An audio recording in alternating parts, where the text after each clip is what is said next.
The following video contains content some viewers might find disturbing. The views and opinions expressed here are not facts and are nothing more than entertainment. The views and opinions are not facts and do not represent the views and opinions of Xirtus or our channel, and do not necessarily represent or reflect the views of the guests, YouTube, Google, mainstream media, society, or civilization at large, or anybody. Viewer discretion is advised.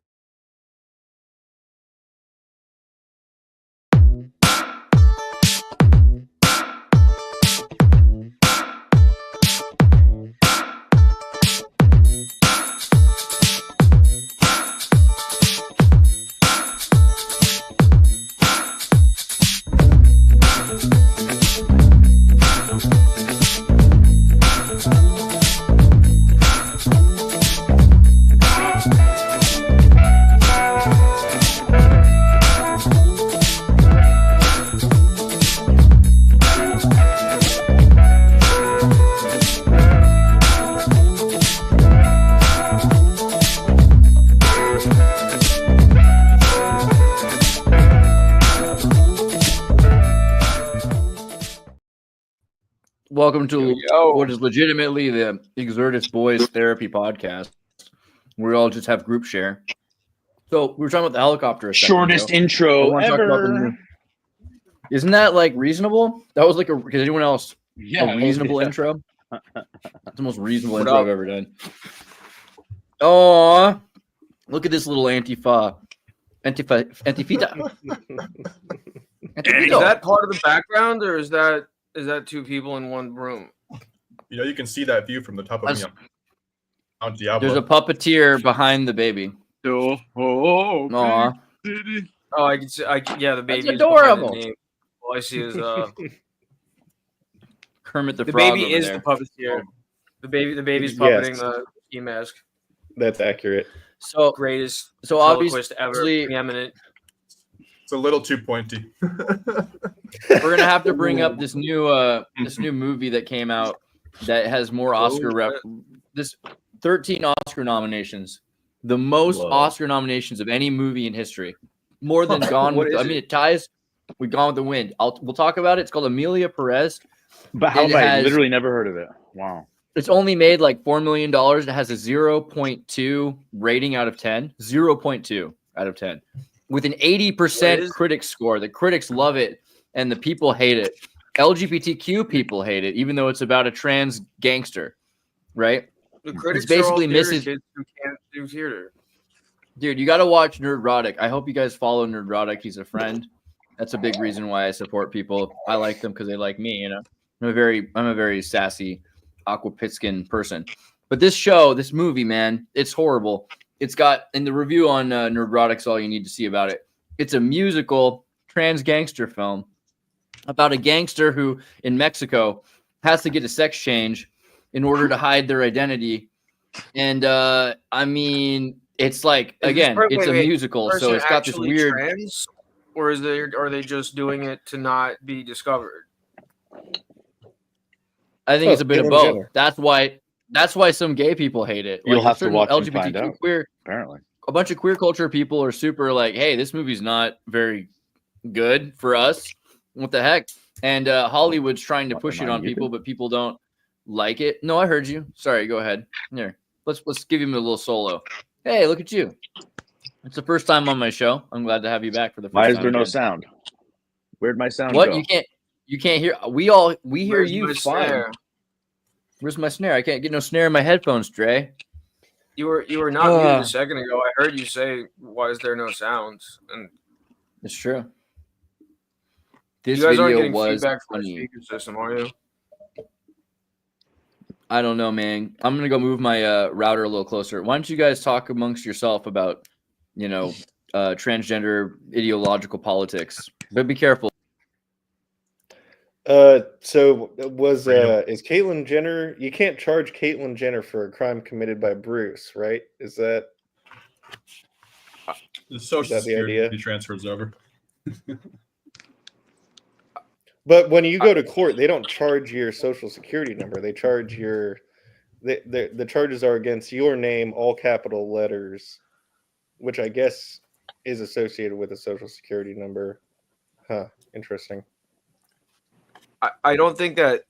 I feel like those are different ways of identifying a person. And that's why you have to face your accusers so that they can verify in court and swear under oath that it's the person that they're the right guy. They got the right guy, so to speak.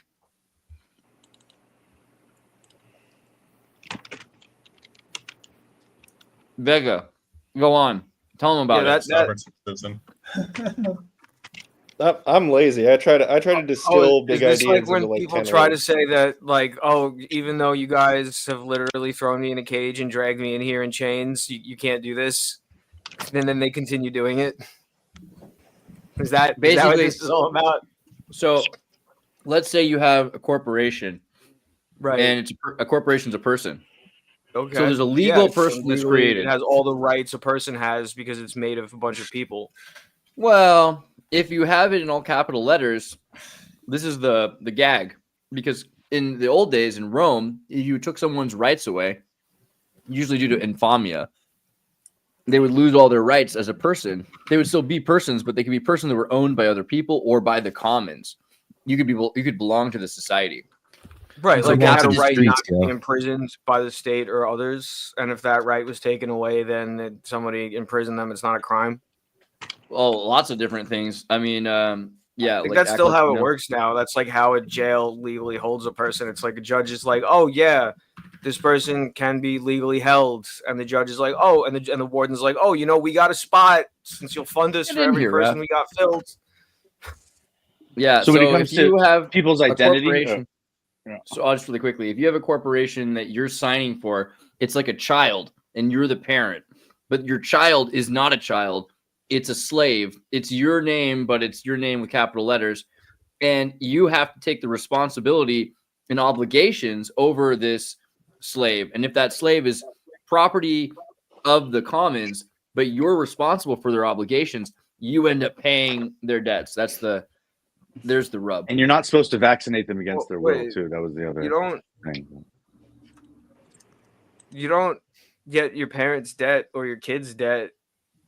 Your parents are responsible for you when you're young. If your parents are responsible for your yeah, like if some bastard kid knocks over a rack in a store and destroys a bunch of bottles of wine, then I would fully expect the parents to be responsible for that. But if a business has debt and it changes hands from one generation to the next, the debt is not canceled because of that transfer of ownership. Correct. If you're an organ donor and you pass away, a lot of the times the debt's transferred to your next of kin or your parents even, because they have the debt of what for an hospital organ donation costs money.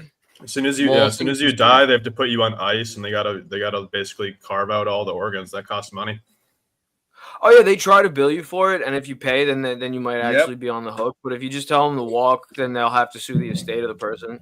So, quick question: when it comes to people's identity, so DNA is like a thing, right? Francis Crick discovered it, and so is CRISPR. I've never seen it. No, black woman. It's real. So, who has anyone here studied biology, and specifically genetic, cellular biology? Studied a little bit of biology. I haven't studied it, but I've on a college level, completed a whole textbook worth of science about cellular genetic biology, or no? I've reviewed quite a few white papers. Cellular. So maybe I can invite one of the CRISPR people on. But DNA, well, again, so I completed that coursework a while ago, biomechanical engineering, but the thing is, it's useful for humanity to believe that DNA is really specific, and from someone's hair follicle, you can tell whether it was this brother or that brother, But in reality, that's not how it works. Fingerprints are a lot better at identifying things, and DNA doesn't tell you whether or not someone was in a room. There was this thing where there was a but I'm just saying DNA doesn't. A bunch of murders. There was 10 or 12 different murders that they thought were related because there was supposedly the same DNA found at all the crime scenes. Turns out it was somebody who worked at the latex glove factory, and that DNA was contaminating all the samples that a particular lab was testing. And yeah, so just because DNA test, that means somebody might have been in the general society would kind of break down. Else. It's just now with AI, all video evidence. In theory, you could get someone to say that there's only a 99.5% chance that is actually a video of what you think it is, because there's a 0.5% chance that it's a fake video. And then is the jury or the judge throwing that evidence out as not 100% certain or not. And yeah, most of the time when you're talking about somebody's... things that are linked to people's identity, it's basically a bunch of people's names and then a penalty and or like whether or not they're in violation, then a whole bunch of numbers after that. And like that's pretty much where we're at with technology trying to figure out, like carry out the Christian version of worshiping God, which not all Christians do this, but it's like about measuring sin and identifying it, measuring it, figuring out how much shame you should feel, either yourself or someone else should feel, for committing such whatever this sin is. I think the point of the justice system is to take things that people that threaten us and like situations that exist and make them non-threatening situations, and the people that create those situations put them in cages so they can't be threatening to the rest of us. Whether that's Judeo-Christian or just practical, I guess is up to interpretation. But personally, I don't see that as a spiritual pursuit at all. I see that as like, oh wow, that guy murders people. Let's put him in a cage in a big brick box where he can't do that anymore, so that people aren't getting murdered anymore so much. But this is like, you were using the word doctor the other day, and I was like, in what country? And again, when you say a murderer in some country, when you have a uniform and a badge and a gun and you do it, you're called a hero to some people, and then if you're a hero to some people, you're probably an enemy to others. Or yeah, no, the entire idea can be corrupted and used incorrectly. But like, I feel like that's like the reason that it exists, and the reason most people would support having such a system rather than not. Because like, we need a place to put murderers. You can't just I mean, you could just throw them off to a volcano, but I feel like as a society, what if they're murdering other murderers though? Well, I mean, and again, that depends I'm being a contrarian. Sorry, there's no right answers to any of these questions. I seen a video on YouTube about, it says like, this is one, he's like a lawyer, and a lot of his videos are titled, "In this situation, can you shoot?" And I'm sitting there thinking, that's probably the wrong question to be asking. It's like, it should be like if do you have to? You know what I mean? Like, if you have to do it, then I guess you do. If someone's really going to like end your life if you don't, then that's probably the right situation. Otherwise, nah. But like, whether or not it's permissible is not the right question, rather than whether or not you're forced to. Stuff like that is more, I feel like, prescient when it comes to that subject. A lot of people study the law to figure out what they can get away with and get around, as opposed to. Can you watch that movie, Blow? They try to identify cocaine. Those people in law school. I mean, any system can be exploited. It's the nature of systems. That Blow, he's like the biggest cocaine dealer, George Young. But the Tim Burton actor, right? Yeah, well, he plays a cocaine dealer. True story. George Young. He was in Boston, I think, and he ends up selling marijuana in California, and he realized cocaine is the most valuable thing when he's in jail, because they busted for marijuana in California in like 1969, 1970, forget. Yes, but riches have nothing to offer, my friend. Once he gets to jail, they tell him. He tells him, he's like, these are just like artificial constructs and boundaries. Like, no, you broke the law. So they put him in a jail, and then he meets criminals, and he says in the book and in the movie that he went from having a GED in marijuana to having a PhD in cocaine narcotic trafficking, because that's what prison is in a lot of ways. It's a place you can get raped, because you get murdered, a bunch of them in one place. Yeah, it's not. It's an education. It's the call Hard Knocks. Crime school. Anyone? He went in with a what? What was the line? He went in with a GED in marijuana. Okay. So I have an idea for how to actually get a GED in marijuana, because in my local neighborhood, 15-minute, there's no dispensary. I live in Massachusetts, but there are like many others just outside of that 15-minute zone we got here. But there was an office where you could go in, and there was a desk, and someone would kind of guide you through the process of getting a prescription or understanding what cannabis is. But what I want to do is a life cycle on display. So everything from a seedling, and you have like 30 or 40 plants, each one with its own light setup. And it's like a 2-day-old plant, a 4-day-old plant, a 6-day-old plant. And when it's on display in a small room, constantly need to be able to slide them over. You need to put it on like a conveyor belt that moves one space a day. Or you're feeding it from a nursery. You could have a whole other nursery and you're picking things, because again, this is like a display thing, and people can walk in and you can make like a vending machine that you can make a vending machine that sells you a plant at, you know, whatever level of growth for a different price. Like the more grown ones are more expensive because they're more ready, and the cheaper ones are like, you got to put more work in before this is ready. And what inspired this artwork was the idea when like a spiral. When people smoke weed, they tend to like get halfway there with something, and then they're like, yeah, good enough. And that's kind of what we did in Massachusetts with legalizing it, because it's not very well defined in terms of the literature that's out there. Because what is a plant? You're allowed to have 12 plants, but as soon as you take a cutting and you dip it in some rooting compound and put it in the soil, is that now a plant? And now are you over the limit or in violation somehow? Well, what if you have like one in Austria with a stem that branches like 8 times and then goes up, and like the whole thing is one gigantic fucking hedge, but it only has one contact point with the ground? In Austria, marijuana plants, it's like a mother plant. Yeah. In Austria, they sell plants for decoration. They only sell plants for decoration, so you can't actually test for the quantity of THC in the plant because it's for decorative purposes only, which I find really interesting. It's like a there was some saint who was known for always walking with a branch of some sort, and I kind of want to just, you kind of have to keep pushing the boundaries forward of, again, what does it mean to legalize it and have it and possess it and transfer it? And I feel like at this point they really don't care unless you wildly exceed the limit, you know, because they're probably least concerned with people who are growing, selling, trading marijuana. But the real issue is if you have children that open up in New York. There's a lot of illegal dispensaries that open up one at a time, Bellows. There's a lot of illegal dispensaries opening up in New York, and they don't get closed down for a few weeks at a time, and then they seem to have a weird habit of reopening a few times before they actually get fully stamped out. It's weird. You'd expect the enforcement to be a lot stronger if it was actually something that was high on their priority list. Yo, I buy from them every week. The fucking bodega spots.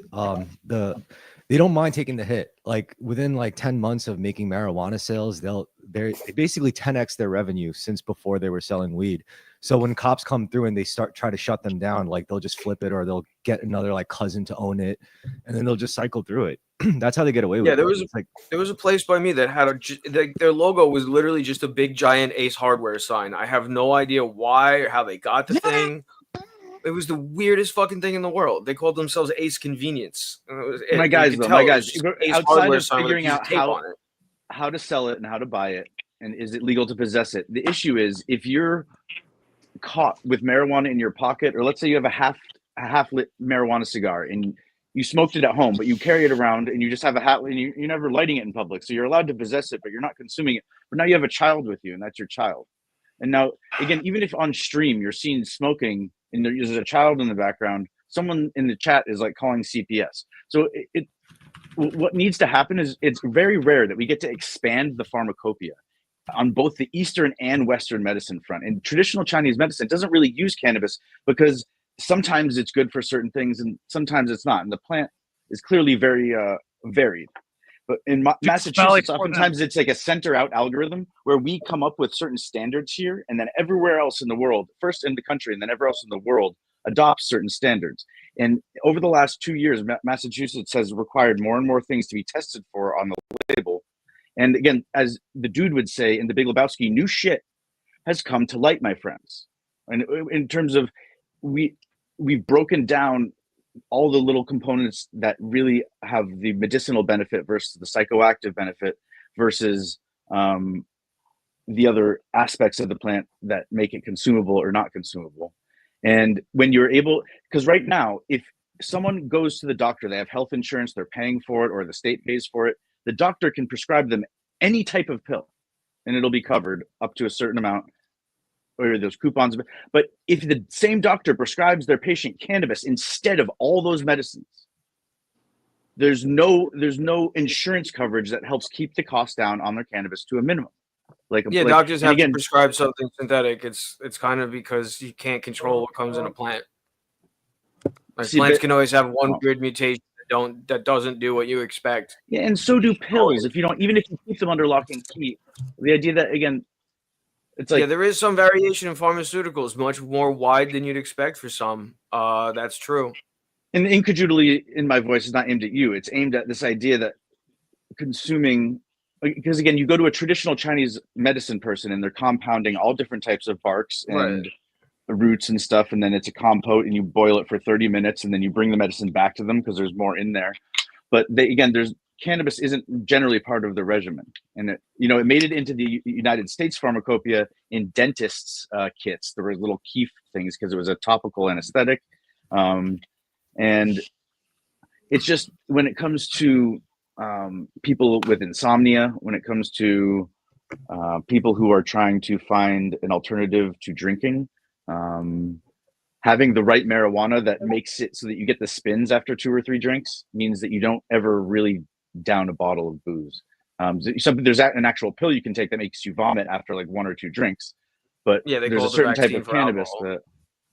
What was that? It's not, but they call it the vaccine for alcohol. I forget what it actually is, but yeah. Did you guys see the South Park 23rd season where Randy starts Integrity Farms and he grows a bunch of marijuana? Oh yeah, that was funny. It's interesting because they're talking about how he becomes a mainstream crony capitalist, and the illusion for this is that he's a farmer, an all-American farmer, but he's really growing pot. And at a certain point, his neighbors and friends start having their own homegrown gardens with their own Mexican gardeners growing the pot instead of their grass, right? I mean, if you have a Mexican gardener doing your lawn, why not have him grow some marijuana plants for you for $8 or $20 an hour or whatever the heck? Well, because you should be growing them indoors under high pressure. Well, yeah, anything grown outside is going to be crap. Well, the point is that unless it's a mother plant, I guess all of the arguments are being made, but though not to actually use the pot farmers and the vape dealers all work together with Randy to criminalize home growing. So it's okay. I wouldn't be surprised if that was actually going on with legitimate growers going after. Because they say it's dangerous, right? Yes, back in the day, the Green Brotherhood, the code of ethics was that if you were growing, you don't even tell your best friend, the one that always used to smoke you out when you were growing up, the one that you as soon as you like have the first bud that you've grown, you're like, oh my God, it's cured, and you want to like share it with someone and be like, yo, dude, I grew that. No, you don't do that. Honestly, the outdoor plants can be better. People don't realize it. I mean, I think the best is just let our guard down. You need a combination of both. You get like a Quonset hut, and you have blocking out of the sun, and you use fluorescence for specifically getting light into the center of the plant. But true sunlight does something different. You get bigger, fatter plants, and there's a reason why people like to use true sunlight.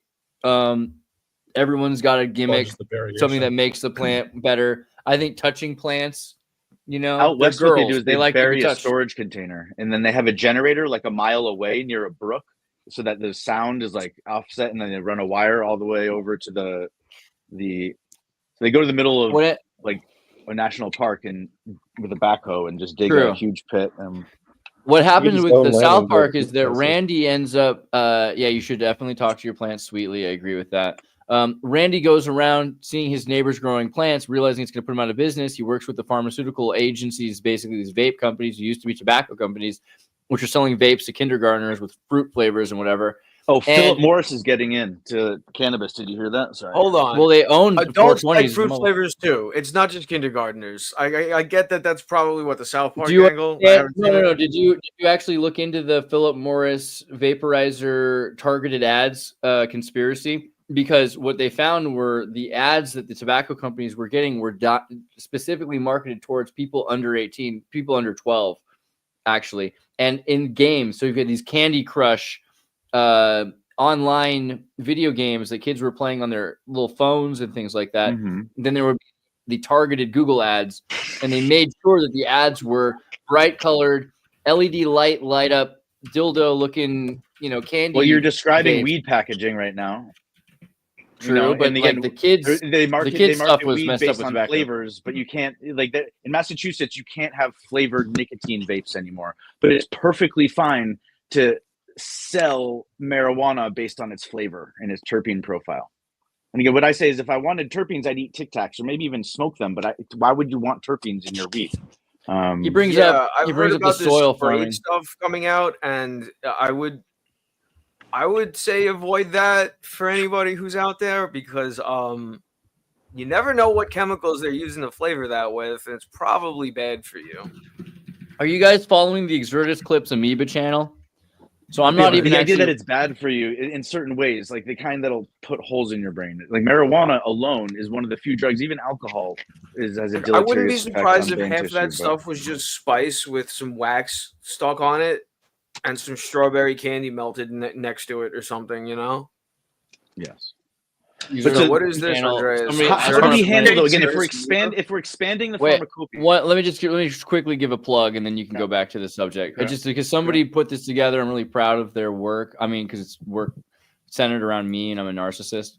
But if you go to the YouTube and look for Xirtus, a lot of time I'm censored, and it's hard to find videos. For instance, the videos from me talking about NASA and the McMoon tapes, they've made hard to find. If you go and you type in Xirtus, you might find Xirtus Amoeba before you find me. And I think that's wonderful. However, there's very low views on some of these videos because he's making just tons and tons of these clips. I highly recommend, if you like to see these videos, you might want to see like a 5-minute clip of us talking or a 10-minute clip of us talking. This is probably, my favorite channel now is the Xirtus Clips channel. It's really good. So I hope you guys are subscribed to this and give a little push to our buddy Jose, who's running the channel. Like I said, I'm not even doing it. So I just wanted to push this because it's really cool that there's Xirtus Clips now. Okay. Get back to what you were saying. Yeah. And I'm going to suck up the air in the room for another 15, 20 seconds, and then I'll shut up for the next 5 minutes. And you're a beautiful man. Keep going. But so the idea of expanding the pharmacopoeia, so it's okay to give amphetamines to 12-year-olds or even 8-year-olds, but definitely not marijuana. 6-year-olds, actually, the FDA says. That's the lowest. Again, when they did a widespread study, methamphetamine. Okay, but the study, though, again, if we're trying to have coherent thoughts and sentences without interruptions, but again, they're better for the Clips channel, as Andreas was saying, but we'll work on that. But so expanding the pharmacopoeia means testing it in such a way to be sure that it's even safe for certain children. And when you start doing larger scale studies, you'll see that the students that, even when it's illegal, that tended to try marijuana the earliest in their life were the ones that performed best in high school and college academics. And not that that's like a measure of success as a human. Okay, and it's not for everyone. It's not true about everyone, but there is a high correlation between the highest performing students and the fact that they oftentimes tried marijuana like even earlier than and they never got into drinking, they never got into other things. And again, there are certain types of marijuana, just like there's certain types of tobacco that are made to give you a cough and to taste bad and to give you a headache, and it's a deterrent. There are types of marijuana as well that it's not because they have chemicals in them, it's just not the right. It's not, there's only like 5 very specific breeds of marijuana basically that have certain medicinal benefits, and oftentimes gets lost in the wash of the product. And so, like I said, expanding the pharmacopoeia means not only accepting that it's an ancient medicine, and of course there's good stuff and bad stuff, but then understanding scientifically how to analyze that and then measure out the effects of it. Well, let's loving machine. Just to round out the thoughts, I wouldn't have survived my teens without marijuana and like a couple doses of mushrooms. And for sure, I was like a pretty serious kid, and if I had been hooked on antidepressants since I was 14 and given on speed since I was 12, I'm not sure very much of me would be left, if anything at all, at this point on this earth. And again, I'm glad that for whatever reason, I like to introduce my sober friends from Eastern Germany to Austrians who smoke, and they're always like having a pathological pair syndrome. They're like, these friends of yours, they've smoked all their lives since they were like 12, and they're smoking now, and yet they're some of the most interesting, intelligent people with the most total recall of memories. It's blowing my mind. That's what they say, because they're so convinced. Yeah, rappers that smoke can recite 50,000 words note for note, and they say it. Wonder what that's all about. But clearly, that's not really true for everybody. But feet loving machine, you're from the Christian right state of Texas with the witch burning and the anti-drugs. With other medicines, there was always was Hunter S. Thompson, who's like a gonzo journalist who's used it and understands the science, and then somehow gets the politics involved to like make it legalized. But who knows? Maybe that's part of my destiny. All right. I'm going to start going to the Cannabis Control Commission meetings in my city. But Aiden is a hardworking, industrious, prodigious artist who doesn't smoke pot. Tell us a bit about your feelings. Go ahead, Aiden. Okay, a few things. First is if there's a huge I smoke a lot of pot thing. That if people say I smoke a lot of pot, they typically they just constantly talk about marijuana propaganda. So there's a little bit of that, and most people that smoke pot when they're sixth and 7th grade, they also have fucking face tattoos. Like you're so judgmental, dude. No, it's just like, what are you talking about? Somebody who like listens to Chief Keef. Keef, you know what? Chief Keef's all his friends, they smoked pot at 4th grade, and guess what? Face tattoos are for people that eat pills. You're like weird pills that you find under the dashboard from your mom. I mean, CBD has been shown to, help with a lot of neurodegenerative issues, even with like children and stuff. But, then there's certain things about weed that, really turn me off about not so much weed, but more the people that use it. I actually sent a video to the private chat if we can spare a minute. Let me find it. No, right now. I'll be honest. Like, yeah, but drunks are awful like, people too. like, but it's nice to get a buzz. I mean, I know cool drunks. That person, is he in like? Is he a white person? Is he in Alabama? What do their parents look like? Drunks are awful people. When they're drunk, like, they're not awful. These. There's so Why many. is it so many pseudo experiments of? Ooh, we judged 100 people. No, I just want to make a study that says pot is good. Listen, I want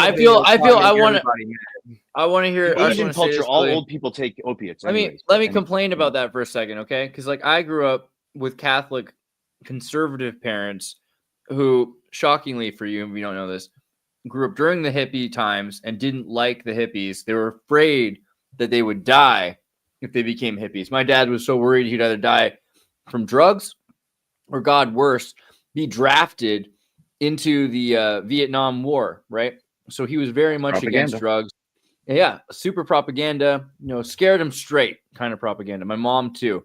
Now, my mom's a doctor, and she's all about really good drugs that help women in labor, Remember as a little kid hearing her say that, I said, Mom, don't you know that drugs are wrong? And she laughed because she's like, well, no, there are bad drugs, but there are good drugs. Most drugs can be used for purposes. And these pharmaceutical companies, they're your big buddy pharmaceutical companies. They want to help you. They're making these drugs to help women and children, which was a mind blower at 4 years old. There's companies out there that are making drugs and that they're totally socially acceptable and they're helping people. Just paradoxical to the idea that drugs are so bad for you. And I knew all of a sudden I was in the junior lifeguards. I just got back from the desert. I was in this desert survival, boot camp, very, like Paris Hilton's documentary. I was in one of those kind of things.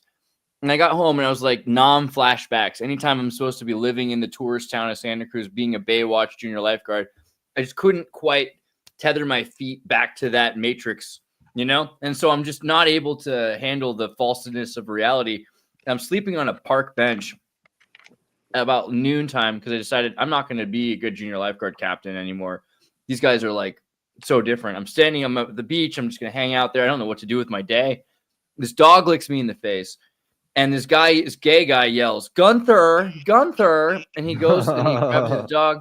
And I meet this guy, Ron. And Ron was dying of AIDS before a few years earlier. But at that point, he was living with AIDS.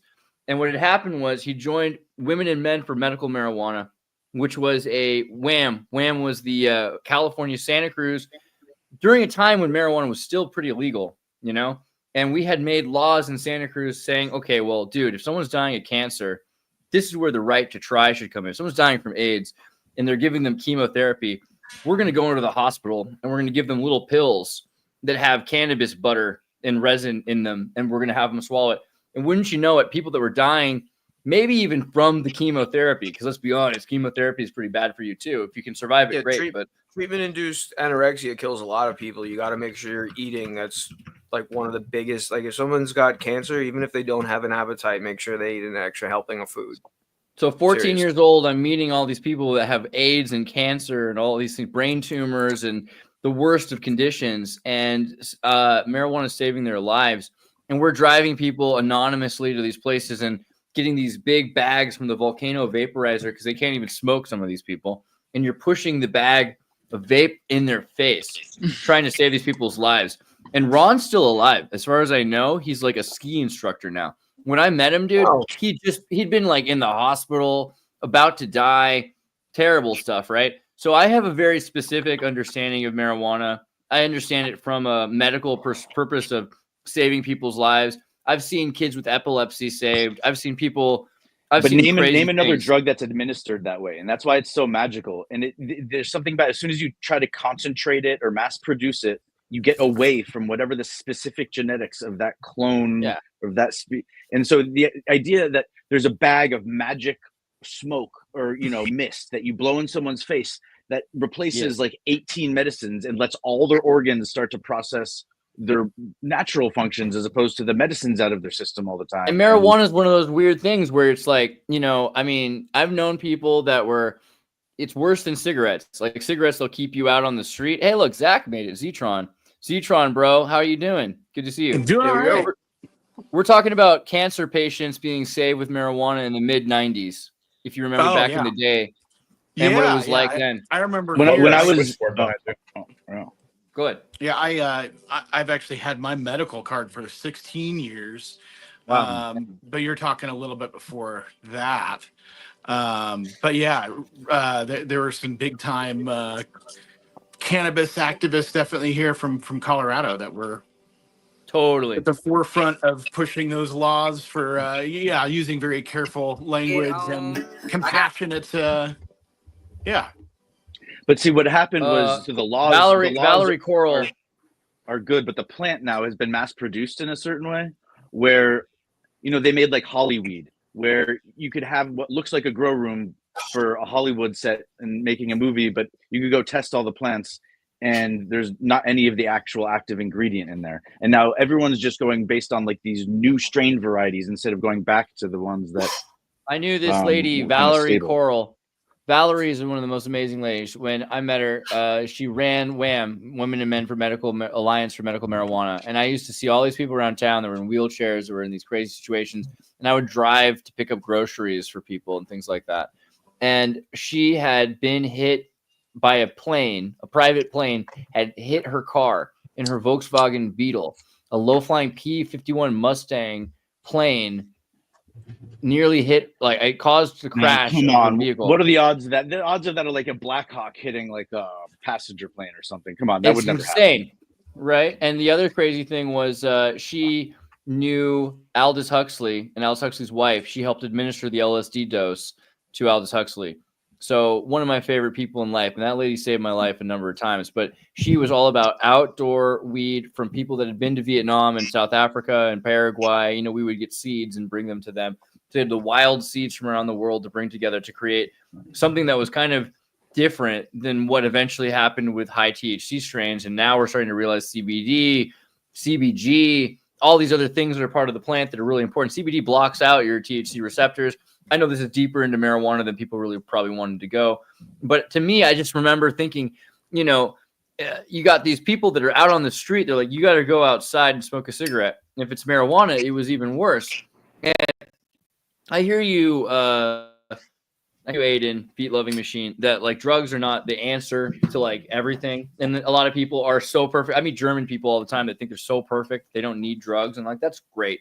But if you're like dying of cancer, I just want to say, if you're dying of cancer and someone's telling you like, you better just like not take a medicine, like that kills me. And it's like people with a weird freaking prejudice to me. We have a weird societally, we have a weird prejudice against marijuana. And I know that this is something you've heard all your life, but I am sick and freaking tired of people telling me, like if you drink a beer, that's like what my daddy did, and that's okay.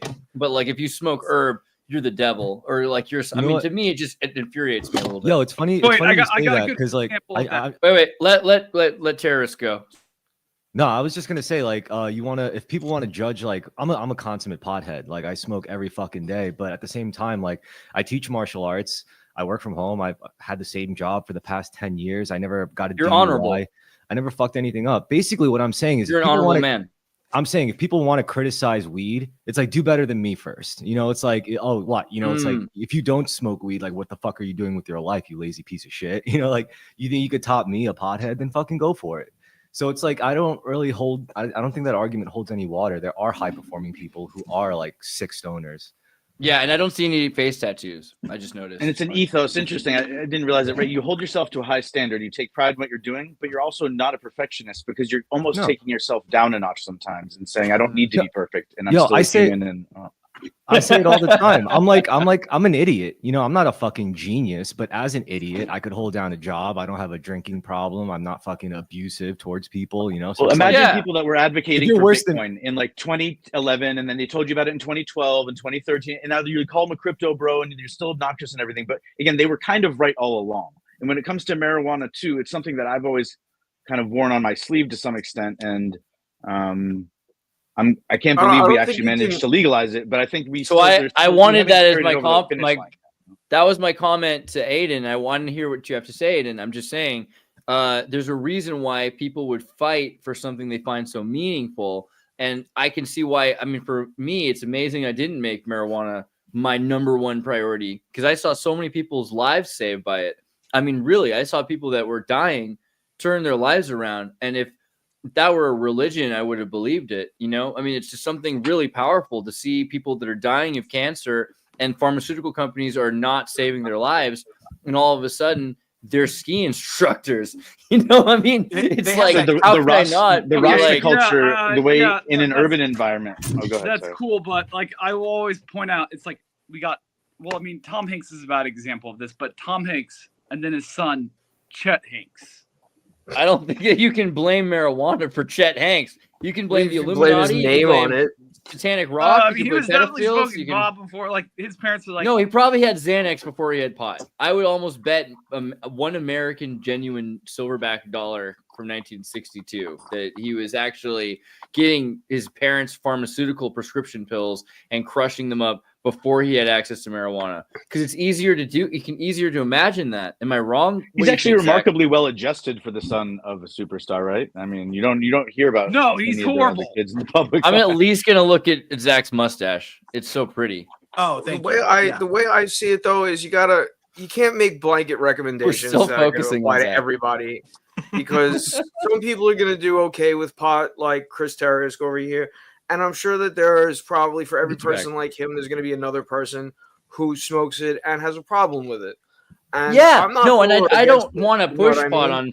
That's a great point, and I'll cut my own. A magic solution to everything. And there's, you got to be smart enough that if you're going to use a drug, whether it's from a doctor or a pot that you grew in your garden, I think there's some point you have to be able to honestly evaluate whether or not it's really improving your quality of life or not, because the definition how many of health, harm reduction. The definition of health is how well you're able to exact your will. You know what I mean? The more well able you are to like stand up and walk somewhere you want to walk to without feeling pain, and lift something that you want to lift, do the things you want to do, that's really what healthy is. And I like it. Health is exactly your will. If a drug improves that, then great. If a drug takes away from that, then you've got to be honest enough with yourself to know when it's hindering you rather than helping you. Yeah, okay, so I wanted to comment on that, and I want to pass it to Zach, but just really quickly, there's been a number of circumstances where I've been with people that never smoke pot until they're like 20-something years old, and it doesn't seem to be that their hippocampus is developed on it or something like that, and I don't know what that means. But I don't think everyone is benefited. I can totally imagine, Aiden, that you're not benefited. And I'm not saying that everyone needs to take of the Eucharist that is Christ's marijuana plant. You know what I mean? It's not like my religion. It's not. But I think it's a great transition. There's actually a cannabis church here in Denver, totally. which I've never been to, and I have no plan on going. Marijuana and pot culture is kind of stupid to me, but I guess that's just after living. Yeah, but how is there not one in Massachusetts? Yeah, it's like toothbrushing culture. Wait. Hold on. Everybody, Zach's talking about the marijuana church that's near his house, and he grew up in cannabis culture, and he's sick of it too. Let's get the balance. Sorry, Zach, go ahead. But yeah, no, I think for actual patients and someone like myself that's had a medical card for reasons of not wanting to be persecuted as a parent through legal troubles, and I've got a 20-year-old now, but he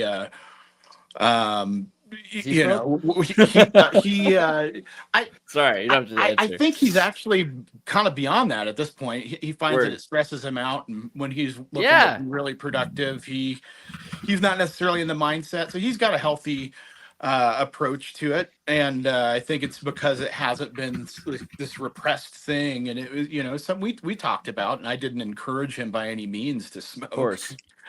Smoke anything. It's bad with the particulates, and there's a lot of stuff that we but know. it's like being gay. You could say there's all types of dangers to having anal sex, or people persecute you, but again, there's nothing wrong with shopping for jeans with your best anal friend. sex is my anti-drug. If people were not brazenly flaunting the law, then there's the still boundaries a never get amount pushed. of lubricant that's just too much.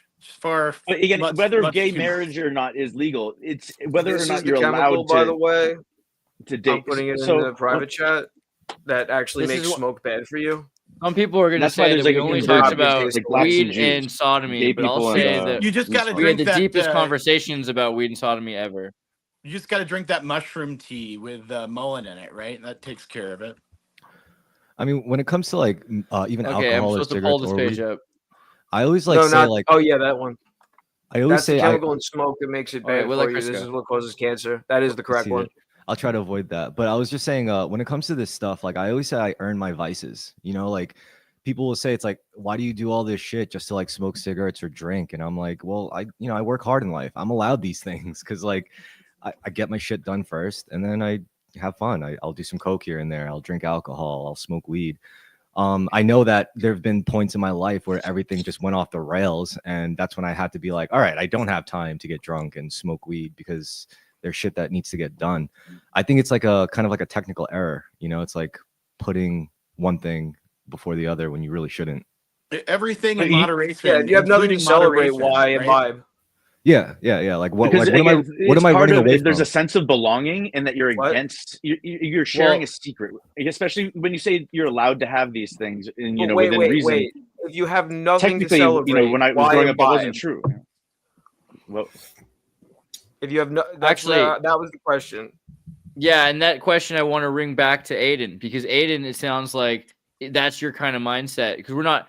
This is now we've moved back into your place. We're no longer justifying it. Like, what about people dying of cancer? I get that I was using and exploiting cancer patients to justify marijuana, and I'm sorry. So talking about normal people that are just going to get face tattoos who smoke pot, like what is it about pot that you feel like is? I mean, how do you feel about alcohol? How do you feel about any of these things? Like, what do you do? Paint. Caffeine. Are you perfectly Mormon? Like, what do you do, bro? Okay. Okay. Like, I also like, let's just, I mean, like my empirical cases of, it's degenerate, whatever. Okay. Do you think no one should use it ever? Low take.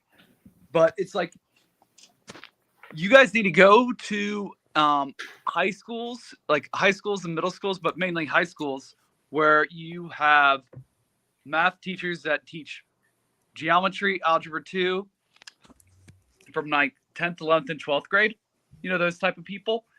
And you specifically have to know when they are all adamantly against pot.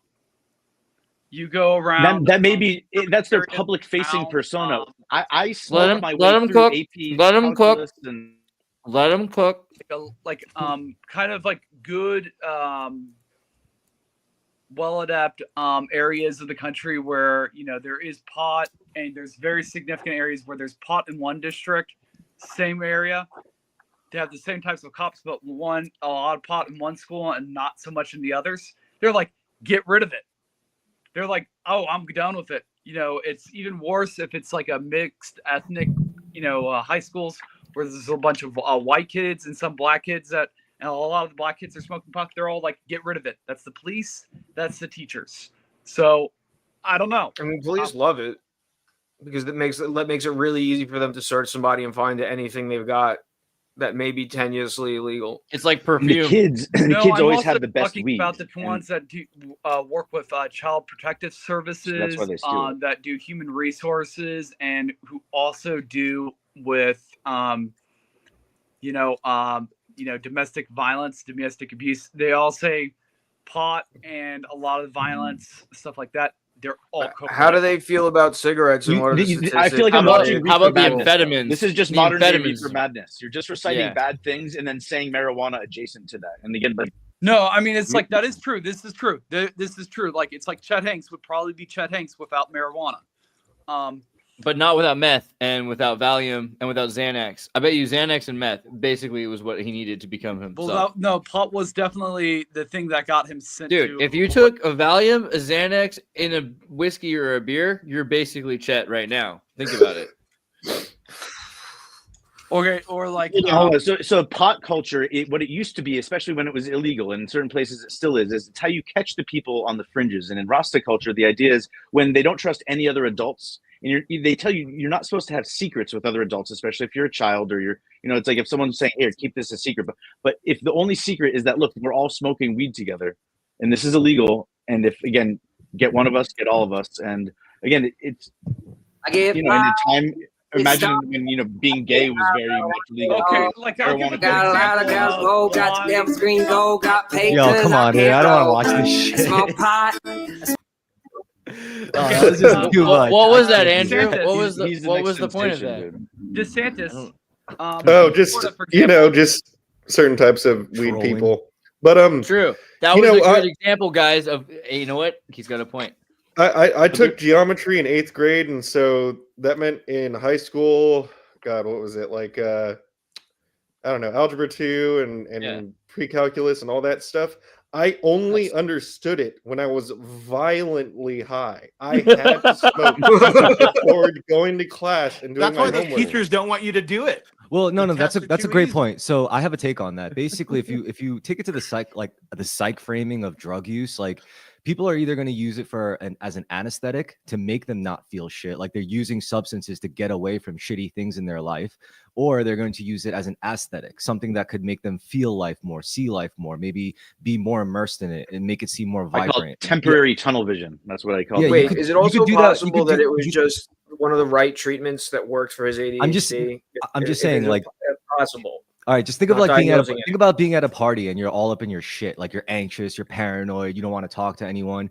But to immerse yourself in the moment, some people just need a drink or two, and then suddenly they loosen up. But the opposite could happen, where they're at a party but they're way too drunk and they end up alienating everyone because they're trying to get away from shit. They're trying to get away. I from want to life. counterpoint that right there, though, because if it takes a drink or two to loosen up, it would be much healthier for you to learn how to do that. I wasn't framing it as a requisite. Anyone could force themselves to loosen up if they really, really tried. I'm just saying alcohol really does grease the hinges a bit. But it's same way, goes the other way around too. Like you could go crazy, or you could become like antisocial as hell without alcohol. Like it's just alcohol makes it easier. Yeah, I think it's good to evaluate probably how it is. I never used drugs to get away from shit in my life. Like I never used drugs to say like, oh, this is so fucked up in my life, I just need a drink to forget about it. I never did that. It was always like, you know what? If I'm gonna drink during this bad time, it's so I could be in a better mindset to deal with it. And Terrace, that's good for you. And I'm not. It's not just that you're. I'm not prescribing anything. I'm not prescribing anything. Of course.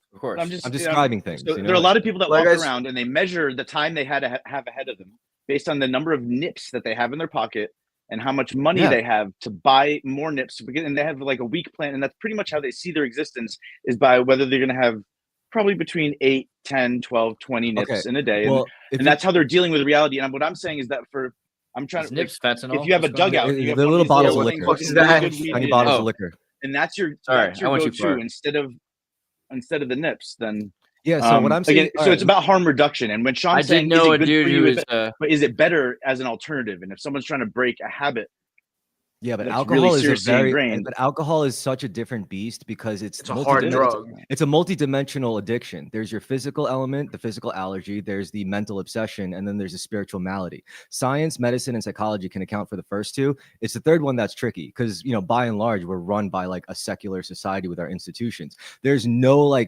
doctors, there are no specialists in any technical field that'll be like, well, this is how you should deal with the spiritual aspect of it. And that's the problem. Like it would be easy. But when you drink to excess, as you said, you're getting blackout almost all the time, right? Well, there's different alcoholics.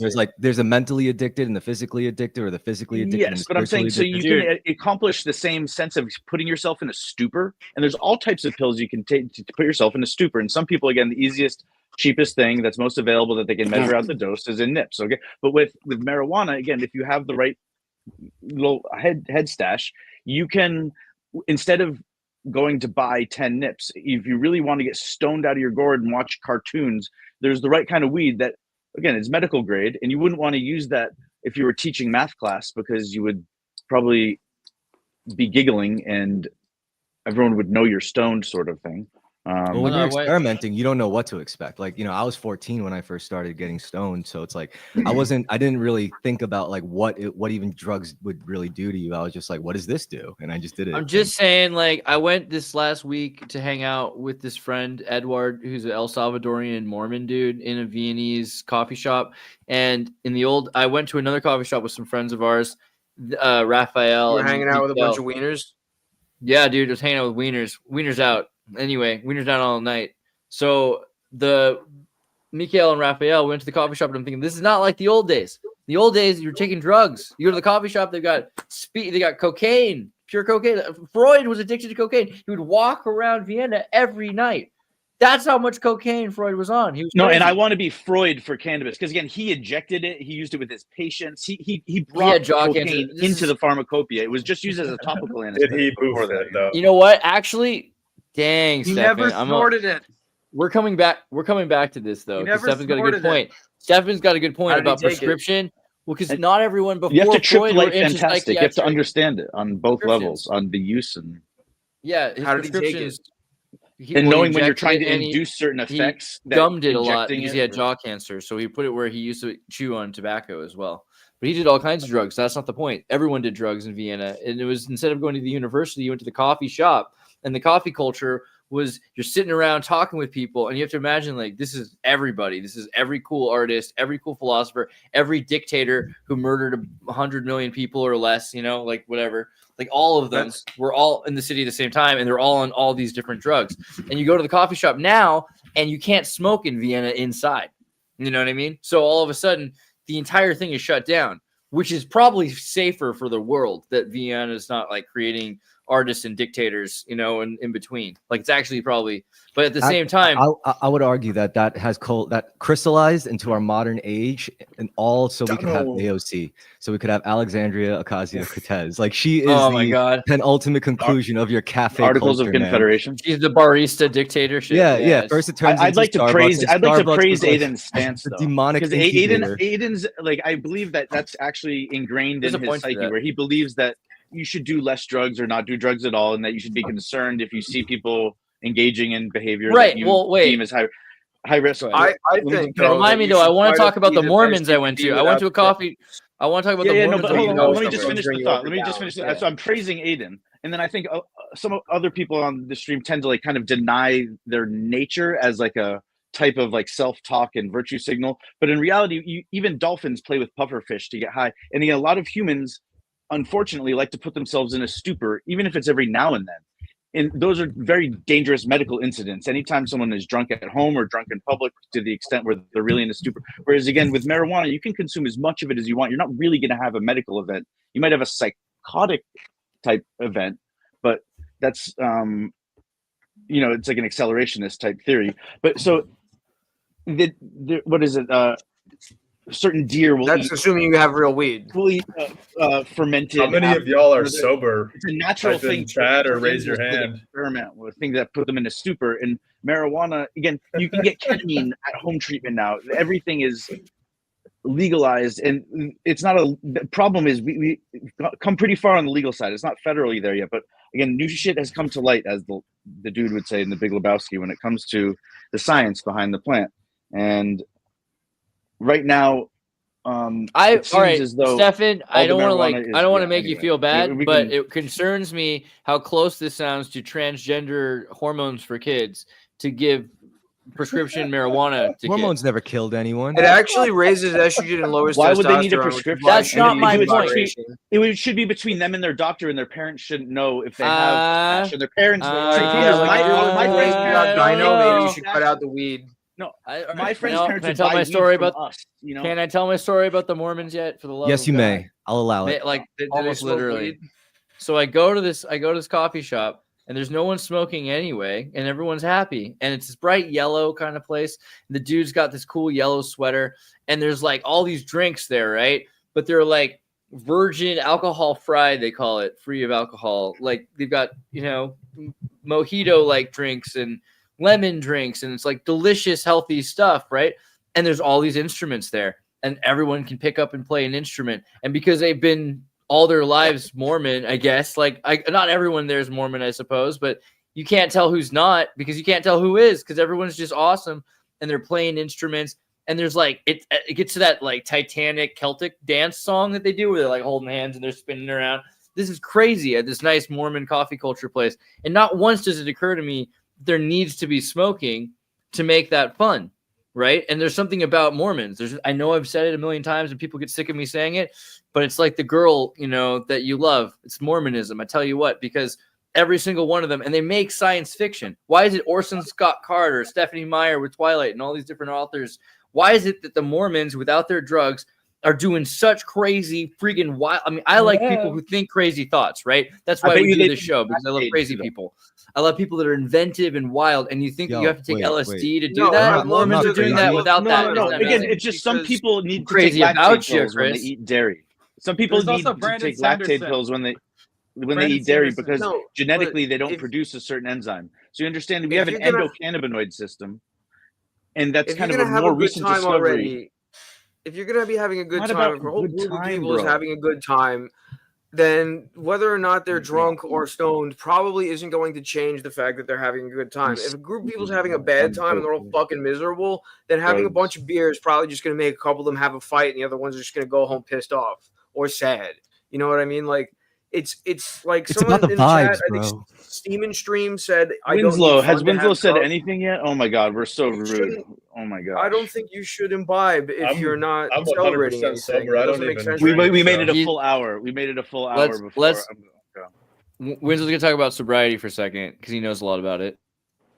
I think it's great to have different mind states. I mean, I'm not gonna preach sobriety, but I think that it's a great way to deal with life. If you have issues, or if I know everyone has issues, right? Everyone goes through life and everyone has life problems. And I think that masking those problems with any sort of substance is just kicking the bucket down the road. You can deal with anything sober. And I know it's tough, and everyone can. But it's like you're telling the person who's lactose intolerant to just like tough it out. And like it's like all we have to eat is Greek yogurt, but sorry. And it's like for some people when they're breathing and awake and thinking, if their endocannabinoid system's out of whack, then their mind is racing through their memory palace instead of existing in the here and now. And for some people, their natural biology already has that endocannabinoid system in balance. First of all, Winslow started this by saying like he didn't prescribe it to anybody. He was just talking about why he thought it was good for him to sweat out the small stuff himself. I just want to ask one thing, like since we're all talking about like basically like life, right? Like life with or without drugs. I just want to say, have we even established a goal? Like, okay, you managed to live life successfully without drugs, or you managed to live life successfully with drugs. So then what? Like now what? Now what the fuck are you gonna do? I mean, this is why I think at the end of the day, all roads lead home. Everyone ultimately wants to self-actualize, and I think whether you do drugs or don't do drugs or never touch this stuff or immerse yourself in it, like you're gonna find your own path to that state of like self-actualization, that sensation of finally becoming someone who you consciously wanted to be, regardless of what your past was like. So I mean, I think that's something to keep in mind. That's very well said. I would establish that the goal of life is to connect with others, and if people are going to be doing substances and you want to connect with those people, then go ahead and do substances. I don't condone it, use but caffeine. Everyone has their own freedom to make their own choices, and I just hope that you're living out your own fulfillment.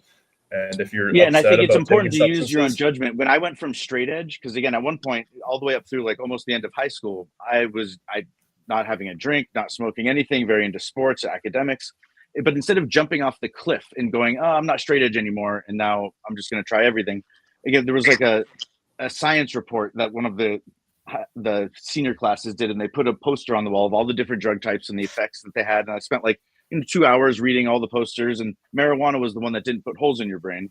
And so that was kind of when I also took that kind of leap towards the unknown.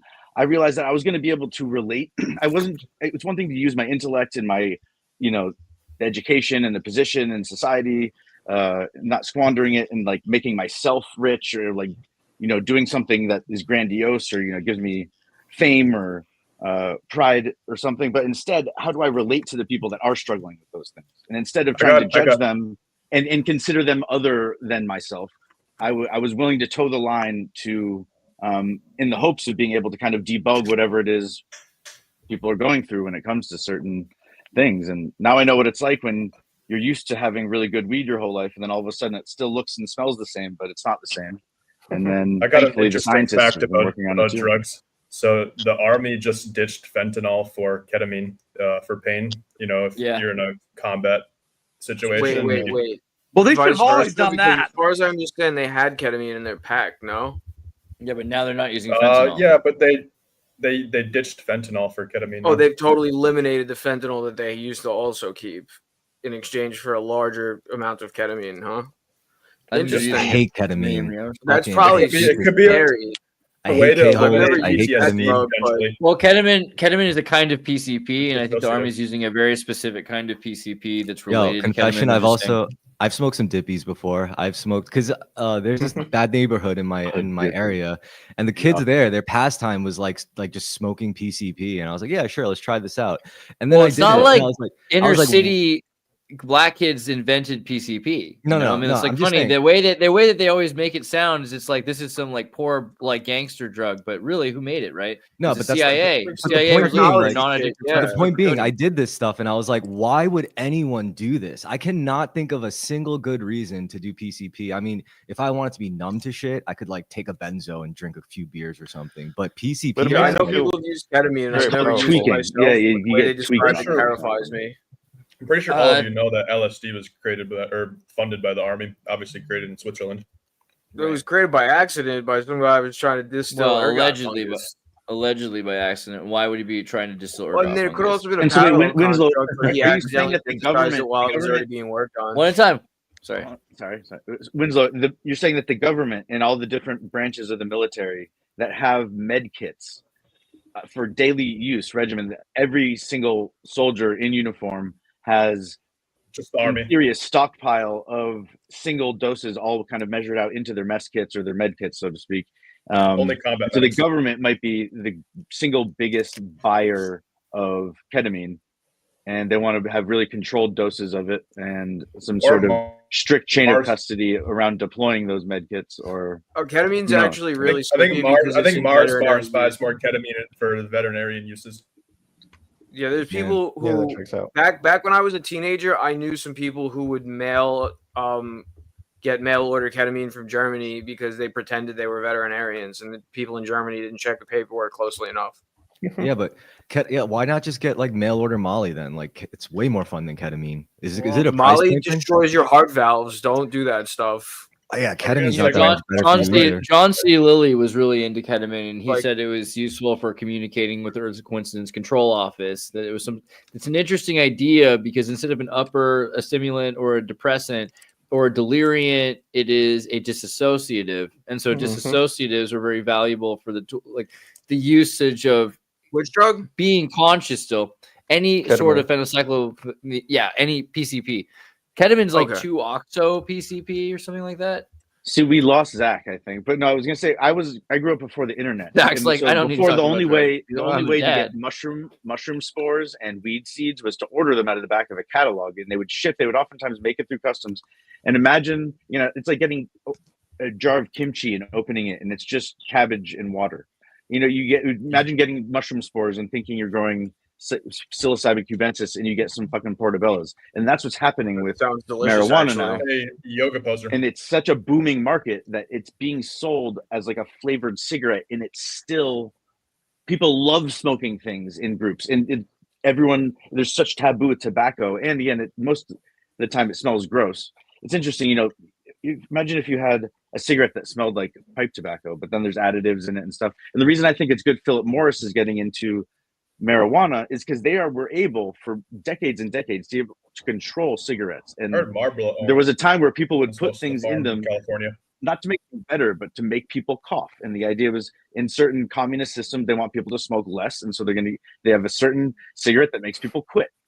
Within 2 weeks, they're starting to smoke this brand, they quit. And it's like, oh well, that's Philip Morris. You know, it's one thing to want to make money on it, but they're at least making sure you're not poisoning people. And within the last decade here in Massachusetts, not only did they legalize weed, but then they also started passing laws where they're monkeying with the cigarettes, and they could print them. Well, the thing that's uniquely terrible about cigarettes is that tobacco as a plant will concentrate certain radioactive isotopes of the minerals it likes to take on.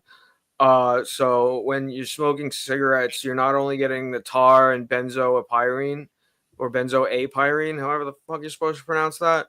Where do you get your benzoapyrene from, man? I mean, is it in your diet? Get it from anything that was. You know what's funny? I used to actually, if you burn, you're saying it's a good source of benzoapyrene, or what's funny? It's like I'm a pretty active person, and I was just recently like strictly anti-smoking, like anti-tobacco, and I don't know, like I just started smoking tobacco again. I mean, consciously, like I willfully went. And it's like, and I mean, I still do like cardio every 6 days a week. I work out 6 days a week. I still do my martial arts and shit. I think it's the whole Native American. What brand do you smoke? Native American spirits. Indian. Yeah, no additive. The risk there is that you'll have radioactive material that'll make you sick later. Meanwhile, a vape, since it doesn't have any plant material, I hate this. It's just aesthetically. It's a sign in your social circle. In your social circle, because you have a podcast where people come and go from the space, and no one is coming to you hungry for food every day.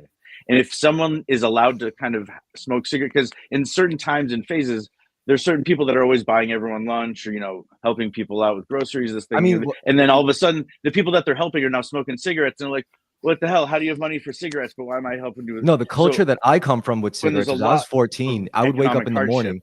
I'm just saying, I would wake up in the morning, and it would always be the high school kids in the streets, along with like the junkies who are getting their methadone. And it's a good sign when people are able to smoke in public without getting targeted for this, that, or the other. Because, I mean, I don't know. It's what Chris, you're saying. It's funny because most of the times the people I know got. What was Chris trying to say about this drugs? Cigarette? No. I mean, so far, like I'm just saying from firsthand account, like I don't know what's going to happen, but I just know like since I've started smoking cigarettes, it hasn't really like fucked me up again. Like I'm not like wheezing going up the stairs or anything. Not yet. I feel like we should all. I feel like we should. I just like to say, probably the worst part.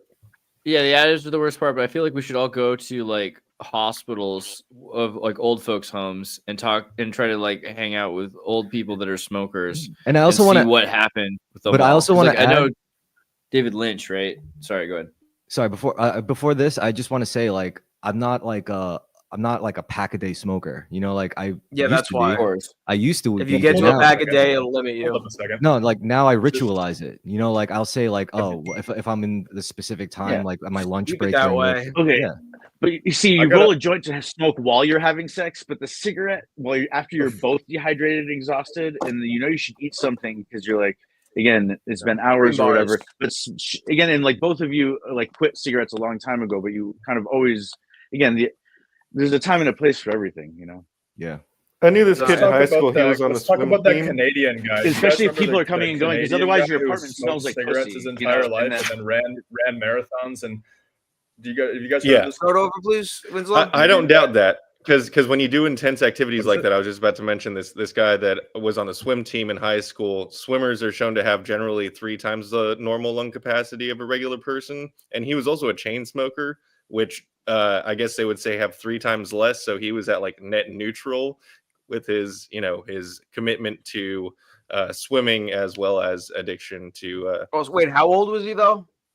I mean, he was fucking 15. So check in on him when he's like 35 and see what his lung capacity is like. Yeah, do you understand? I mean, as social etiquette?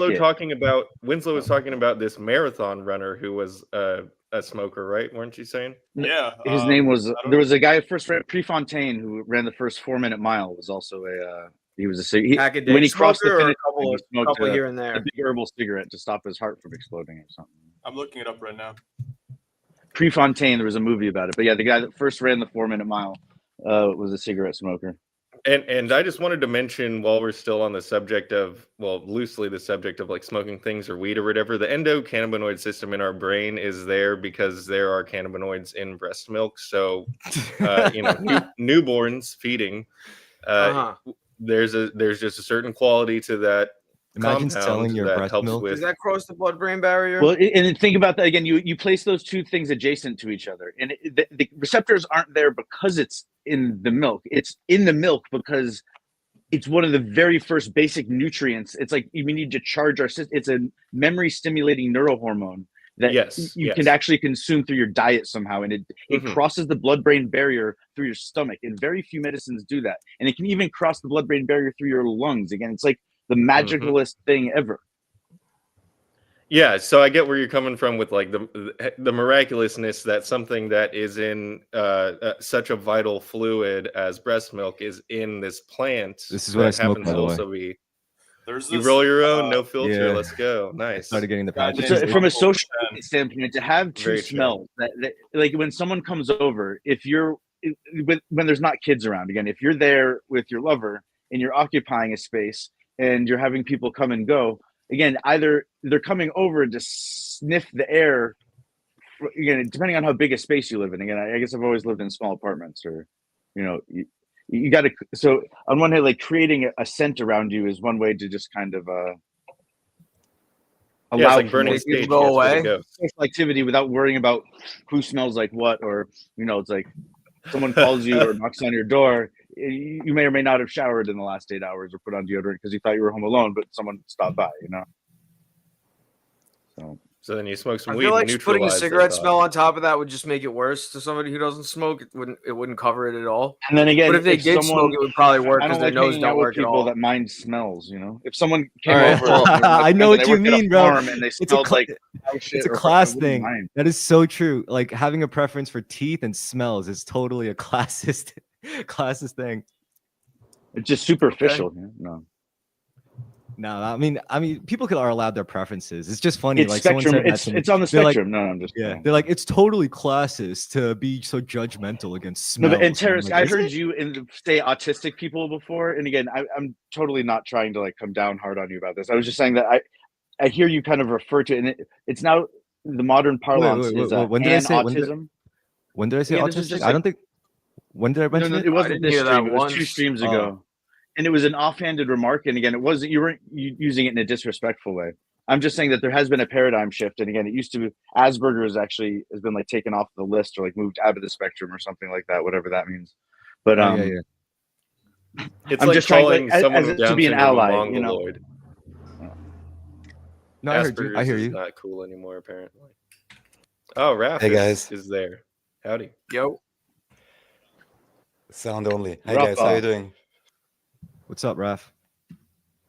So I'm just coming on here for a second to interrupt you guys even more.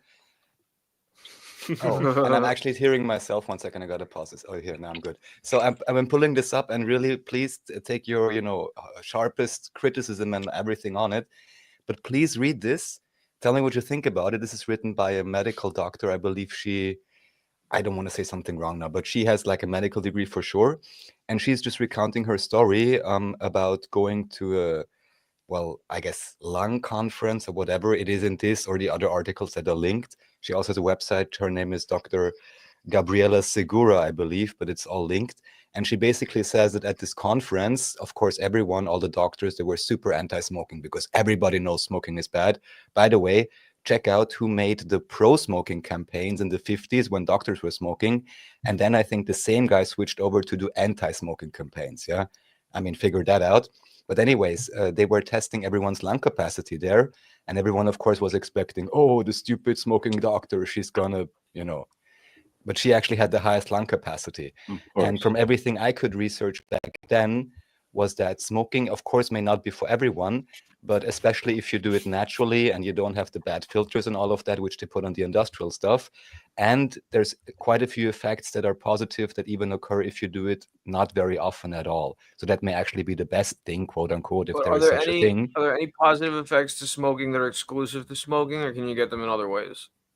There was other studies Arguably, you to can counter excite that study. the particulates on your alveoli to remove themselves through coughing and things like that. Because the idea of going through smoke is that it makes you cough up things and collect things. If you have a bunch of stuff that's on your alveoli in your lungs, but not if you do it like so continuously that it destroys your lungs. And most of the time, I just don't get how Parmesan is so bought into the propaganda like Aiden, but he's coming and Aiden is doing it from a sense of moral and virtuosity, and again, just concern for the well-being of humanity. Whereas I feel like Parmesan is coming at it from a sense of like it's a game of cat and mouse and keep away. And again, the one thing that you're not supposed to do is smoke, and what are you not supposed to smoke is weed.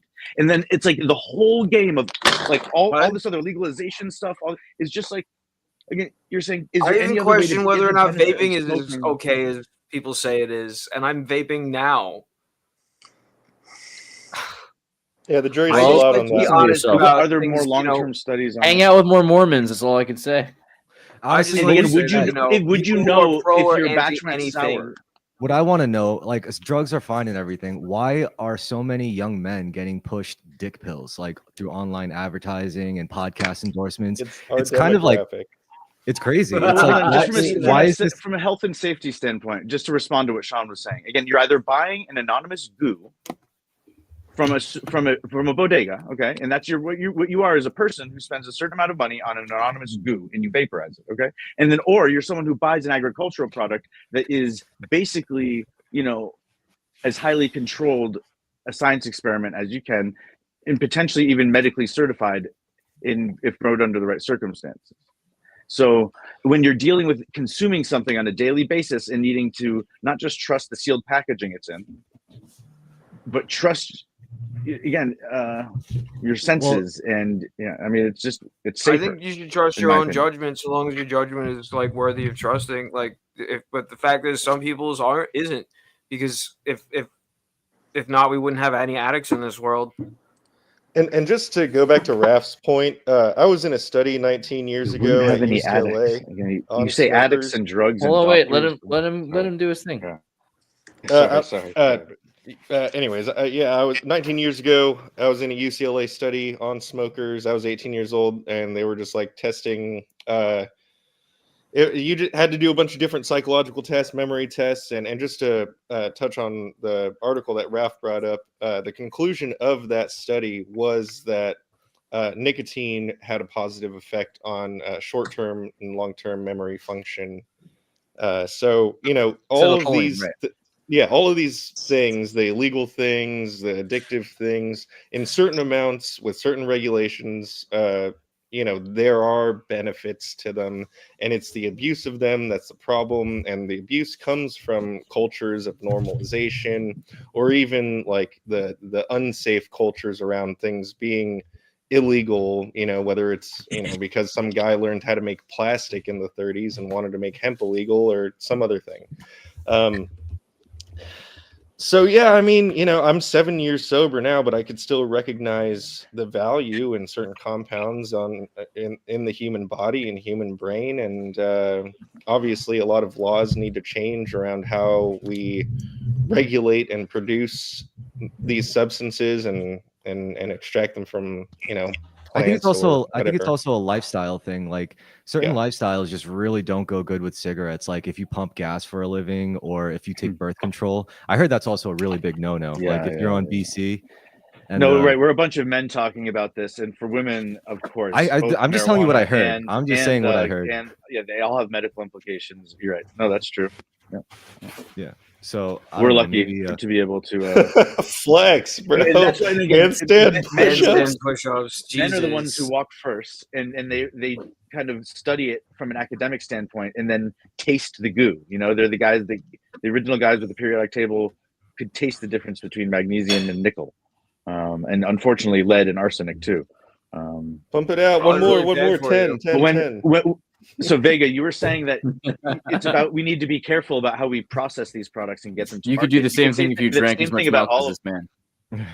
Yeah, you can say the same thing about all of our food, right? And certainly, it's like most of the stuff we eat is a prepackaged good, and if all of a sudden the flour that they used was tainted with anthrax, we would all get sick really, really quickly, because we all open packaged objects and things that we don't dig out of the ground or source really from any. and then we eat them.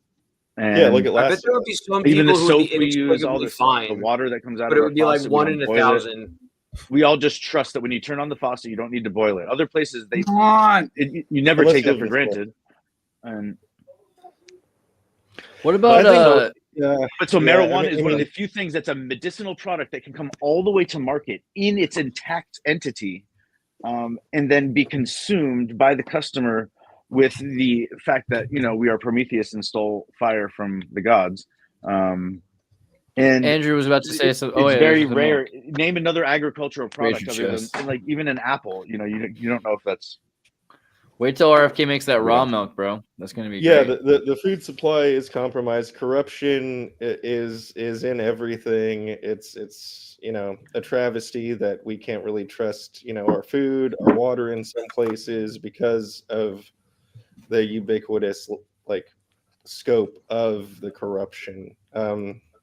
I don't know if So I get your point that it's like weed is a thing where you can sort of take corruption out of the supply chain because it grows so easily and all that jazz. Think about this: Twinkies. Every now and then, someone comes along and they figure out how to make the Twinkie cheaper, right? And they're still selling it for an extra 10 cents every 6 months, on some sort of scale. And the Twinkie used to cost 19 cents, and now it's up to like $2.19. But the whole time, someone comes and reformulates it so it tastes and feels the same in your mouth, and maybe they can make it a little bit quicker and cure it. So when capitalism drives the quality of things down, especially once there's a brand name associated with it, and people are buying the brand, and they. Well, even with can't sell marijuana, it like, because you were talking about how marijuana now, when you go to your store, is weird compared to what it was in the 90s, and it's like the different strengths and all that. And I figured it out. There was some sort of a plant from Africa. I'm trying to remember the name of it. It was like, oh my gosh, what was it called? Like iboga or something like that. Iboga, I forget the name. It's not ibogaine. No. This was like a kind of bush that people ate to it was like a speedy bush. It was like a cactus. What's this African cactus? Cat? No, it's freaking what's it called? Euphorbia. Was it a psychedelic, a stimulant? What was it? It was a little stimulant, and basically people started selling it as like a diet pill in the West, and they started cutting down all. No, that's a bush. It's a bush. I know a lot about these things. And as far as what is the medicine? Hoodia. It was called Hoodia Gordoni. Yeah, it's Hoodia. not available Hoodia. anymore. No, it is. But here's my story. So basically, people cut it down. I swear I had a drink at that in a couple months ago. Yeah, exactly. So this plant stopped being as powerful as it used to be, even though they have a higher and higher quantity of the chemical from the stuff that they're farming. It used to just grow wild, and now this stuff seems to be like upset that it's being farmed. It used to just live in nature and do its thing, and now it's been like totally put into. You can't get it from Africa anymore. You have to basically get it from labs and things like that, and it's not working as strong as it used to be. And I think the reason is because plants get really sick and tired of being exploited. At a certain point, they want to be exploited because that helps them grow. But once humans get to the point where they're like putting it into bar drinks and destroying the marijuana, whatever, like the plant changes because it's realizing look at stevia. Or no, Yeah. salvia. Sorry, salvia. Well, that's why salvia used to be used by the godfathers and the grandmothers in the sweat lodges, and now it's used to like throw kids out of windows. Yeah, so to get a specific strain of a plant to express a certain phenotype from its genotype, people have been growing marijuana indoors with high-powered lights since like the 1850s, 1860s, in underground bunkers. Even here in Massachusetts, there's a place called Brook Farm where they had giant ultraviolet lights underground and were experimenting. They were growing mushrooms and stuff down there too.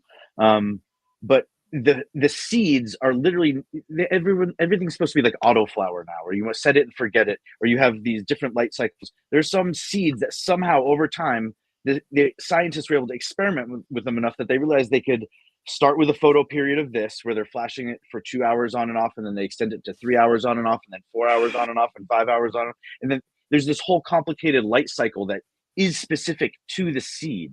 And it's very difficult to get the seed to actually be the same thing as the plant that it's growing in. And so when you have a source like Amsterdam, like I said, you can order these feminized seeds from these heritage strains.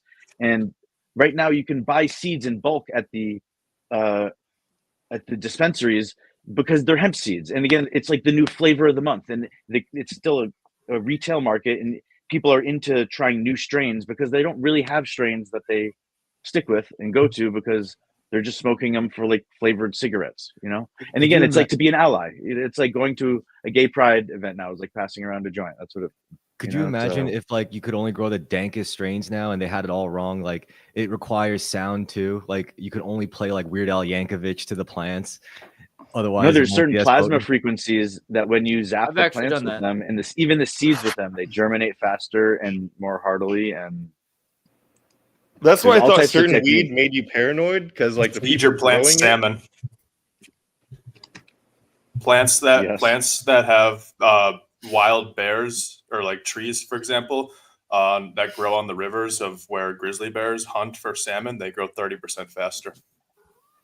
In the 1700s, the German army, again, they were like Darwin. You had these naturalists, right? And they're willing to go to the middle of anywhere, the middle of the jungle, to find some mushroom to like record in their diary books, and that they may end up getting home someday. And if they preserve a specimen with a spore print or something, and then so there's the guys that are willing to do that. And, you know, the army brings these guys out to the middle of nowhere with all these in order to get a sample and come home. Because again, you can cure cancer. Who knows what types of medicinal things you're going to find in the middle of the rainforest. But so then there's the people back at home who are trying to figure out what you brought them. And all of a sudden it's working, but then it's broken.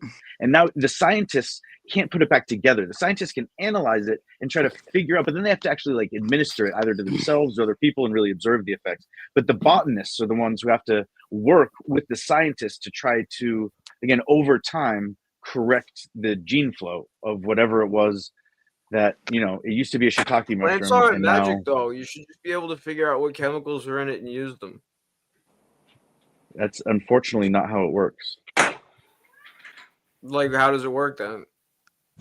Well, again, would you rather take something synthesized in a lab or synthesized by a plant? And it's like in the buds of the plant. And again, there may be a point. Two different answers from two different kinds of people. To correct myself, back in the day, one of my buddies, Yoga Poser is about to tell us about a tokamak grow room.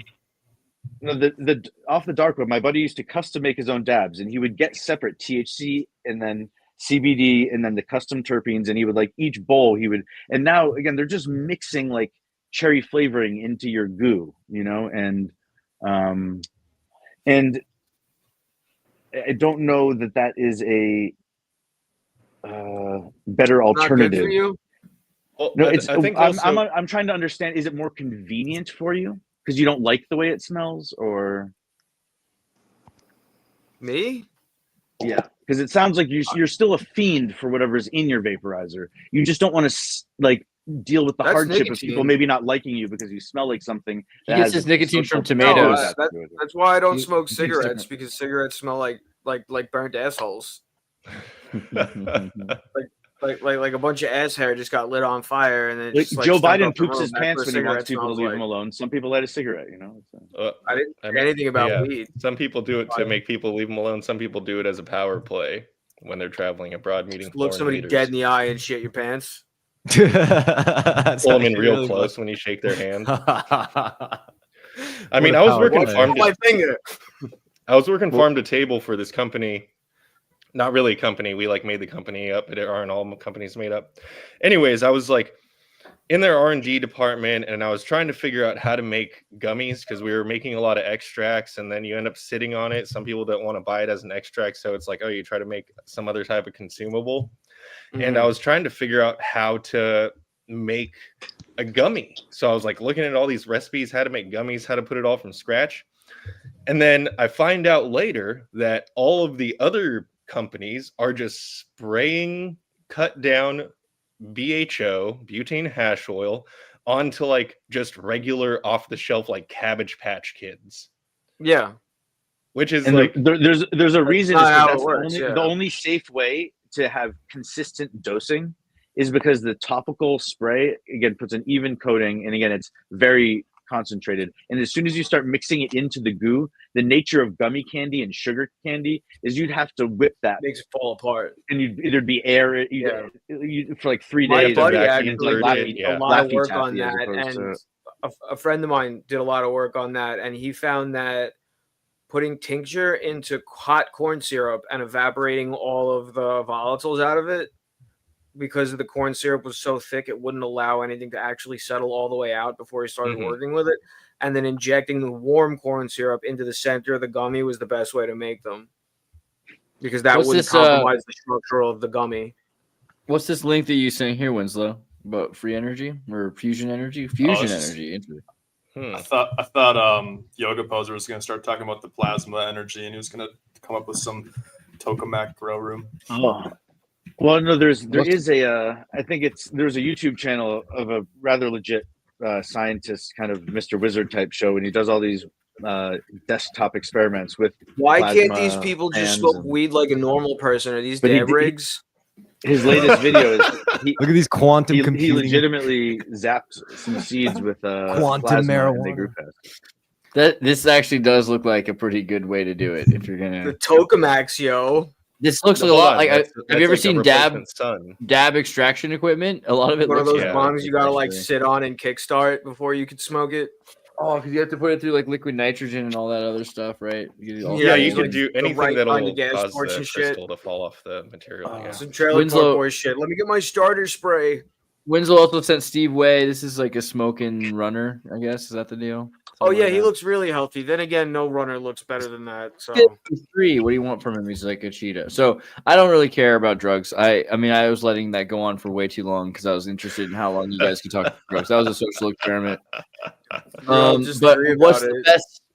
what's the best time to sleep and wake up? That's actually kind of more interesting to me. So like people that go to bed early, tired. Yeah, because early to bed, early to rise. Tell me more though about this. Like, does it really have nothing to do with the sun? Do you just like live like with your own fluorescent lights, like a solar plant? Like, and even have you ever seen a plant turn into a hermaphrodite because you flickered the lights too much? You have to have a good schedule for your plant. What time is it if you live on a blimp that's traveling over time zones every day? What if you're in a blimp that travels like time zones every day? Time moves slower, or time moves slower in the morning. I have a question for everybody. I have a question. Okay, hold on. How many of you guys have screens in your bedroom, like a TV or a computer screen or something? I don't have either. When I got my own, when I got my place, I was like, you know what? I'm gonna try to have a bedroom with no fucking TV. Because that doesn't count. Yeah, I mean, you could just put your phone down, but it's not the same as like falling asleep with the TV on, and it's helped. Like for the past 3 years, I could say I've gotten way better sleep. How many of you get in the habit of putting your phone in airplane mode until you like turn it on for a second to check it and put it back into airplane mode right after you're done using it? Because that's the way you live your life. I see German people doing that here, and it blows my mind. They just turn off. They turn on their phone for a second, use it, turn it off again, like airplane mode. It's like 99% of their life is in airplane mode. They sleep in airplane mode, of course. And I don't know. It seems like that's the way to go. Is that crazy? I leave my phone on silent constantly, and if I'm not silent, airplane mode. No, not that. If there's an emergency, I want to know about it. Your phone is sending 11 megabytes to Google every freaking hour or something like that. Like it just continually does this all the time. Well, yeah. What's going on with that? But it's also the cost. Yeah, that's fair. Good point. Which is probably good, and I think that's good on their part of realizing that U.S. companies rarely have anyone's best interest in heart. And I think they kind of learned that the hard way, especially with Laura Loomer just fucking eye gouging one of them to death. But no, I think there is definitely that aspect, and I think there's also the a lot of the cellular service in Europe and elsewhere is actually really bad, or it's used by extortion rates. So they do everything by Wi-Fi. Yeah, everybody. You can map a room with Wi-Fi, so imagine what you can do with 5G. LiDAR. I don't know. Some people say that it looks like Wi-Fi. I don't know why it looks like LiDAR. It's literally just Wi-Fi applied to cellular networks. It looks like Yeah, and you think that nicotine from tomatoes is the same as a smoking cigarette. I don't know. From 1 p.m. to 3 p.m. and from 2 a.m. to 4 a.m. are when people are the most tired generally, whatever that means. You have a circadian rhythm, and it looks like you need about 8 to 10 to 7 to 9 hours, depending on how old you are. I don't know, right? I wake up like clockwork 5 hours. There's after evidence I go to that sleep. your liver processes. Yeah, it makes sense. That's what Napoleon did, and that's like apparently the best. But the there's same way you could breed, a lot of you could breed a plant to evidence have your different liver light clears cycles. itself. Apparently, your liver clears itself if you go to sleep at a certain hour. It's like 11, 10, or 11 at night. Yes. Early at night. It's better for your liver to clear itself if you go to bed early. Some of these people are saying. If you lived on a blimp that was near the Terminator, which is the line where it goes from light to dark on Earth, and you were either always chasing it or just ahead of it, and your days were either really long or really short in terms of your light cycle, because again, it's plausible that there would be Concorde or a cave. It's like living on a giant balloon blimp, and your days are like 18 hours. You wouldn't if you lived have a few generations up there. Maybe eventually the body would adjust to a different light cycle. I don't know. I mean, well, there was that guy who there, but here now. They put that guy in the cave for months or whatever, and he naturally fell into a 25-hour weird cycle. He had no clock. He had no he would call and check in every now and again. People in the Mars capsule test where they had them in like a shed that simulated the space flight to Mars for like 10 months. Big, I know the they experiment you're also talking did about. that. Yeah. Yeah, there's evidence. And of again, 36 that's hour one of these cycles. Discovery Channel things, and because we all know it, it's propaganda. It's I mean, it would make sense that like sure. the human body would evolve to something that just is kind of close to what a day is, and then just has some kind of adjustment mechanism to the sunrise. I still think everybody's something different. is ideal for a certain amount of time. Like doing 4 hours of yoga a day probably isn't sustainable as part of a lifestyle Probably would for hurt a forever. lot. But taking a 60-day period and committing to that level of 2-a-days essentially, that is the type of One a thing day that is a may lot. yield good results in the long run, even though in the short term you're not taking the straightest point from A to Z. You're going from A to B. Sort of it serves the community for everyone to have a different cycle. Like you're gonna have morning people and you're gonna have these night owls, like if everyone wakes up at the crack of dawn and goes to bed when at a reasonable hour, who's gonna watch everyone while they're sleeping? Do you think Da Vinci painted from 9 to 5? Do you think Michelangelo, when he was doing the Sistine Chapel, Ray was on Bradbury was on a good sleep schedule? They didn't Da have Vinci was on a lighting. good sleep schedule. They didn't have electric lights. Mm-hmm. How about when he was carving the Moses? What about statue? Poe? He had Was he candles. sleeping 8 hours a day during that time? I think people that have natural life cycles based on the sun. I mean, like look at the Mennonites or Amish and these people that live to the maximum of the sun. I mean, solstice, right? Like you start celebrating December 21st. I've seen this with the Advent people here in Germany and Europe because the sun's so dark at that point of the year. They're just like, this is from now on. Every day will be longer and longer and longer. You know what I mean? Like it's a celebration. So there's something about that, about the sun and its connection to us. And I know what you're saying. If we were globalists with blimps, we would have different life cycles, or if we use halogen bulbs and LEDs, like I do use that. This is me. That's my life. But like, go ahead. Antarctica used to be warm. Wait. Do you know the day that we are the farthest away from the sun on average is July 4th every year? Yeah, and then the day that we're the closest to the sun averages around December 20th or December 25th every year. And we're measuring that. We're measuring that based on the tilt of the diameter, Earth. the apparent change in diameter of the sun, which could be the sun itself pulsing and expanding and contracting over the course of a year. It's like 20 to 30 million miles. Me and Andreas did the same thing.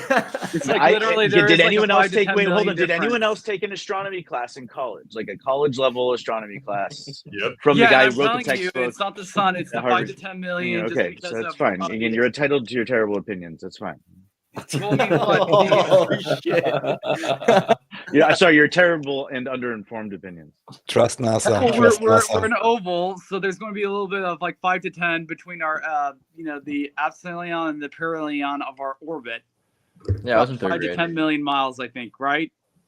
But the only way we measure our distance relatively to the sun changing is the diameter of it growing Yeah, slightly. you can't according bounce to something our off of measurement. it. Oh God.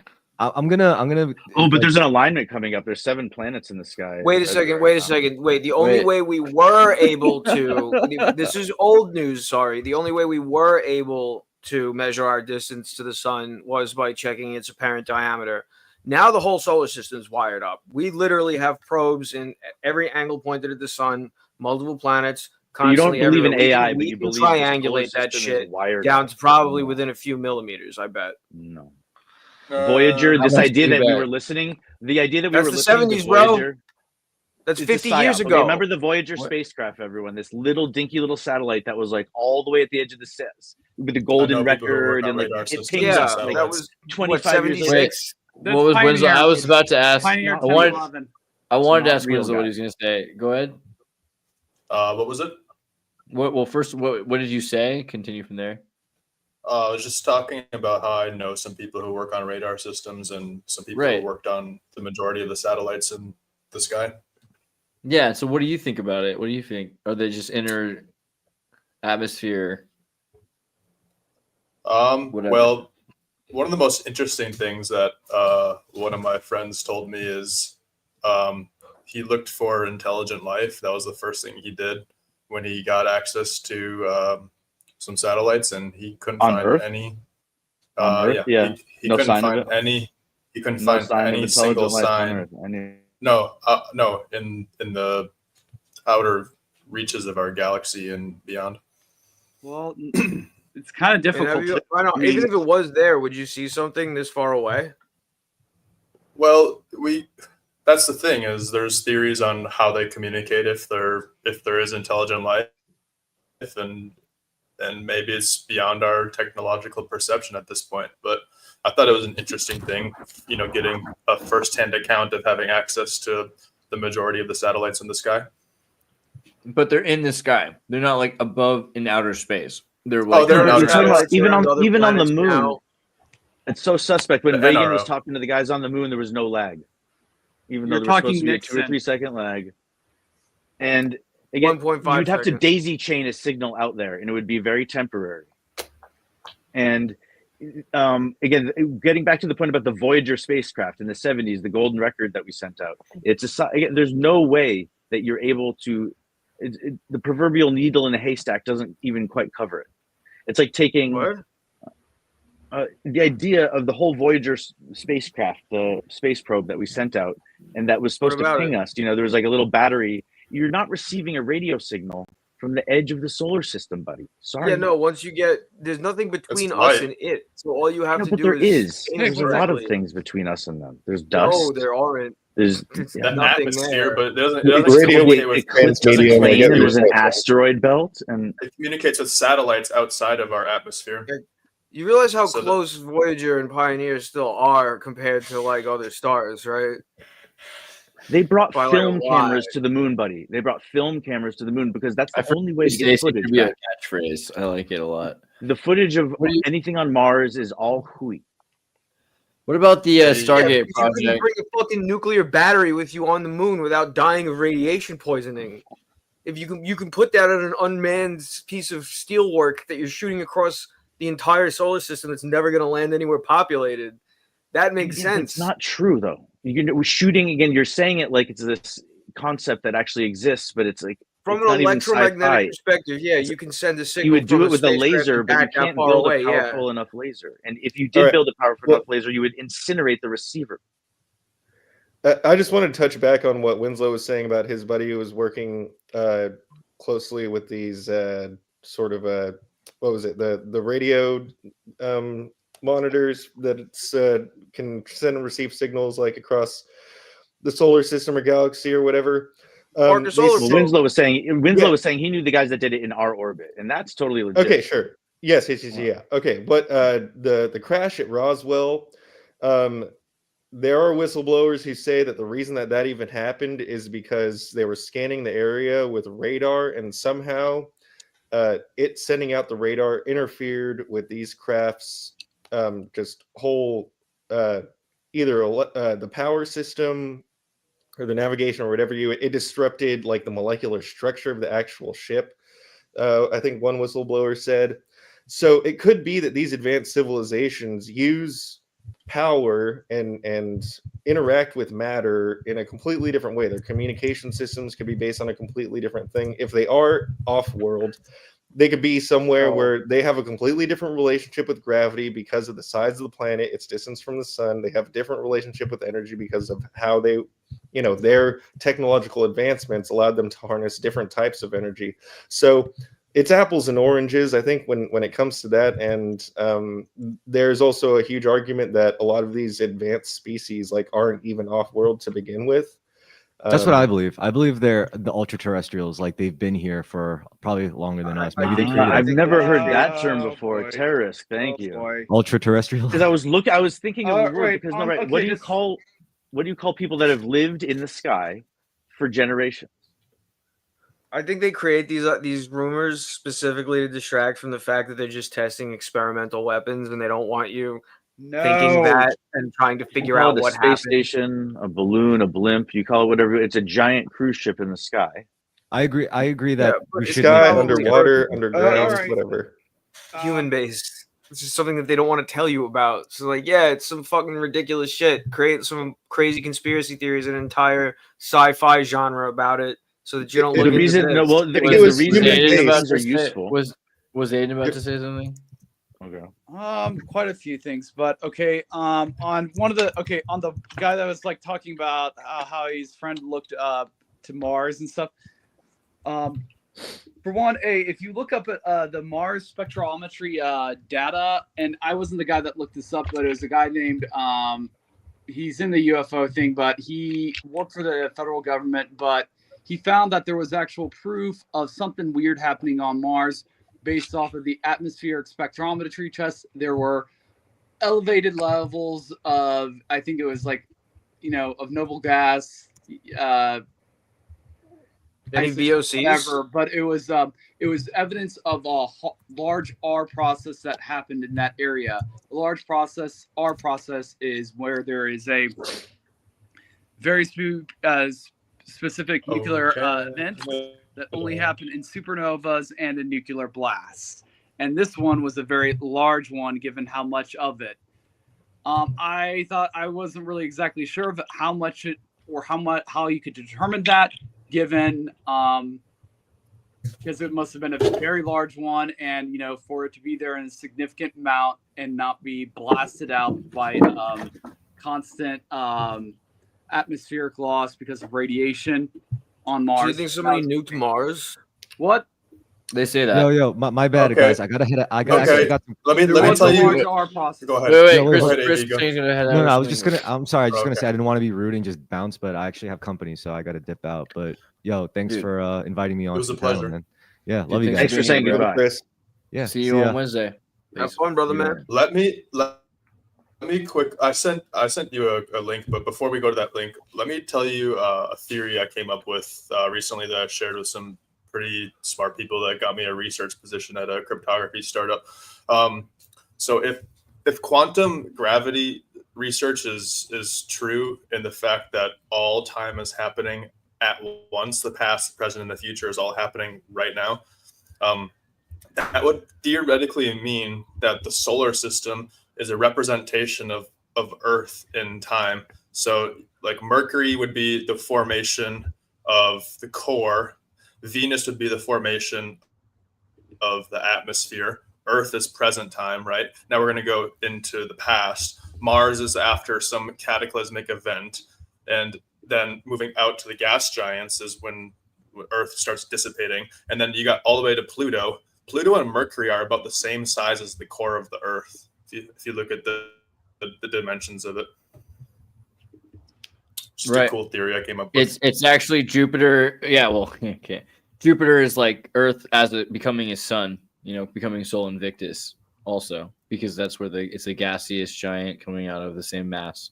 But yeah, the idea that it's a projection of every moment, every space is a different time, and that we're living in a holographic flat universe is like the most probable, realistic model that seems anything likely. From that, I wanted to bring up the. Have you heard of the Martians, about the Hungarian Jewish scientists? No. Okay, so in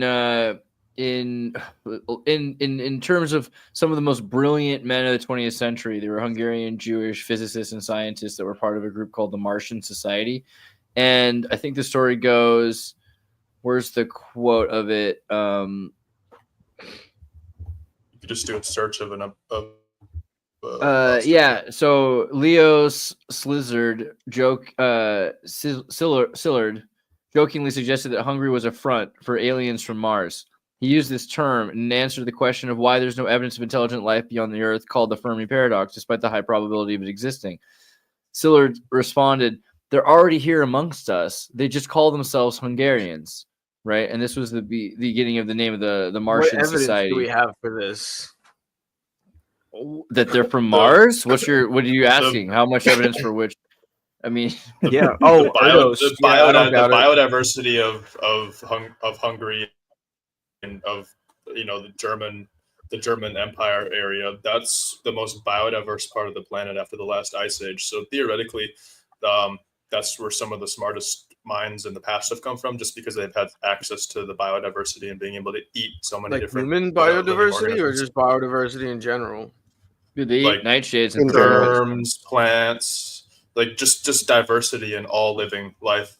After the last ice age, the German area, yeah, the rainforests are very low in plants. They have a lot of species of animals and insects, but they're a lot lower in Well, there's also something here that this is the way Hungarians also have is pretty good in a rainforest, though. Hungarians also have a very strange language. They have, if you think about it, noun cases. When we have noun, they have high class, a very classist society. Germanic language.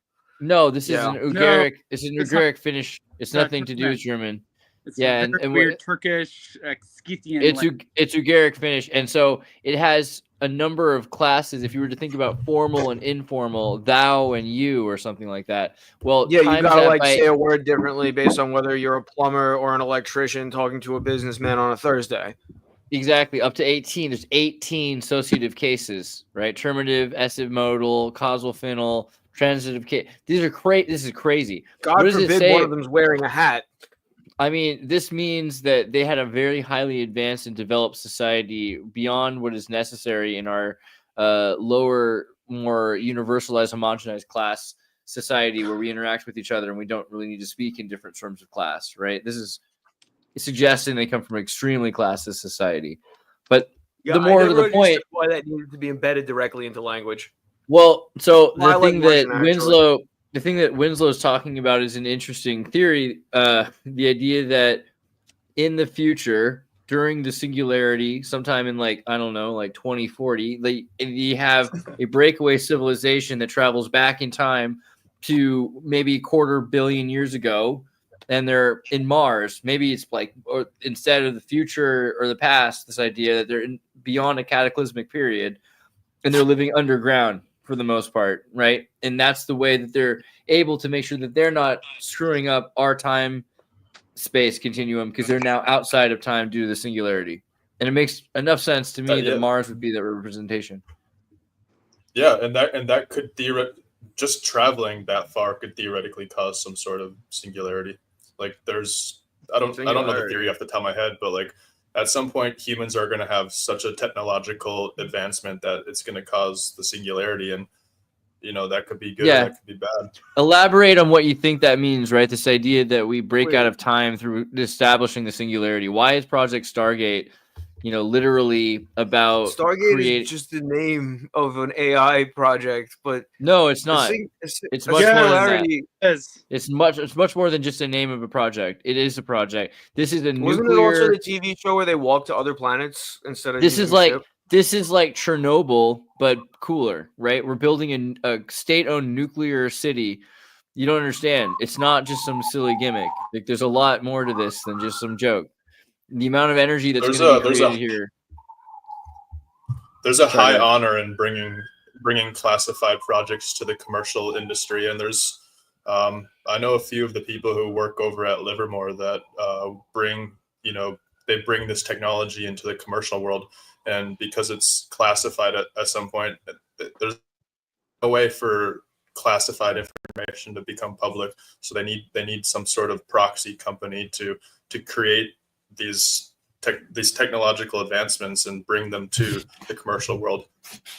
Right. Yeah. So the Stargate would be the commercialization of AI in the sense that it's going to be a nuclear city. Like what? Massive use of GPUs? No, you don't understand. The amount of energy that it takes to produce these kinds of super intelligences require giant arrays of more than just GPUs. Although I understand your point that they're related in those types of calculation machines. NPUs. Don't forget the NPUs. Yeah, and UPUs. It's really UPUs. But beyond that, the point is it takes energy. What is there to gain? Nuclear power. They're going to build nuclear power, and they're going to build they have to build an entire city that can run this. This is going to be this is something much. This is why it's why it's $500 billion, because they're building essentially a new command city for the AI to run the world from. And this is not. And they're not launching it into space though. They're launching. No, this is going to open up space time. That's really what this is about. We're going. How do you get that? How do you get opening space from time of just like what's a million GPUs by the dip together? Of NVIDIA? No, it's because they're gonna. There's a couple satellites that are these geostationary orbit spaces, and there's like a Facebook one parked there right next to one from Google, and there's probably a few ones from like 1,000 years ago that are, again, there's these weird nodal points in the orbit where once you get enough energy to get it up there, and like mathematicians figured this out by doing long division in the basement. That's how amazing our species is. But I think Andreas's point was that AI will be an observer, and we have observed observers collapsing probabilities. And when the scope of the probabilities you can observe is outside of just this causal material reality that we call existence, and it envelops, all other possible existences, that's where the singularity sort of thing would come from. A super intelligent consciousness. What? Yeah. A super intelligent AI could solve major gaps in our understanding. And that would be something that instantaneously beyond calculations, answers to questions beyond our comprehension. Exactly. But like, just because it exists and is smarter than us. No, be able to realize things instantly. We're talking about things that can instantaneously realize anything. People still won't believe it, or they'll believe it too much. I mean, this is beyond that. We'll reach a point where it's almost not important anymore. Because at that point, you'll be able to manipulate space-time itself, and you'll need time variance authority and all the stuff Disney's making movies about. No, but it will be able to do that. The super intelligent AI will be able to do that, but humans still won't be able to, right? AI what? I call it AI atmospheric alchemy. Right. There's something to that effect. So the other reason to have these giant botany experiments we were talking about, instead of doing them in underground bunkers, if they're floating in the sky, there's something called like hybrid vigor. And if you're doing a certain agricultural type of breeding experiment, you don't want it cross-pollinating with the local native landrace species. And especially there's certain things, there are toxins in certain plants, like tomatoes make nicotine. And now usually tomatoes are bred, and that's why you have heirloom varieties. But the idea of a Snow White and the poisonous apple, both apples and tomatoes were not originally fruits you could eat. But it took someone like a couple hundred years who really knew what they, or a couple hundred generations at least, they really knew what they were doing and were testing it somehow. They and then sometimes you eliminate one toxin and then there's another one that creeps in and it's in the plant's genetics. And then sometimes, like, for instance, if a plant wants to be bitter or toxic, and so if something bites it or doesn't want to eat the whole plant, it wants to store its energy in cellulose, which isn't readily digestible by the things that chew with teeth anyways. And then it also tastes bad. So plants in general, I don't understand why all of them aren't toxic to us. It makes more sense that they should all be like poison ivy. And that's why they're still around. Wait. Well, they want you to eat the tomato if you put the seeds out somewhere far away. Hold on, wait. I can full circle this. I can full circle that back to the drug conversation. The most stable organic molecule in the entire universe is the hemp plant. Benzene. So wait, I know that's really hilarious. We just went. Oh my god, bro! I'm trying. Wait, so Winslow, hard. you said it was the hemp plant. Winslow pushed earlier this link to me about a Soviet laser. Do you want to talk about the Kazakhstani Terra 3? Oh yeah, it's an actual laser station. There's a conspiracy theory that that's what shot down the Challenger spacecraft. I think it's an interesting conspiracy theory. I like it. That would be cool to get back at. Or the 1986 one or whatever. Oh my God.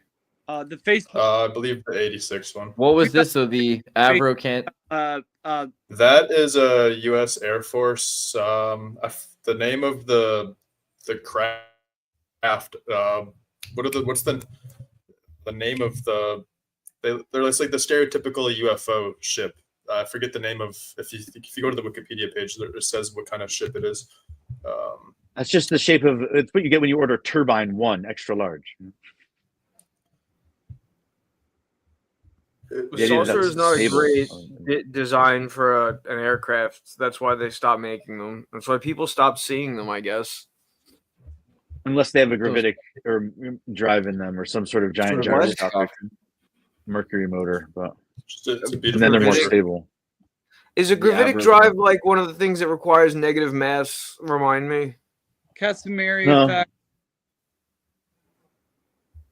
Well, so Parmesan, have you seen the demonstration? It's a science demo where a science teacher takes a weightlifting barbell and there's only weights on one side. There's like maybe a 10 or 20 pound weight, and he spins it really fast with a drill, and then somehow he's able to pick that thing up over his head in this rotational motion and then put it back down. And because this massive 10 or 20 pound flywheel is spinning on the end of a stick, it almost becomes weightless, and it's actually almost like jumping off the ground. And now that's just with one spinning on the end of the stick. The bar. Like the bar doesn't. When you have a gyroscope at the end of the bar no longer tends to twist when you lift it from the other end. It stays. And the gyroscope level. again is essentially a flywheel. And again, but imagine having a whole bunch of those that were going in counteracting directions, and then you can have a cube that can stand on its corner and then jump. But what a gyroscope does is it allows you to translate energy into inertia, because the spinning wheel Gyroscopes has more are many inertia than things in still different wheel. contexts, but yeah. So like if you have a gyroscope on board a craft, it'll prevent that craft from rolling in any direction.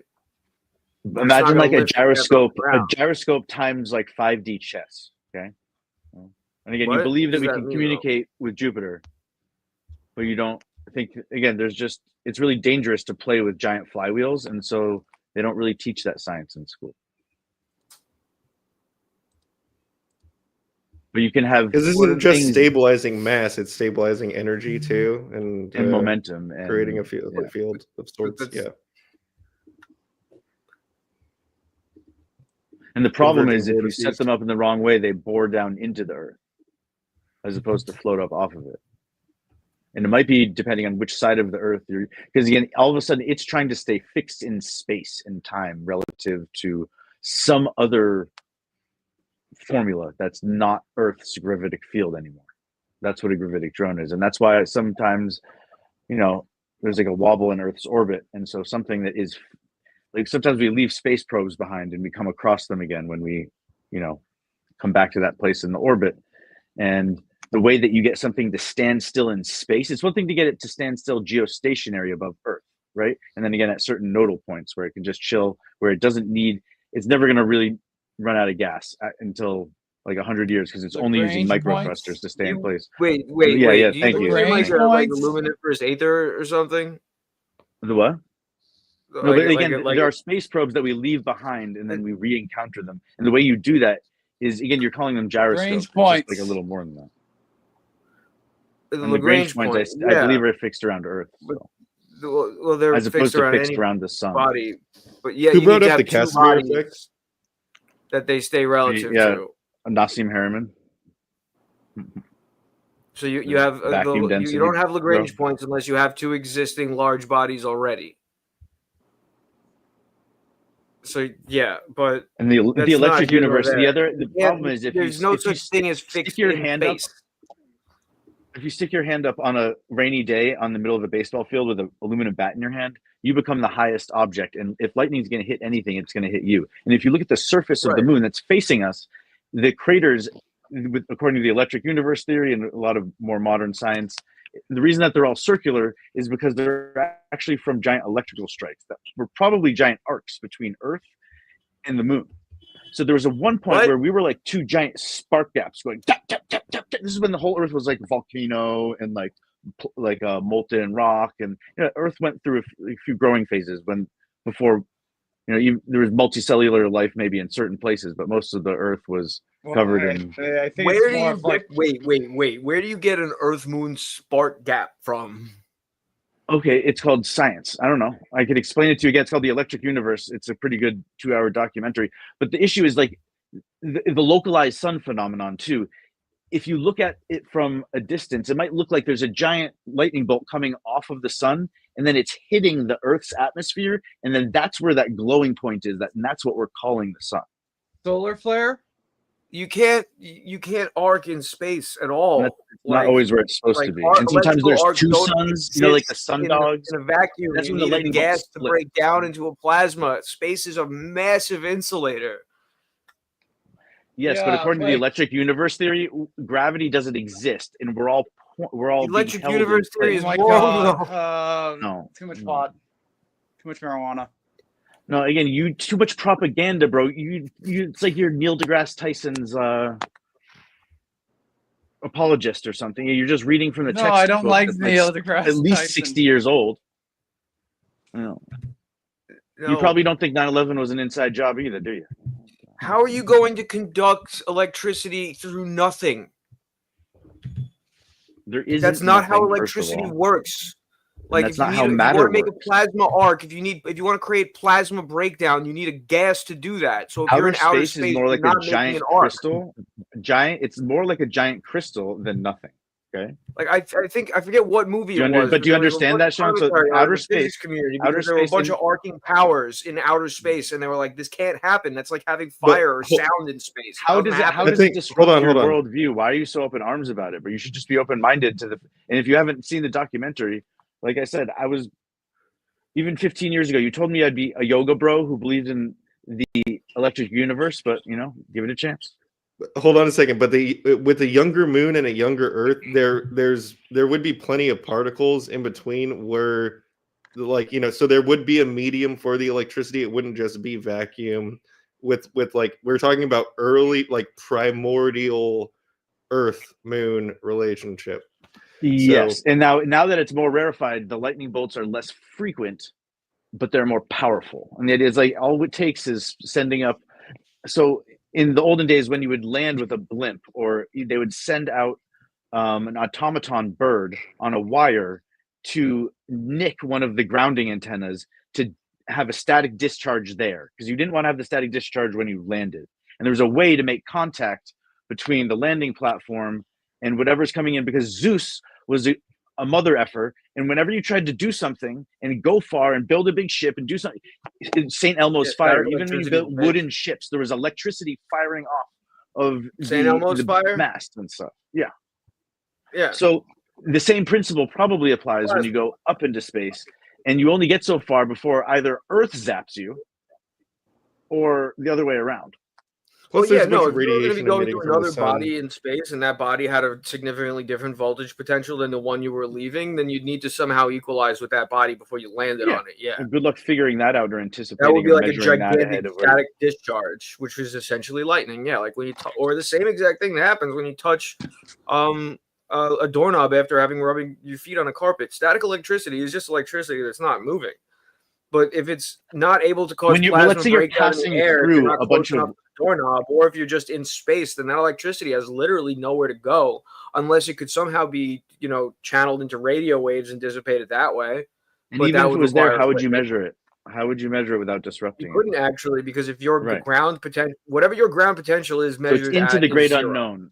It's into the great unknown, and generally you don't send human beings into situations like that, because even when you send robots, there's a financial incentive to produce footage that makes it looks like the robots are happy and doing their job. It's like Running Man. Robots not that I believe that the creators are from the strikes or whatever, but I mean, in this situation with the primordial Earth and Moon, it would also be like I'm not sure about the volatility of the sun, but the sun is constantly emitting tons of plasma and radiation.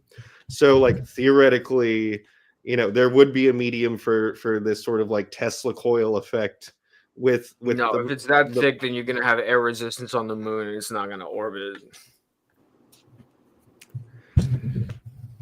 Again, with the mass of things in air resistance is not much of a factor. And again, and it's not being held in place and rotating by gravity the way we understand it. It does have to do with mass, but it's an electromagnetic thing where the moon is locked in orbit with us in a very particular way, where it may have been traveling towards us. And as it approached us, even at that distance, it blew off our entire atmosphere in the process of, we captured it from the asteroid belt. Again, it looks exactly like one of Mars's moons. It almost looks like Pluto. And again, there was probably some out of the same planetary. And the only reason it didn't hit us was because we were like charging. And so the physical objects didn't impact. But the idea that there's petrified wood on the moon that John Glenn brought back, or someone, that, there was this scandal around there being a sample in a museum that was petrified wood that was on the moon. Well, it's very possible if there's even pieces of Mars here on Earth. So if there was an asteroid that hit Mars and part of that rock fell down here and we found it. Okay. So then it's very possible that something hit vertebrate fossils on other bodies. And petrified trees are on the moon, either because there were originally trees on the moon or because they got blasted off of our surface. Oh, sorry. Go ahead. I wouldn't be surprised if they were. Oh, sorry. Oh, and we're over 2 hours and 15 minutes now. Just about every single moon in the universe has a synchronous orbit around the planet it's going around. So the moon's orbit around the Earth is not special. Oh yeah, I mean, when you have two bodies close to each other, the smaller one tends to tidally lock to the larger one, just because it's less stressful on its internals. Like it literally gets tell pushed Jupiter into that, but no, it seems like all the chaotic objects seem to have either gotten sucked up by the. Because otherwise, why would they be round impact craters? I don't know. Unless it kind of showed up all at once. The way a wave moves. And they say if maybe Earth used to have rings beyond a certain energy level. Yo, guys. So just let me say, I'm really surprised how much trust and faith you put in the government agency that was initially run by Werner von Braun, who put the firmament psalm on his tombstone. Not saying that NASA can produce interesting results, but it's obviously, how do you call it, a bottleneck of information.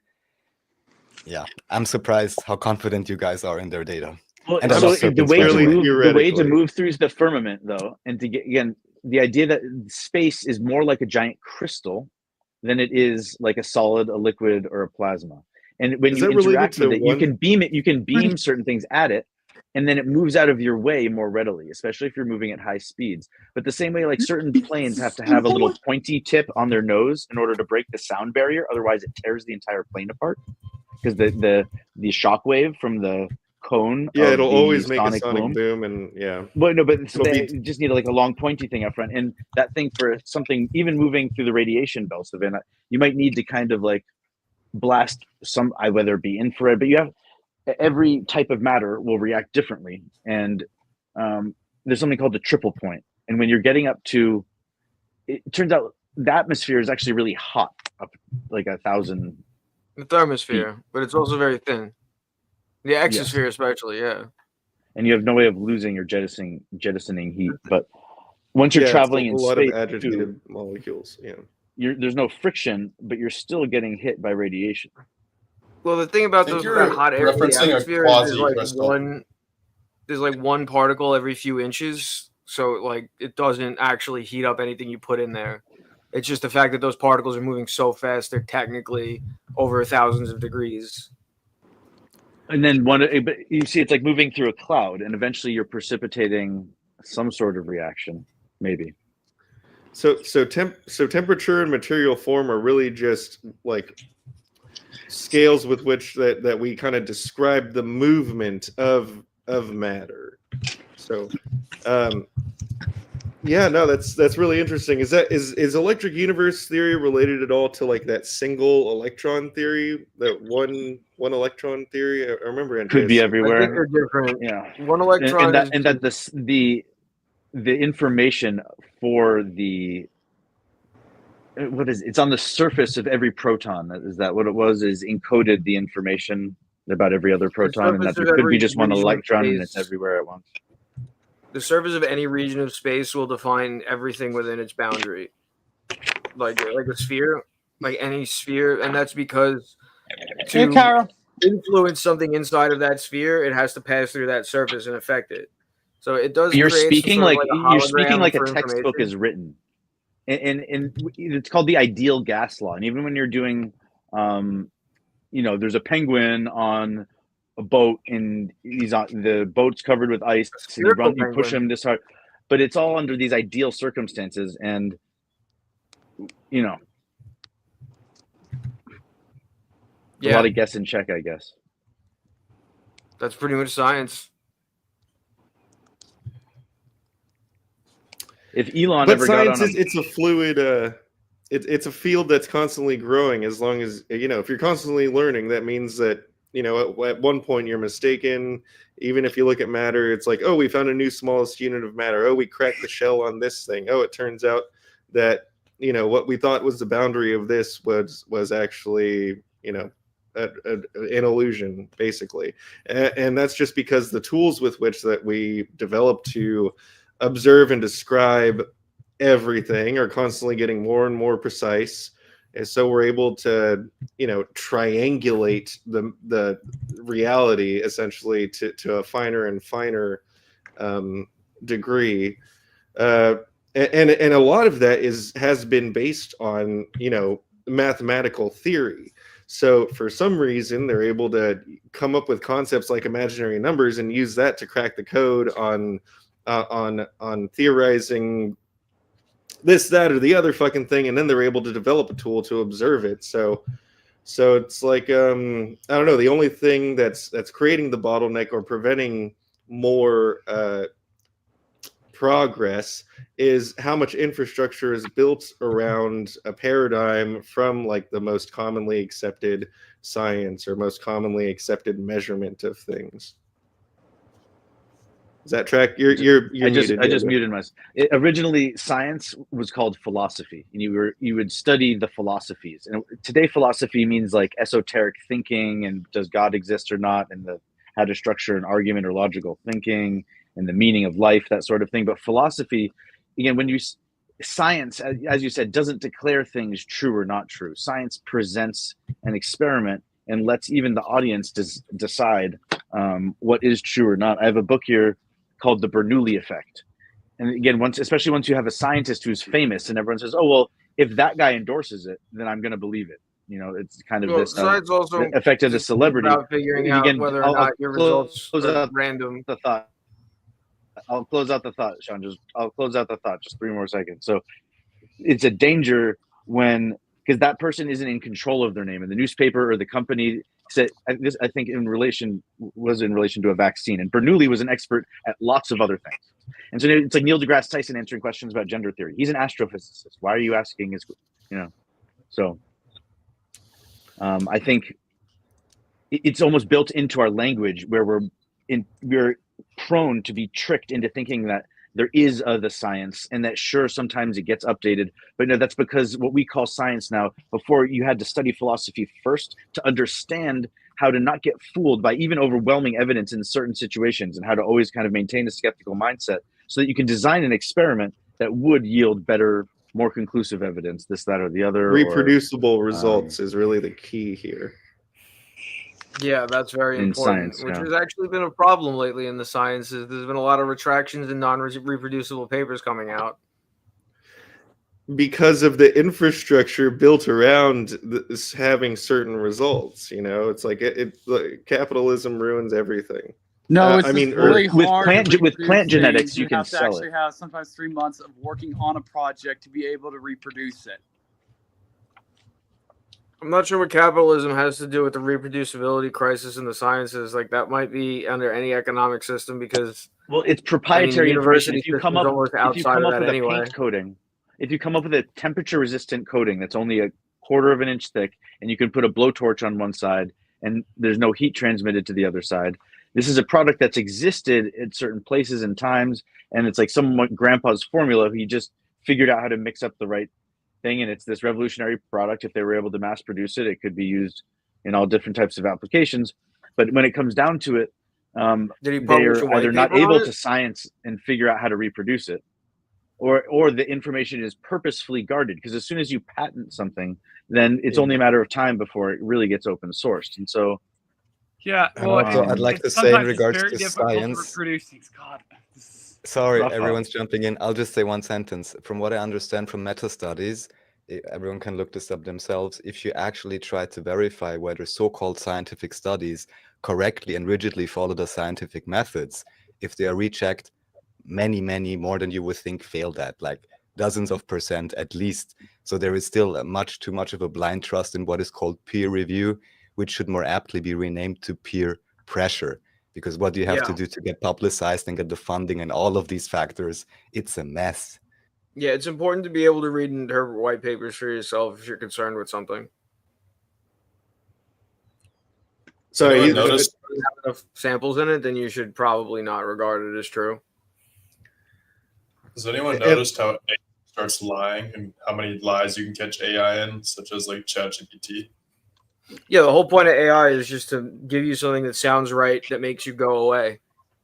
It's not like trying to be correct. Again, it's training you, because we've been conditioned when we want to know something to type it into Google and to not have our bullshit filter up even a little bit. And so now that the tools are getting better and better, it's just their job pretty much to remind you, even if your car tells you, oh, let me drive you, I got it from here, you can just like kick back and, take your hands off the wheel. I would just recommend not doing that, personally. Has anyone here been in a self-driving car? I have. I haven't, and I don't want to. It almost killed me. You're saying it turned left on a green, and it cut another so car. why'd you let it drive you? Did you have an option? Or you saying you got in the back seat, huh? I was in the passenger seat of a Waymo, and it turned left on a green light, and there was a car going through the green light. The Waymo should have stopped, but it didn't. Luckily, the other car stopped and didn't kill me. That's so insane. A Waymo always has no driver. Correct. Not a single. Can you sit in the driver's seat? Nothing God in the driver's saves seat. humanity. No human. Are you in the Bay Area? It sounds like a very Bay Area. Okay, yeah, because you mentioned, I grew up there. You mentioned Lawrence Livermore Labs. My best friend in high school, his dad worked there, and they do a lot of they touch a lot of really interesting technology there. And outside and of the Bay whether Area it in should be general. allowed, whether it's legal or whether it works well, your personal decision to get in one, is it availability or is it price point? Is it cheaper than having an Uber? It's cheaper than Uber these days, and it will always be cheaper than Uber. And paint thinner is cheaper than alcohol. Oh my God, cheaper than alcohol. Why? I'm just trying to think of. It's so's the mouthwash. Instinct to get in a car and allow it to drive you. Yeah, I simply wouldn't. Well, there's a cost benefit analysis, and he said it's cheaper than Uber, and Not if it kills you. Yeah, sure, but what are the odds that it's the odds that you're going to die in a car are pretty high anyways, so it's like, the odds that you're dying in a car that is piloted by LiDAR versus, somebody who's been driving for 14 hours. But again, the signal I feel safer around a interrupted. Waymo, to be honest, just because if you want to cross the street and there's a Waymo there, just fucking cross the street. I mean, I'm not condoning it, but in California, jaywalking is legal now, so. Oh yeah. Also, if you ever want to get into another lane, just look for a Tesla. Just move over. They'll stop for you, whether or not the driver wants to. If you do it slow enough, yes. But if you do it too fast, anyone tells you, there should be a follow-up question when the car parks you at your destination. There should be it's like a psychologist. Sir, are you sure you're not thinking about hurting yourself or anyone else today? And it's like, oh yeah, no, I'm fine. Well, because you just let the car drive you for 50 miles through like traffic. So again, are you sure you're not thinking about hurting yourself or anyone else today? Because again, according to some like behavioral analysis, evaluation, decision tree things, like you should never, if anyone is like, look, dude, I'm gonna hit the self-driving mode. Like, if you can jump out of the car, like that might still be a better option. And notice how, like, again, Elon's been promising it for how long, but he's not willing to put one out there with his name on it fully necessarily, Well, not even any of his rockets have left low Earth orbit yet either. have any rockets? Raph, you want to chime in? No. Someone thought they found a new asteroid, and in fact, again, this is a news article in the last 2 weeks. Some astronomers thought they'd spotted a new near-Earth object, and what they actually had spotted was Elon's car. Shit, you not. Technically, wouldn't that be an asteroid now? He sent a Tesla up into the Roadster orbit. Okay. I mean, I've ridden in a Tesla before. Yeah, direct drive electric motors generate instant torque. The power is amazing. Sure. When you were a kid, it was like, what would you bring to the moon, right? So if you were Elon, what would you have put in the trunk of that Roadster? Because he said it was just a factory Roadster, and there was like a dummy in a spacesuit in the front seat. First of all, that was definitely a cadaver. If the time machine, what a waste! Imagine that thing's drifting off into space. Of course, there's a cadaver in there because you could send a golden. No, it's like in a hermetically sealed suit. It might have even been embalmed. But then, what else was in the trunk? Just think about, and that's a fun intellectual experiment. Instead of like if you could bring 10 objects to a deserted island or the moon, if you were Elon, what would you have put in the trunk to that Roadster? I know, right? Space has about as many laws as the sea, so. But it's like a time capsule, and the idea is you're hoping some alien species captures it. And this is trying to interpret anything and everything about our species based on first finding the car and then realizing there's something biological inside of it, inside of a suit. And then there's maybe, again, something inside the car. Well, again, it's like, which alien species? What type of technology do they use? Like, where/when do they come from? What would their motivation be to even look at this piece of space trash with a couple dead bodies? Yes, but okay, so all those things removed. Again, Drake's equation, the odds are very low, but let's just, because that is the premise of why he sent the Roadster out there, is that, again, we fling things out in all directions, and that was kind of his, chest pound and salute sort of thing. It was like maybe a bit. Again, I think he was trolling the Republican audience. I think that was like the fact that Democrats only reacted because, again, I feel like he was trying to say it felt like the regime was regaining power or something, and somehow he was up there speaking, and instead of saying God bless America, he was giggling the whole speech. He knew he was going to do that. Again, if you watch him and read his body language, he knew that was going to be the funniest fucking joke ever. That was going to go viral the second he did it, right? And he goes up there. How many pizzas can the model? He knows he's about to do this to the Republican audience, and kind of call them out a little bit for some of their bigotry, perhaps, or he made a speech at what was it, an ADF or an AFD, like the far right wing political party in Germany. He made a speech over like a FaceTime, basically, talking about how they should never be afraid to be proud to be German and all this stuff. And it's like, it's a party it's the far right party in Germany. It's the nationalist party in Germany. And again, it means watch out. And again, the other countries, if they're reading that, they got that message. That is kind of what it means. AFD's not really locked and loaded sort of thing. Hold on, Andreas, what were you saying? AFD is not really a far right party. It's kind of a misnomer. The thing is that they're against nonsensical policies, and they're a lot more maybe like libertarian in some ways, but they're certainly filled with Zionists and immigrants and people of all different colors. It's run by a lesbian. It's like not really. It's not the far right that we refer to when we say America's far right. What they're saying is that the extreme left, you could say, and it's funny because the extreme left are the ones who are in charge, right? Like the Grüne Bundesparty, the socialist parties have been in charge ever since East Germany was assimilated into the West. It kind of took over German politics because Germany was collapsing, West Germany was collapsing, and by absorbing the workers and these industrious, hardworking, poor East Germans, they were able to continue on keeping Germany going for the next 20, right? Like the socialists kind of kept Germany going. So you have this reaction of people saying, hey, we want to have immigrants' passports. Germany, the country going? Because again, Germany was actually two countries in the 80s, right? You understand? Germanic people was a thing. And in the United States, when you said Germans, it referred to like 8 ethnic groups. Yeah, no, but That we're was a talking about joke the at one point. Yeah, There was a but he was sign talking up- about the. I'm just saying. like a Hold on. He was talking about Norman the Rockwell AfD in painting, Germany, bro. the Alternative for Deutschland Party, and that's what we're talking about. The Alternative for Deutschland Party is in Germany itself, and that's not to be confused with Austria's far right, supposedly government, which is like, was it a Freedom Party? Not government yet, but now the strongest Österreich. party in the most recent election is the Freedom Party, which is often Freedom equated Party, with the right. AfD in Germany. Yes. And so they're just talking about self-determination, individual rights, which is a whole different thing. AfD does that, but AfD's real thing, and not to say that the Freedom isn't also talking about immigration, but they're both talking about having passports being checked when you enter the country, basically, because nobody's doing that, and it would be really cool if they knew who was in their country. And what happens most of the time now in Germany is random people come in and they burn their passports and disappear into the woodwork. And that's why it's really hard for them to do anything about it. So they want to figure out a way of actually having just some sort of index of who the hell is in their country. And otherwise it's the same kind of thing as the sanctuary laws. Yes. Okay. But what lesson did Germany teach the whole world about making lists of all their people and then sorting them and tagging them? And again, we can tell this again.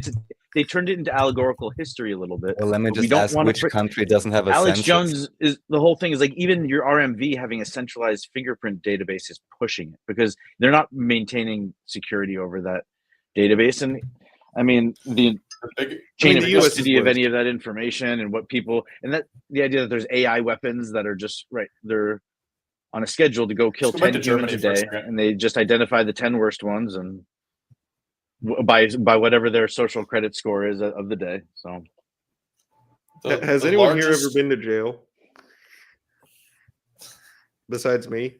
Anyone spent more than a weekend in jail? No, never did a bid. Well, when they process you, now they take your. Well, I mean, it's like they get your DNA. They find a way to just just in case you commit a future crime that you're in a database or whatever. They're always finding ways to keep track of you and they map your insides. They do an X-ray of you now. In certain cultures, they collect all the hair that you leave behind and they make a voodoo doll out of it. Hot.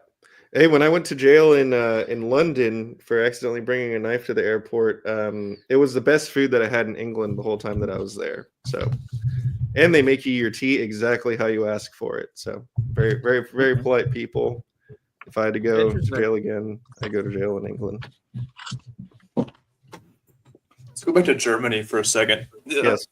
So the biggest minority, hold on, Yoga Poser. The biggest minority in Germany is Turkish, and it's only at 3.2% or something like that. But if you tie back Germany to what as I was saying earlier, Germany was the most biodiverse part of the planet after the last ice age. Now look what the English called Germany, which the Germans called Deutschland.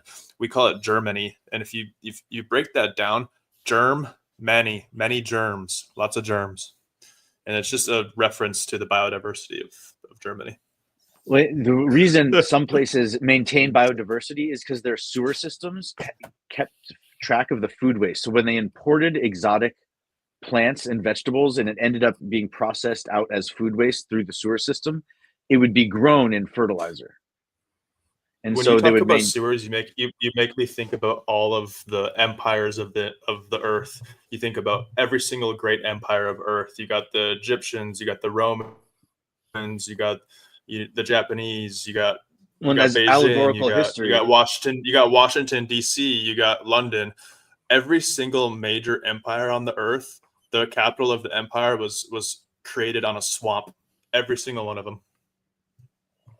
Yeah, in certain areas, again, when horses and cattle used to move things around, and even still in certain places, just because it's more eco-friendly, there's just manure all the time, and you want to know what the animals are eating so that you can use the manure in your garden. You want to know that the animals are eating good food so that you're not poisoning the roots of your plants. And Hitler's hometown, it starts with, it's not Scheisehausen, which means shit house, but it was Schleswig-Holstein. And the idea is there was a whole place eventually where all the engineers and the plumbers lived, and they probably at some point you're just getting tank load processing waste at the ports. You're getting assigned all these terrible tasks where somehow you're sending massive cargo ships full of just bio waste of some sort that needs to be either processed into biomass and burned, or if you want your country to never be invaded, you want the strongest microbiome. Now, when we look at the microbiome of our planet, one of the strongest microbiomes is cockroaches, and most of the cockroach species are metropolitan, which means they're in every city of the world. If what I've heard is the largest or the strongest cockroach colony in the entire world is the one in the U.S. Senate. Count it. Nice. Like, I'm talking about real cockroaches, not a metaphor for people or anything like that. Well, you know, the Senate, it's like each state why are you sends saying their microbiome? representatives there. Why? How are cockroaches a microbiome? The apex predator of the microbiome is definitely the cockroach. Men in Black. I feel like they're pretty much a prey animal. Well, yeah, but they eat a lot of microbes. They eat all of the germs. They eat everything, and they're like a scavenger. They're not. Yeah. Their belly is like a Swiss Army knife. Their belly is like a Swiss Army knife. Very for intelligent. Turning anything into. Like and they live a long time too. Think about that. It knows what to put in its belly in order for its whatever juices are in there to digest it into electrical impulses so that it can move its limbs and make decisions in its little nervous system with eyes apparently that can also like see. Because they eat poison and die. Like no, they reproduce so many that you can fool their pack of biology. Aren't they pretty resilient? They're one of the most intelligent creatures on the planet. They speak with pheromones and they communicate with pheromones.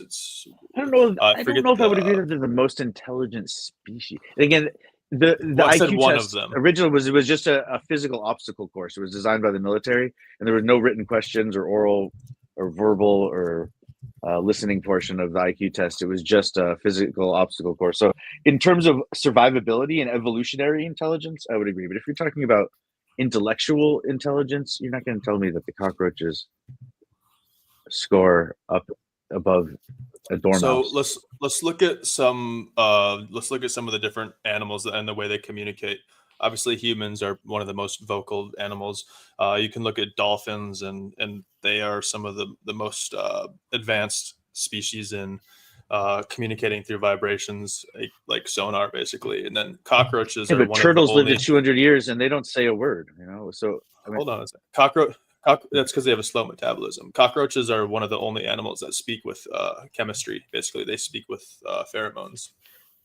So every animal has their own niche in the animal kingdom, or whatever. Listen to what you just said. Again, all animals and everything uses pheromones, dude.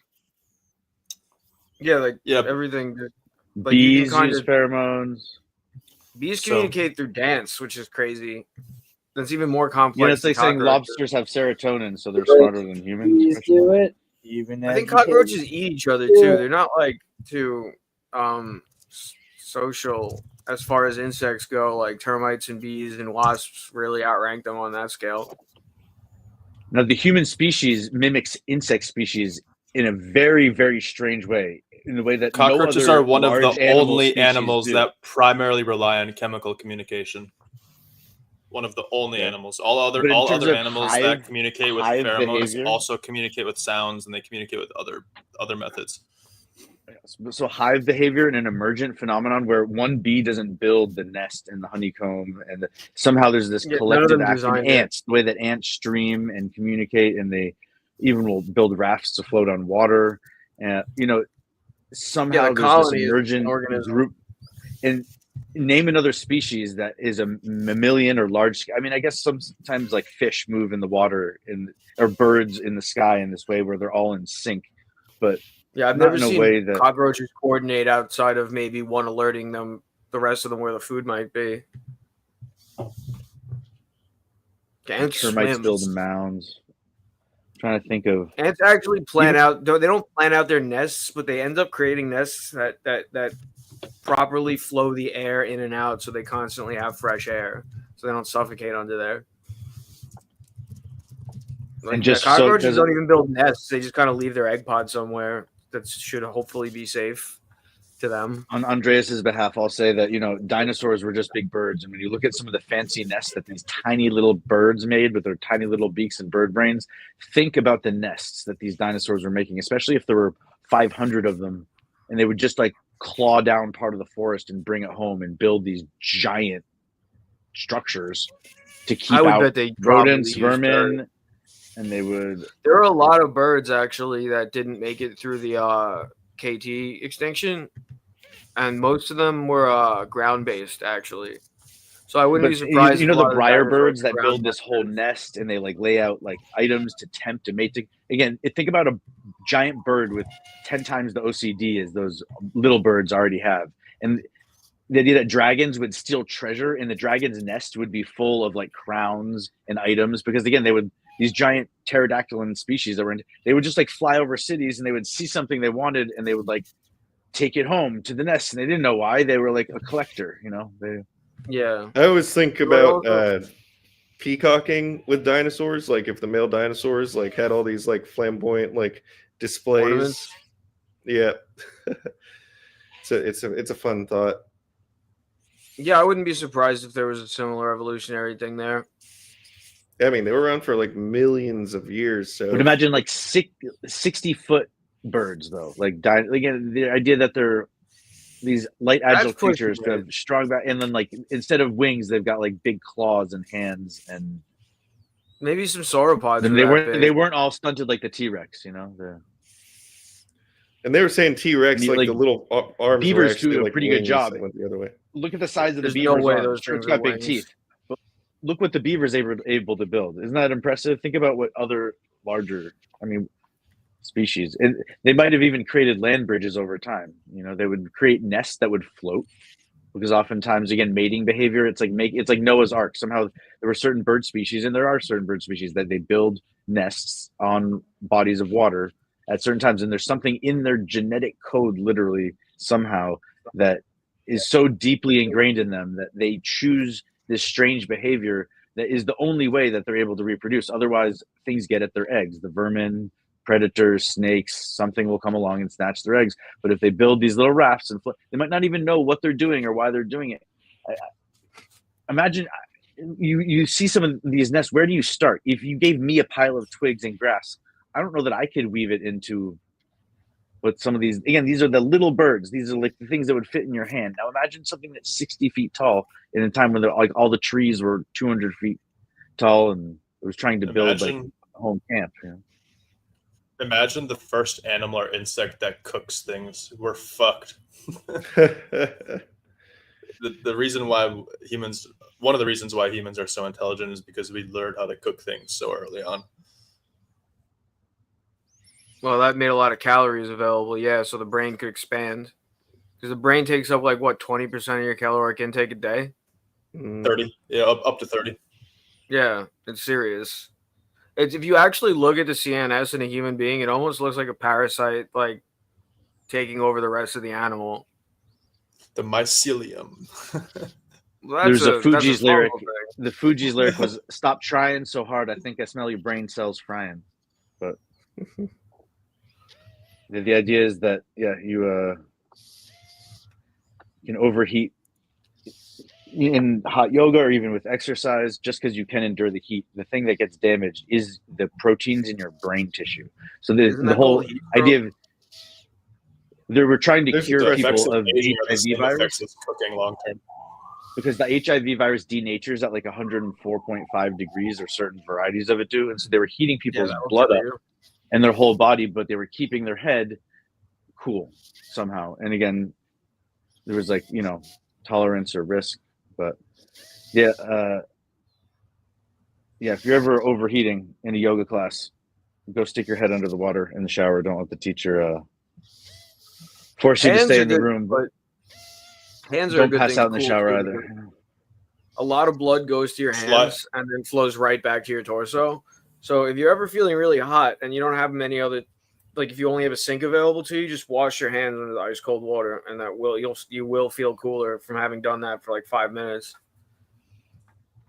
Yep, that's what See, they do. in Bikram, They stick their arms in Bikram yoga, it's 90 minutes and it's 110 to 115 degrees, depending on how brave the teacher is and accurate what part of the room you're standing in. And yeah, that's risky. The idea is you have to find a place in your mind where it is hot and it is uncomfortable, and there's nothing you're going to do about it. And otherwise, you're struggling but that also against makes it you the more whole time. likely to dislocate a joint. Well, if you push yourself physically, I guess. Yeah, it's that much harder to stay within yourself, and you have to make sure if you're doing yoga, there's that risk. If you're doing yoga, there's that risk exists, right? And if you're doing hot yoga, that risk down the street. Okay, I see what you're saying. What you should do in Bikram And actually, yoga is you should bring a people would thermos say- full of cold water. So if you get too hot, you can drink the cold water. That's what I do when I go into a steam room. The steam room is about 120 degrees, and I sit in there as long as possible. But as soon as I get hot, I'll just drink some cold water. But so Like that's a thermos that perception, insulates the water. and the water isn't actually changing your thermal mass very much. But it is cool. What it is doing is actually cooling down your brainstem, and because the back of your throat, if you drink that water, and the thing that's your hypothalamus, and that's the alarm center in your brain, that if you learn to ignore that, and under certain conditions, you can cook a lot of the proteins in your brain by accident, because That's no good. Yeah, the sauna treatment thing, again, within measured reason, the 90 degrees at 110, 115, when I first went in, again, I would not only bring water in to drink, I would pour it over my head in class, because it was like an absorbent floor, but the teachers would sometimes yell at me. But, they get worried if you leave the room that you're going to go pass out. And so, but at the same time, you're These seeing people sound spots like and your fingers skaters. are going numb. Yeah, that's not healthy. I wouldn't do that ever. When I'm exercising, I do everything I can to throw off excess heat quickly because I sweat like a lot otherwise. So yeah, I'm always in this class, basketball eventually shorts there's and just You can a flow increase of water your coming off of you. You But can drinking increase water your- in the class your gets you maximum- nothing. You can increase your maximum load carried, aka you can increase your 1 rep max just by going out into a cold, like if you have a gym and it's Yeah. cold outside, just go outside for 30 seconds. When you come back in, you can lift heavier than you did before. Yeah, lowering your core temperature does a lot for you. That's why I'll actually bring a bottle of straight ice to the gym so I can just grip it with my hands because, like I said, the blood goes to your hands and then right back into your torso, lowers your core temperature if you grip a bottle of ice water. And you'll be able to lift more and longer if you do that than if you didn't.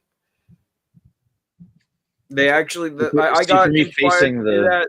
There was this crazy contraption these college kids came up with where they were gloves that had pumps in them that actually moved ice water in over your hands while you lifted weight, while you're Yes. gripping the your barbell and wrist, all that. because that's where there's veins close to Yeah. the surface. Yeah. And I'm just like, all right, how can I replicate that for under $10 when we throw this water Yeah, bottle but in my there's still that freezer? means you're pushing the boundaries and the limits, and you're just trying to get like your maximum pump in the minimum amount of time. But in reality, you're pushing the body.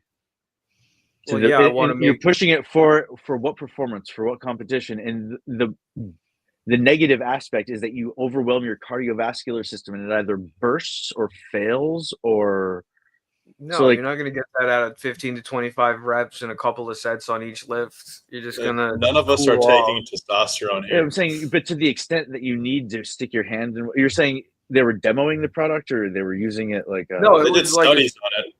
Yeah, that was Yeah. something they used to do a study on cooling the core temperature and how it affected how much weight you could lift. And I just wanted to duplicate that as cheaply as possible. Compromise. it's a mini lesson in thermodynamics. Yeah. Yeah, exactly. Because your body is going to stop itself if it starts to heat up beyond a certain point. That's why you feel tired. That's why your muscles just say no. So if you prevent that problem from happening, then that's one type of fatigue you get to avoid. There's And when you get a ten fever, different- It takes the there's Krebs swelling. cycle to cool down, and if you can limit the amount of Krebs cycle your body is doing, aka how much ATP you're using by cooling your body down, that's why your body sweats. So if you can save energy by not having to use the Krebs cycle to create ATP to cool yourself down, you can actually reuse that energy in whatever you're lifting. It also just makes you less likely to fail at the lift when your blood is at the right temperature rather than hot. You're saying again by that philosophy, Winslow, it's wasteful to sweat, and you should only exercise in ways that don't induce sweating. That's an interesting. Sometimes it's homeostasis. Yeah, it's crazy. Tell that to someone that works on a farm in the summer, and he'll tell you to take that information right back where it came from. Good. Stick it where the time under tension on the muscle is what makes it good. The sweating is not like an option as like a luxury addition to your workout only. That's not the only function it serves. No, I always tell people you don't have to sweat to get a good faster workout. and deeper, then you can slow down the amount of your sweat. But your body's going to sweat no matter what because it heats up when you use it. But and what you're doing is by draining it all at once, though, my friend. By draining it all at once, and if you you lose 7 to 8 pounds of not just water weight, it's hydrated glycogen, and so your body has it stores water and sugar together, and it releases that as blood sugar, and then that's what is being processed through your system to run, as you're saying, the Krebs cycle. Have sugar in it unless you have diabetes. Oh, buddy. Again, have you ever taken a college level class on biology? And again, you state these things so unequivocally. And again, I'm a contrarian too. I just don't know where you're sitting in your head when you say things like that. I think it's called diabetes mellitus that causes that. Dude, you're saying so everyone should have zero blood sugar all the time, and a healthy person has zero blood sugar. Again, it just means you don't understand. I do think that blood sugar should be much lower. It doesn't mean you're a bad person. People. Yeah. It just means that yeah. I need to be reminded to check myself all the time too, you know. Yeah, don't we all? And it probably just saying that there make me a better person some for glucose knowing that content in sweat. Yeah. Anyways, if again, you sweat we attracts getting somewhere with the idea. see a doctor. Again, please. So with the hydrated glycogen, see, that's I was making a point. So if you can get good on a daily basis, taking in 8 to 10 pounds of water and fluids and sugar because you need to, and then protein as well, right? So that each day you can have this big calorie dump and sweat thing, so that again, certain species migrate. They're primates that they get ready and they fatten up during one season, and then they literally have these giant pouches in their neck, and they stuff like 80 bananas, like a whole herd of these monkeys stuff like 80 bananas in their mouth, and then they all take off for the hillside and they migrate for like hundreds of miles. You don't need sugar. Yeah, you don't need body will break down. You guys, neither of you understand what you're talking about. You just the body breaks down carbohydrates. You're entitled to your terrible opinions, but you're wrong. These aren't even opinions. Never, you're just saying sugar. You know what the best part about food is? You don't need sugar to survive. You just need carbs. Dude, you actually don't even need carbs. The body creates sugar out of carbs. You're not even speaking it'll do it out of protein. Fluent sentences in English, dude. You're only trying to say the same thing. Are the same, dude. Sugar is poison. Your body makes sugar out of fucking alcohol and bread and whatever, a million other things. Sugar, having refined sugar and there's protein. Okay, potatoes. And you need all three to live. Okay. Again, not really. This is what your health teacher. This is even biology yet. Okay, ready? There's 3 food groups. You're saying your body needs to produce it, not that you need to consume sugar. USDA guidelines to keep the farmers in business. Dietary need for glucose. There's none. You guys are retarded. No, it's not even. It's that you're so dumb that I'm. Be civilized. What's even happening? You make sugar out of protein and carbs. You don't need any. What I find really ironic about all this is first we'll make it out of starches, and then if you have no starch in your body, glucogenesis will kick in from protein, and that's a really dirty metabolic process that'll produce other things that you probably don't want floating around your body. So yeah, even though I'm a proponent of the keto diet, I do recommend get a little bit of lactose in your day if your body can take it, because it's a really complex sugar as far as they're concerned, as far as they go, and it'll break down slow enough that it won't cause I don't think it causes many problems. But yeah, if you're doing keto, get a little bit of carbs. Just make it a complex carb. Look, if you guys buy the bullshit, don't lose the receipts. That's all I'm saying. Yeah, no, dude. Don't lose the receipts. You guys buy bullshit. Don't lose the receipts. Thing, the problem is you can look it up on Google now, and that is what it says, but you're still wrong. Show us. If we're Wow, wrong, Where- show us. It's- Give Stefan, us a why paper. come forward so You're we can saying so that arrested? because what you're saying is that children should have restricted sugar intake, and again, that's why shouldn't have any. people didn't grow very tall in the olden days. You And think the fact that sugar- adults like to have a slim waistline, again, sugar is one of 3 essential things that we eat: protein, No, you could eat fat, potatoes and it'll and turn into sugar. sugar in your body. Again, sorry, sugar. When I say sugar, I mean to say carbohydrates. Fine. The body processes it pretty much the same way. Different terminology, though. Okay. No, In it terms doesn't. of If you put sugar in how, your body, dude, Yeah, they're put dude, sugar in your dude, body, dude, like sugar, like dude, very have you simple taken sugar. a college level biology class before? I don't need to take a college level biology course Yes, to know that if in I order to didn't have a understand the functioning concepts pancreas, involved in if I how the didn't have a digestive functioning system pancreas, sugar would kill me. processes.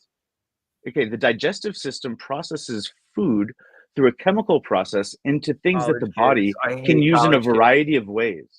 And again, I can sit here and explain it to you for 5 minutes, all the way down to the molecular process and the mitochondria and the difference between burning fat and burning sugar as the fuel, and how there's always a balance of it. But again, you probably wouldn't remember. What is the or minimal care. amount of carbs you think a human And being needs in a it's day? not that I'm right and you're wrong. It's just that your like first blush opinion You're very is just preachy. buying the bullshit, and you lost the receipt, unfortunately. Very preachy.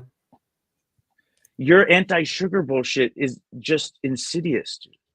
You don't You didn't need even sugar. Yeah, it's Go an to option. a place where You're there's a telling food me shortage. to go take a college No, level no, course okay. when you're mistaking the difference between starch and sugar. That's just to All I'm understand trying how to say wrong is, you like, are. literally That's in just a to help you sauna understand right how wrong you are.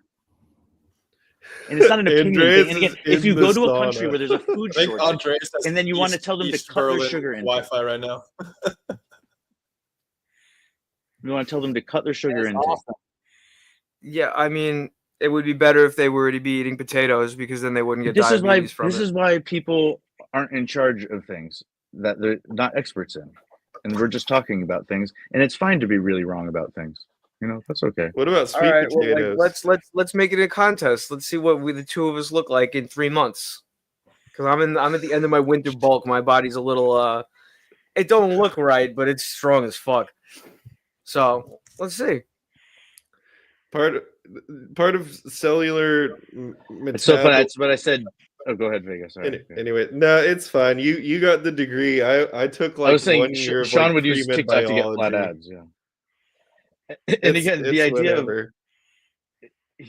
of understanding what you like to eat and I how it wanna hear what affects you the guys way that think. you think you look in the mirror, or that how you feel in your own skin, is totally different than understanding that if children especially don't have sugar in their diet during specific phases of their development, they're going to end up with neurological shortcomings such get that they paid get by to be Nabisco older or and they're something? really handsome and The good body looking. makes They're really its fucking own dumb as a sugar. doornail, actually. You know? Are you? Do you mean That's what do he's you mean saying, like I think. carbohydrates in general? Is that what you mean? Yeah, and then Like adults being on Yeah. sugar limit all the time He's is this avoiding low it. energy, low wavelength Bro, brain shit. Stefan, You know, people were giving refined sugars in the 60s, and that wasn't very good either, right? So there's something to be said it's like a drug for some people. whole diets.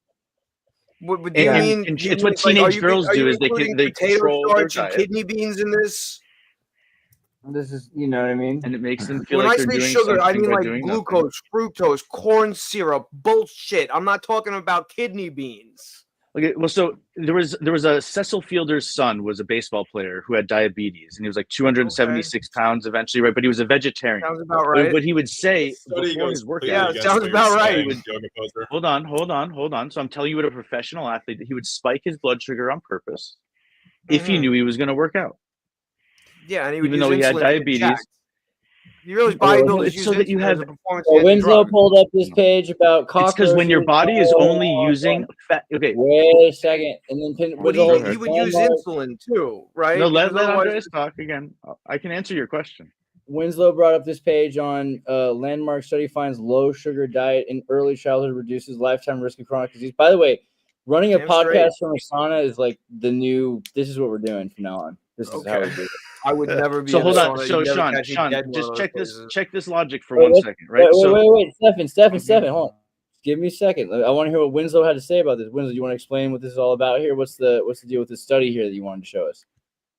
Pretty sure it was a study on the sugar rations in the United Kingdom, and it followed these kids growing up. I haven't read the study. I just Yeah, Because they so never what- got all the taste for it.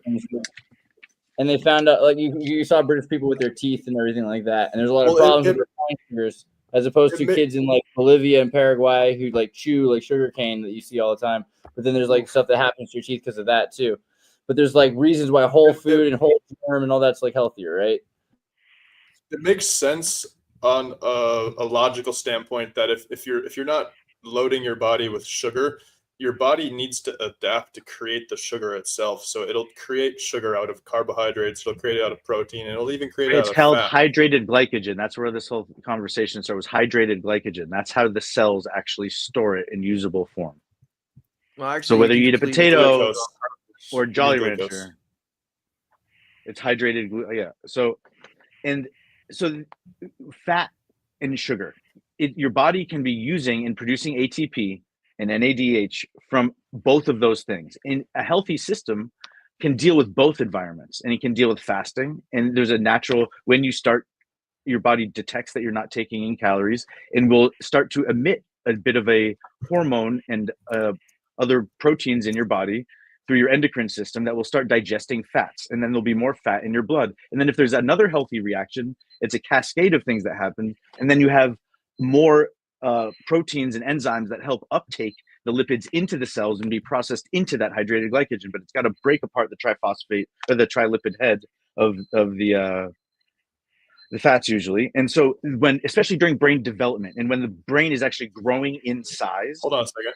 Well, no, There's this a kicker to is that. the whole point. You don't need sugar for that. You don't need sugar for any of that. Listen to me, bro. So again, I'm listening. It does it with fat, okay, right? And then there's also a balance with sugar. And you want there to be as much energy available as possible during certain phases, especially of brain development. Now, if you're relying on fat all the time, the thing that's circulating in your body when you're near ketosis or you're carb fasting is things that digest proteins and digest fats. And so that it means that you have stunted growth and potentially, again, literally the physical, instead of the extra energy going to, yeah, sure, maybe there's a little baby fat, or maybe, again, they don't grow quite as tall, but during a certain phase of development, when the head size is growing, again, a baby's head is almost as big as an adult's, but there's like, by the time it's like 8, it's like 80% of the way there too. So for those first 8 years, if the kid doesn't have a lot of sugar and fat in their diet, there can be issues with, even if what about lactose? Gluconeogenesis is I the wanna hear process what and of iron creating and that sort of thing. I want to hear where Winslow was going there too. Wait, go ahead. Gluconeogenesis. Genesis is the process of creating sugar from non-carbohydrate carbon substrates. It's a ubiquitous process. It's present in plants, animals, fungi, bacteria, and other Yes, and it's a microorganisms. last resort, and it produces lactic acid slow. buildup in the muscles, and in the brain, it causes cellular death and neuron death. May I try to mediate? Strokes. Yes. Right. You're All right, not so what supposed to get to the point of gluconeogenesis. That's also called rabbit starvation. It's what happened to a lot of the pioneers who went out west and ate nothing but rabbit and salad for months and died. Okay. Yeah, wait. you need to have something in your Yeah, so- diet beyond protein.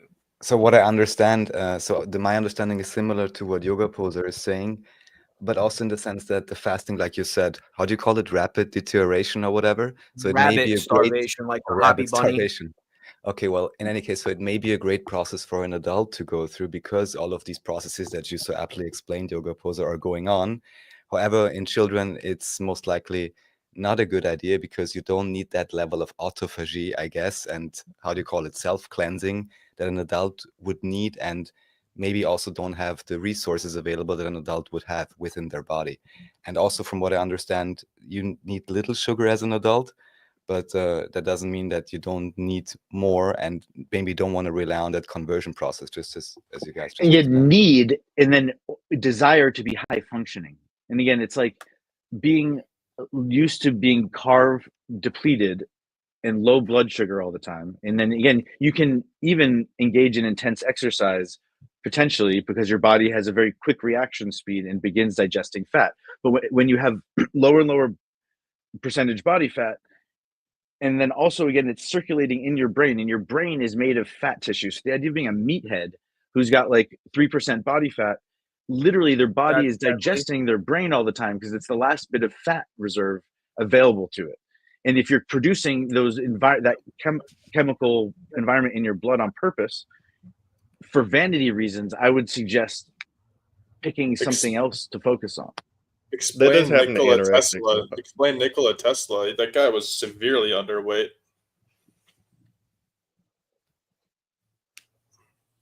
He was drawing energy from the quantum field.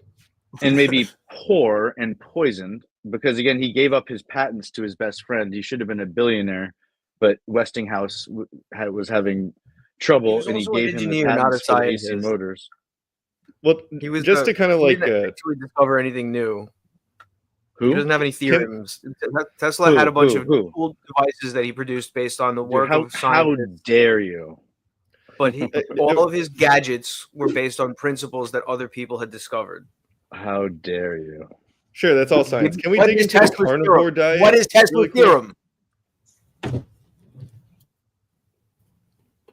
He invented. He went. Oh no! This is why he is an iconoclast. Okay, ready? He was a living example of a Galileo in modern times, where when he went to school, he kept arguing with the professors, who said you can only have a DC motor. Now, this isn't a long story, gentlemen. I know you'll be tempted to interrupt it in the next 18 seconds, but here, just hear me out. Ready? He went to school where he got laughed out of class all the time by insisting with the teachers, no, I'm pretty sure you can make an AC motor. And now it is everywhere. It has enabled all of modern systems. And he basically either got kicked out of or quit school and then had a nervous breakdown after getting scammed by, so he was like the anti-Thomas Edison, who was 99% perspiration.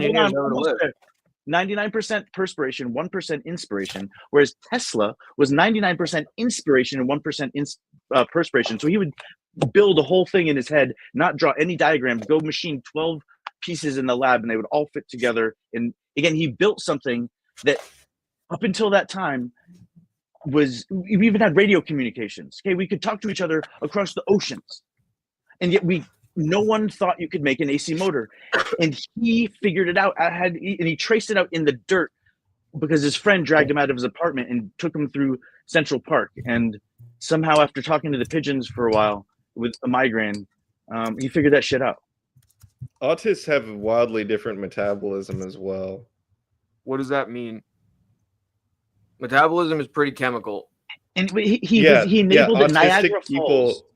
Niagara Falls to be harnessed for electricity, the greatest force of nature, falling water in the largest display we have nearby. And somehow he tamed Niagara Falls and made it spit out electricity for us. Dude, that's Promethean level type shit. Instead of steering fire, though, he stole electricity from gravity. Yeah, like scientists create theorems, engineers apply them. He invented the bladeless turbine, bro.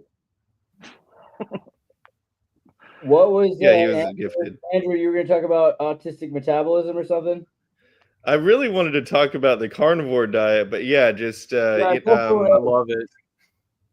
But there's all these bros in this Facebook group that are like getting scurvy symptoms because they're just eating like only meat or whatever. But yeah. Tesla lived into his 90s, so maybe he was skinny, but he was alive. Yeah, but Andreas wanted me to talk about how autistic people literally have different metabolisms. They extract nutrition differently on a cellular level. So much to the point that, and again, the modern parlance is people that have an autism. No, it's like saying the N word, right? No, it honestly is. And again, I'm an ally. And I was almost done with my thought. I was almost done with my thought. I was almost done. Yeah, but I'm calling you out on it, and I'll get back to it. But yeah, all right. Go ahead. You can finish your point. We'll circle back to you. We'll circle back to you. They metabolize things in such a different way that their excretions, their waste, their urine is significantly higher in what is it? Is it actual DMT or some other like tryptamine? I'm about to Google autistic pee real quick. Well, dogs can smell when other dogs have been stressed or when they've been chased. Oh yeah, sure, of course. Bleeding internally. Certainly. Again, there's all types of things that again, like pheromones that read it. But again, I'm just can we try to not use the word and just refer to autistic people in general? Because the proper term now is people with an autism. Because again, it's like saying all black people. Again, it's such a divergent group. Autism ASD, way too huge a range. It's like saying all Spanish people do this, or all. Again, it just it's not whatever comes out of your mouth following the words all of and then any type of group. You're just kind of generalizing, and it's not really yes, true. I am generalizing. Yes, I'm speaking in a I very feel like Ace general Ventura way. coming out of the Group communist right now. especially autistic people, with a lot of them have, since they were children, but wait a they were second, told that what that if- was their condition. It was something wrong. It's fair. Good point. Autistic spectrum. Okay. Okay, Is there like a ASD, difference heard. in the amount of waste products like actually produced? No, it's the concentration of bufotenine or NN-dimethyl 5-hydroxytryptamine. It's also people who are diagnosed schizophrenic also have like similar concentrations in their urine. So if they're producing so Diagnosed much by a to the doctor? point that they What are country? yes. Well, wait. Yeah, Neurotransmitters have other functions outside of the brain, and often are too Yes. large to cross the blood-brain barrier. So, like, if you got like serotonin in your bloodstream, that can cause problems by causing something called mitral valve prolapse, where there's actual like fibrous. Your mitral valve goes from being like a solid set of cusps to being a bunch of fibrous. It looks And like if you two groomed hyperventilate heads for stuck 30 Yeah, no, of seconds, you'll course. pass and out. your And if you heart drink too just much kind of- water, it you'll doesn't die. explode, but the valve blows out backwards because it doesn't hold the pressure anymore, and then it's because serotonin in your blood, not in your brain, will actually bind to certain receptors in your heart cells that cause that to happen for some reason. It's not fully understood why they're there, and maybe there might be some research on how to get rid of them in the future. But yeah, that's why you shouldn't take ecstasy, because it puts serotonin into your You bloodstream. know the Harton comment. I know how the bunny runs. Yeah. And But, you should never it's like take ecstasy, because everyone's wildly ecstasy different. is a combination of street drugs, but MDMA has Yeah. very medicinal purposes. No, but should I mean only be MDMA. Like MDMA But will also cause your heart. Again, the idea that you should never do something, dude. Some people have never felt the embrace of a warm bath or a hug. That's And probably again, terrible. the closest thing, they were an orphan. The place they came from doesn't even exist anymore. And the closest thing they'll ever get to feeling home for a second and crying just because sad things happen, not being angry at anyone or themselves, is a dose of MDMA. It's really good for people with PTSD. Again, if you accept ketamine as a therapy, then why are you rejecting? You call it ecstasy, I of don't course. really. Again, but- don't take it. Yeah, ecstasy. I would okay. agree You with should that. never use ecstasy recreationally because it can lead to heart dysfunction.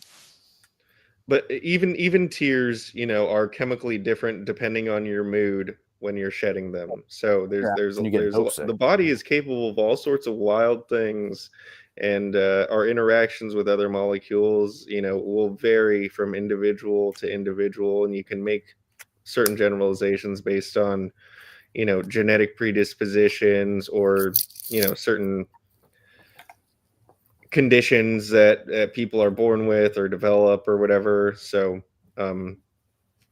it's humans are a very diverse And what a species. doctor would recommend if you're taking something like MDMA, because again it does deplete the serotonin reuptakes, or it taxes that system.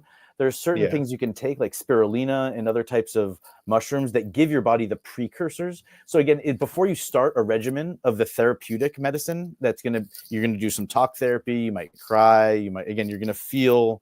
It's an intense medicine experience that lasts for probably a couple hours, and you can have someone kind of guide you through the experience, or you can choose a more self-guided one. But before the days leading up to that, you're gonna eat certain things, so that at the end of the experience, you're not so depleted.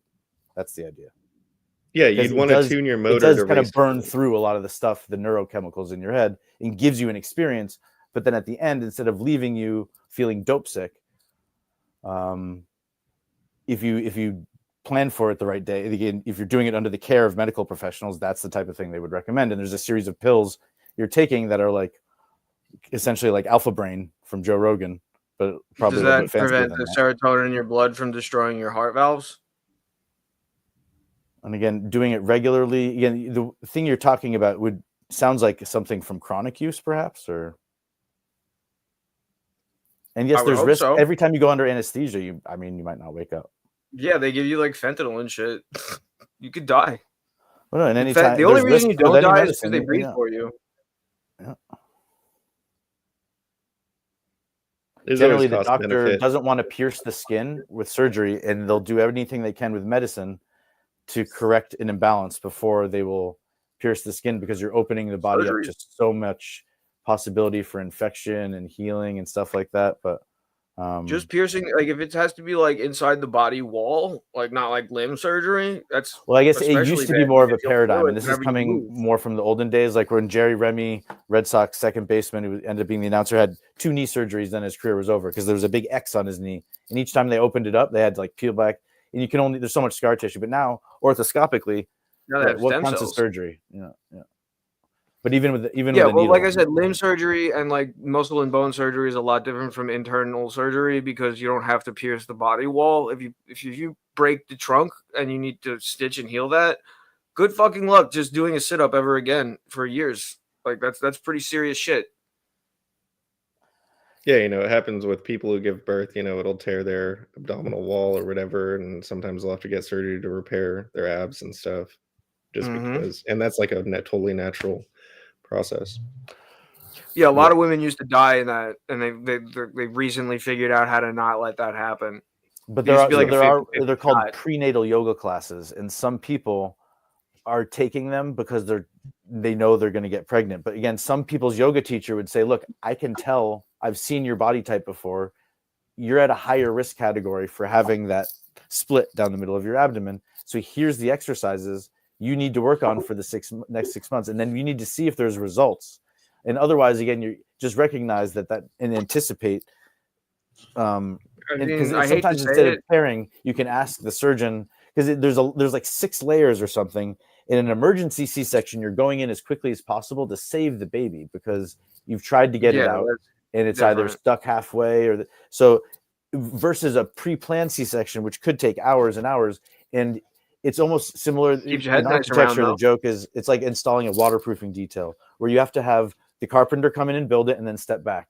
And then the flooring guy comes in and he puts down the flooring and steps back. And then the waterproofing guy comes in and he steps back. And then someone has to paint it and step back. But like each person has to be on a schedule, and they're all trying to get paid and work around each other. And the same thing happens at C-section. You have a team that's good at the skin. And again, sometimes at a teaching hospital, like here in the neighborhood where I live, there's a teaching hospital where I got my Achilles tendon done, and I think there were like 30 people in the room. The guy doing it was the first time he'd ever done an Achilles tendon. He was a hand surgeon before that, but he was okay. And so I was the semi-cadaver on the table. I mean, enough of nothing. I feel like hand surgery is a little bit more detailed than leg surgery, so I wouldn't mind somebody who moved from hand to leg working on me. Yes, his first day. If it was his first day as a surgeon in general, I've been like, nah, get out of here. Get me somebody who's got gray hair and graduated in the 80s. It was wild though. I didn't know that I was going to have a piece of metal still in my heel afterwards, but afterwards he told me there's like a figure 8 loop of some really fancy proprietary metal that apparently has been tested in a variety of blood types and people, where it doesn't ever corrode or dissolve into my blood. Titanium? In theory. Either that or stainless, right? And when it's hot or cold, I don't feel it anymore. He said it wasn't something that was going to dissolve, but because of the way my Achilles popped, didn't rip off at the heel. It was left with a bunch of frayed edges, and you can't really just like stitch that back together. So there was some figure 8 loop technique that. Yeah, because I've got a little bit all the way up into my body. Sorry, a little bit of titanium in my body, and when it gets cold out, my bone feels cold in that spot. Yeah, when it's gonna rain, I can feel it. Oh, I pick up those AM radio stations that Winslow was talking about, the ones in the stratosphere. Hey Winslow, how long did it take you to put away that gallon? I started a few days ago. I think I finished about slightly less than half of it this evening, but that's just because I've been on the podcast. I just didn't really want to make any food, so it was just easy. And you get so many phytochemicals from milk that it's one of the best foods out there if you can handle it. But if you can't, there's a lot of other things you can do. Dang, I should drink more milk. Milk is really good for your body and your brain. I've just been trying to cut calories, so I switched to almond milk just because it's like void. It's just something that's not water to make a protein shake with, and doesn't add. You should do coconut milk. Yeah, coconut milk is good too. It's only like 10 more calories per glass than almond milk. I've got a carton of that to go next to, and that stuff is delicious. I know. I was talking to a dietitian today. Pink trip I was on the talking to a stream the other day dietitian was- today, and she was saying that drinking soy milk doesn't have any negative effect on males. And I thought that was interesting because there's a lot of like myths out there, I guess, supporting like estrogen and testosterone with soy. Yeah, well, people like me will judge you for it. That's all. No, I'm just kidding. I mean, you can take estrogen blockers to negate any of those potential effects and get some other positive effects, depending on which one you select. There's some ones out there It's that a are shelf-stable liquid that has protein, and if you're gonna come home with a crate of something and it's just juice that only nurtures you, as you said, only sugar is not great. It's gonna put the body into dysfunction, especially if you're trying to exist at like a rest and relaxed state. Whereas I thought you soy were like milk a at least huge has a sugar good shill. nutritional profile, better than. Have you seen the face of some protesters and the littering of soy milk lattes they leave behind? There Oh, may be a God. correlation, but I want to ask you something else, Winslow. What do you think about pasteurization or homogenization? Because from what I understand, there can be very high quality milk, but both of these factors, well, I would prefer my milk not to have either of them. Yeah, it's basically just a safety thing. Like the people want to sell Safety, milk, and really? they Cows sell are dirty. they sell milk with diseases in it, and the only way to get rid of those Cows are diseases covered is to in pasteurize shit. it. Cow is an animal that's constantly covered in shit. It doesn't have thumbs. It can't wipe itself. It can't pick up a hose and clean itself off. That So milk. you gotta Think about the cow's stomach, gotta right? kill the Doesn't a cow have pathogens. like 4 stomachs and it like chews its own rumen, right? But so the You baby. don't want to eat cow shit. No, but the milk is meant to be processed through that digestive system, and we're drinking. So of course it has all types of bacteria. It's supposed to have all types of weird bacteria in it because that's what allows it to ferment. Supposed to And essentially and it's seed like the a baby's starter kit for microbiome. the mud that's on the mother's udders is like a starter culture for the Like, child. think about it. The cow's constantly shitting where it stands. Like, it stands in the Hey, dust. Vigo wants to say The something. dust is dried up shit. The dried up shit blows around in the wind, gets on the udder, and the udder goes in the milking machine. It's never going to be clean. You got to boil that.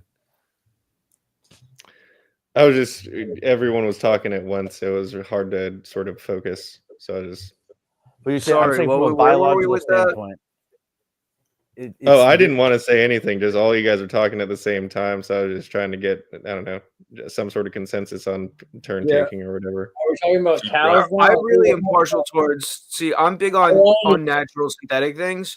So I really like Coca-Cola's Fairlife filtered milk, where they actually separate the milk out into its base components and recombine it as they want to, because they add extra protein. They break all the lactose down into something else before they give it to you. You could drink gallons of this stuff, even if you're lactose intolerant. It's not going to give you a problem. And it's higher in protein and lower in sugar than the regular stuff. Like, how can you lose? Now, when you say higher in protein and lower in sugar, that's relative. It's still mainly carbohydrates. Wait, what did you say, Andrew? What? I thought Raph was signaling us. He was changing his. The nutritional profile of milk is basically. I don't necessarily believe in recombined synthetic things. But No, please look go on. up Fairlife milk. It's significantly different. I'm sure Coca-Cola's looking out for you. Yeah, exactly. Oh, like I said, I love synthetic If you shit. use a sauna, Not against hold on. If you use a sauna like I do, I think it is a good idea to like take an ice bath back and forth. Obviously, like, that's a big part of like keeping your brain chill. I think that helps a lot, and you should use it for a certain period of time. And shout out to my buddy Tamino for giving us some essential oils, which I got to use. nice. Just now. Yeah, I think it's always Aromatherapy is so important. Like, if you can put a good smell in your room and just like a little smile on your face when you walk in there, that's really important. And when you want to do something like that, you don't want to make all the rooms in your house smell the same. They should all complement each other, but they should be different. This way, when you walk from one room to the other, you notice the difference in the smell, because you're going to get accustomed to one if you sit around it too long. But yeah, get like vanilla, sandalwood, maybe teak, pomegranate. I think it's funny, like, a lot of people get like foot toe fungus and things like that, and I never do. And I think a big part of that is like getting a lot of barefoot time, being outside, and also using like antimicrobial essential oils in saunas, because your whole body gets soaked up in these antimicrobial oils like eucalyptus or tea tree. Yes, I love eucalyptus. Lavender. So I do a steam shower with eucalyptus every day, but I was going to make a comment about the different rooms Parmesan was talking about. when I have a chance to build my house, I want to build different rooms that have different temperatures, different plants. They're all like different types of wood that smell different.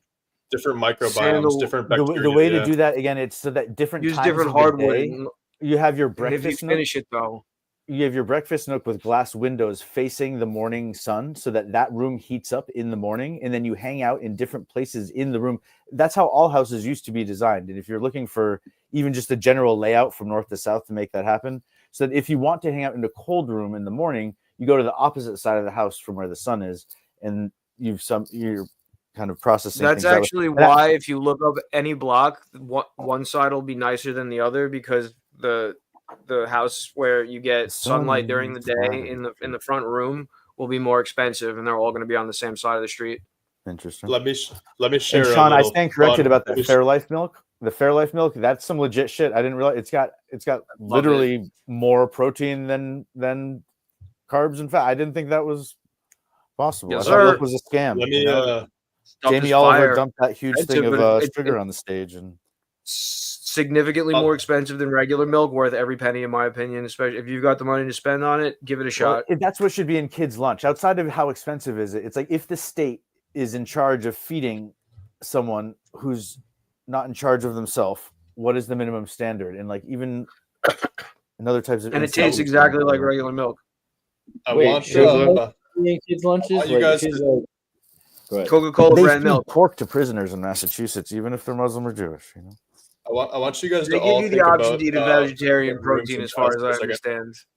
So you say Not in the holding cells. I want you guys to think about all the different rooms in your house for a second. It's kind of a fun little joke / conspiracy theory, but if the most northwestern room in your house is your toilet, then the fucking Freemasons got you. That's funny. But think about it. What's the most northwestern room in each of your houses? Go one by one. It's actually, I think, my bedroom. Each one of my houses. I'm in the most northwestern room in my house right now. The poster behind me says my home is in my head. So what's the most northwestern part of my skull? Let's see. Which way are you facing? The most northwestern part of your home should be the most productive. Yeah, I was gonna say it's a piano room in my house. Oh, I need to have my piano again. I'm not even good at it. I just enjoy it. I'm terrible with it. I'm very, very bad. I can barely play a damn thing. But it's fun. Test if you could do the whole Walter Russell saga. All right. He was a good player. The most interesting thing about Walter Russell is he may not have been like the most genius person, but he was hired by the creator of I'm drawing a blank on his first name, Watson. What's Watson's first name? Which Watson? Elementary, my dear Watson. I have no idea. I think he created IBM, but I could be completely wrong about that. No, that's just a computer. Watson. His name was why am I?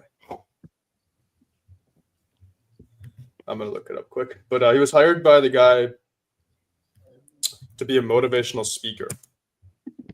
Interesting. Dr. Watson.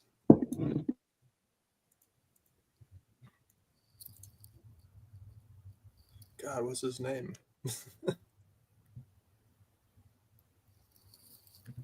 You're drinking coffee right now, Andreas? Chocolate milk. Oh, nice. Try Chocolate Fairlife. It's great. They haven't sponsored us, I swear to God. I just like the stuff. They should, though. Drink middle. I miss when they put real cocaine in Fairlife.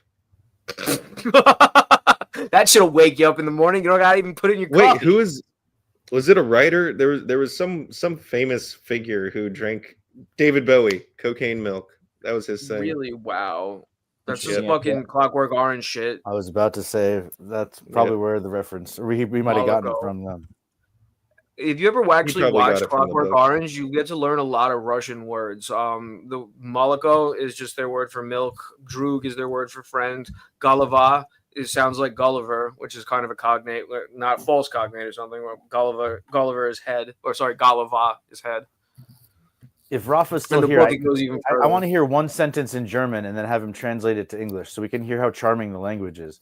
I just like a nursery rhyme, saying like 3 blind mice in German, whatever, like that nursery, anything, and then translate it line by line. Please, I often please. say that Russian is the opposite of German because German has like 10,000 different ways to say the word the, and Russian has exactly 0.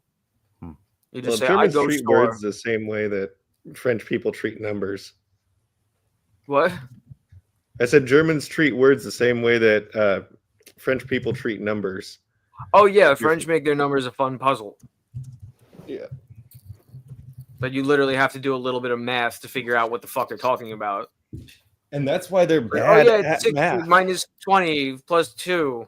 That's the shit fuck? the Phoenicians would do to sabotage your culture for fucking over their grandfathers, you know? And they would like the way that they would put a curse on your culture is they would give you language that was like shitty at math and stuff. So every time they came to town, yeah, exactly. To be fair, we They didn't kept the have a books, good way of expressing mathematics until Arabic numerals came around because God forbid you try doing long division with Roman It numerals. was supposed to be a jubilee every 7 years, and you're supposed to get look at the along. And Asians. the elders settle up the financial disputes, and you're not supposed to kill each other Yeah. over money. It was the founder of IBM. I was right originally. Who? John Watson? Thomas J. Watson might be. Okay. Yeah, he was the founder of IBM, and he hired Walter Russell as a motivational speaker. You know, the Terrence Howard, Joe Rogan, Sega, kind of a craziness. Oh yeah, it's a I good- heard about that. 1 + 1 = 1 somehow. Oh yeah. It was 1 × 1 + 1 1 equals 2, and he said it was 1 a × 1 it was a metaphor. Ready, guys? It was a metaphor backwards. for challenging the status quo. Do you get it now?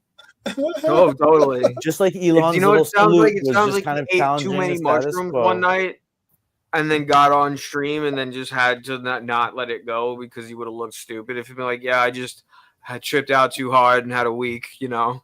But yo, if you look at his linchpin structure, it's actually pretty based. It's like got 6 different planes of it's like a drone that has however so many different faces, and each face has a turbine, and it's crazy. If someone could look angel up- is what you're describing.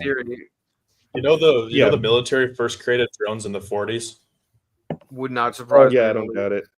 The Germans had rockets that were radio controlled as far back as the 30s. In And maybe- Aryabhata in the Gupta dynasty, they had it in India in the 400s too, my friends. And Tesla Just like had the Tesla cotton had gin, robot the cotton drones gin was in the- patented. The cotton gin was Tesla- patented in the United States, but it existed all throughout India for like thousands of years. What happened was Eli Whitney came up with like 2 specific adaptations to the way that the spokes come off of and the barrels came together, because there was a specific type of cotton that was like really fine, but the seeds were really hardy. And he came up with a cotton gin that specifically processed that kind of medical grade Yeah, cotton. no, as far And as so I he got understand- credited for inventing the cotton gin, when in reality there's like engravings of people the farmers using the cotton gin from thousands of years ago. Right, the cotton gin was something that had existed for a long time. He produced a way to machine parts that could be swapped in and out when they broke. So that, Winslow, what's the Katie interchangeable parts revolution was what And he might have pretty much- inventoried it. That was the Go ahead. that was the first drone produced by the U.S. Navy in 1940s. The Katie. How is it controlled? It was definitely Radio. not self-directed. It was definitely ground radio. controlled. It's gonna be a radio controlled target drone. Exactly. Oh, so it worked like Tesla's boat. Yeah, exactly. So like these have been going on for a while, but this is the thing. By the 40s, the Germans had already done this for like 20 years, right? Like first German Reich drone. What can I even type in? As far as I understand, all the experiments that the Nazis did with flight were pretty jackass. Only a couple years before. Wow. The Germans had drones that could have hit Well, London. Remember the Bell? The Germans were famous for having was Der Glocken, was that the name of their Bell? But it was that was kind of a gravitic drone, and the idea is it was chained down to something that looked like Stonehenge, and it was kind of a giant acorn shaped, and it was rumbling, and then it was just hovering there, and eventually it was bucking against the chain. crazy how it says conspiracy theory. It's like, what? I mean, I've seen like the landing pad for this thing in Berlin at the lake. Like, what do you even mean? They were There's one in trying to get Massachusetts like that has the same electromagnetic hieroglyphs on it. propulsion, and they realized it just was not a thing that existed. Realize what didn't exist? Electromagnetic propulsion. Electromagnetic Not all of propulsion exists? What do you even mean by that? Not self-contained electromagnetic propulsion. Like, yeah, No, but you still have use something ionic. that You can use ionic breeze for electromagnetic propulsion, and there's plenty of ions all over the place, right? I mean, isn't ionic breeze electromagnetic propulsion? Right, but you're not going to use a magnet straight up to lift off. No, you could. So let's see. Ionic breeze. They have Hall effects thrusters. Those only work in space. A zillion times with the ion propelled crafts. Use ionic wind from corona generated charged particles. So And a lift it's no, like you can even have like a glider now. Like, so the first ones are just solid state crafts that rise like magnets push up. So you know how if you ever played with two magnets and they push away from each other, you could get like a triangle and then you could have it electrically charged and it will push up the same way two magnets will push away from each other, just directly up. But you could also triangulate that by having 3 different frequency charged materials, 3 different metals that have different polarities. You can have each one that's a specific sputtering vapor deposition technique to make the material have 3 different polarities at the same time. But the way that they're building them now, yeah, exactly. But the ionic propulsion, yes. Electromagnetic propulsion. Gliders and gliders will have ionic breeze, and then they'll be able to lift, and they can go for hundreds of days without any sort of fuel. I think Winslow sent another one right here. Lockheed, yep, demonstrates high electric propulsion system, high power electric propulsion system for TSAT program. Did you guys see that photonic propulsion system? Well, hold on, wait. They were talking about it like for 20 years. Let me go to the photonic propulsion right after Winslow. What are you going to say about this? Oh, that's in Sunnyvale, but you could theoretically use a Stirling motor with a laser to create a drone with just laser. You look up a Stirling motor, dude. So what? That's like an converts external combustion engine. to energy. Yeah. What's this photon rocket thing here you were talking about a second ago? Oh, it's just like a parabolic shape where if you stabilize it with a gyroscope, you could shoot photons at it, and it because of the parabolic shape in the bottom, it'll disrupt the air and create the thrust and focus the. I don't know. You need air and you need light in order to generate thrust with that particular propulsion system. But photon rocket. So this says that you could shoot. What's it say? It said you could go from a spacecraft to Mars in as little as 3 days. You would use a photon rocket. By constantly accelerating it. How do you slow down though when you get to the other side? That's a good question. Brakes only need to work once when you get there. Well, actually, no. You just have to be moving at the same speed as the thing when you get there. Yeah, and then you deploy a parachute or something. You just come up behind it in orbit. You would need like a network of lasers to shoot photons at the rocket on its way over there. If you were moving at a significantly different speed in space, though, a parachute's not going to stop you when you hit the atmosphere. No, it's called atmospheric braking and gravitic braking. Yeah, but you're not doing that if you're moving at asteroid speeds. You need to make sure that you're not skipping off the atmosphere. Or also, if the planet, let's say your path crosses the planet's path perpendicularly, right? So you're just essentially not moving relative to the sun. Yeah, when it gets down to it, you're aiming for the horizon and then narrowing the gap. Aiming for the horizon and narrowing the gap. You don't want you're hoping that you don't smack crash. You know what I mean? Hoping you don't crash. And the really difficult thing is the craters on the moon are all a bunch of circles of different sizes. So if you're trying to have an autopilot that's detecting how close you are to the surface, if you're staring out the window at the moon as it's coming towards you, it's like a screensaver that's designed to hypnotize you. It literally it's just you can't tell. As soon as you think you're at a certain scale or distance, all of a sudden, the one that was this big before is now this big. Their apparent distance. You need to project 2 lasers parallel, and then like the further they are apart, the closer you are to the surface. That's probably how the measurement works already. So, Sean, if I the fastest way to get to Mars would be to use the sun's gravitational pull. I just sent a link. Sure. The fastest object is the fastest current way going to on the get there, sun. right? Does it take you through the middle of the sun though? No, That would be a problem. the closest approach to the sun. They say a cubic foot of the sun contains less energy than a cubic foot of human. Isn't that amazing? So we're that's true. More energy dense than the sun. That's because there's like maybe one atom in a cubic foot of sun. But so it's called hypoglycemic. Hold on, exercise-induced hypoglycemia. And for people with eating disorders who are counting calories, and that's kind of this way some people count the number of nips that they can buy. So there's a vending machine at the local YMCA, and right where you put the money in, it says like, make your calories count. Okay. And now for some people, they're meeting with therapists who are trying to tell them to stop counting calories. And when they go to the place where they're trying to have their get their health and vibe on, literally anytime they go to interact with food, it's already triggering them. And so again, it was like a neat marketing trick and psychology slogan. are kind of contentious, especially with like sensitive people. And I'm not saying that they shouldn't be catered, like they shouldn't be taken care of. Honestly, like it's big enough issue that maybe people should be a little bit careful about that kind of messaging. There's risk factors for different people. Like if I smoke for 50 years, I have a higher risk factor of getting cancer from smoking, right?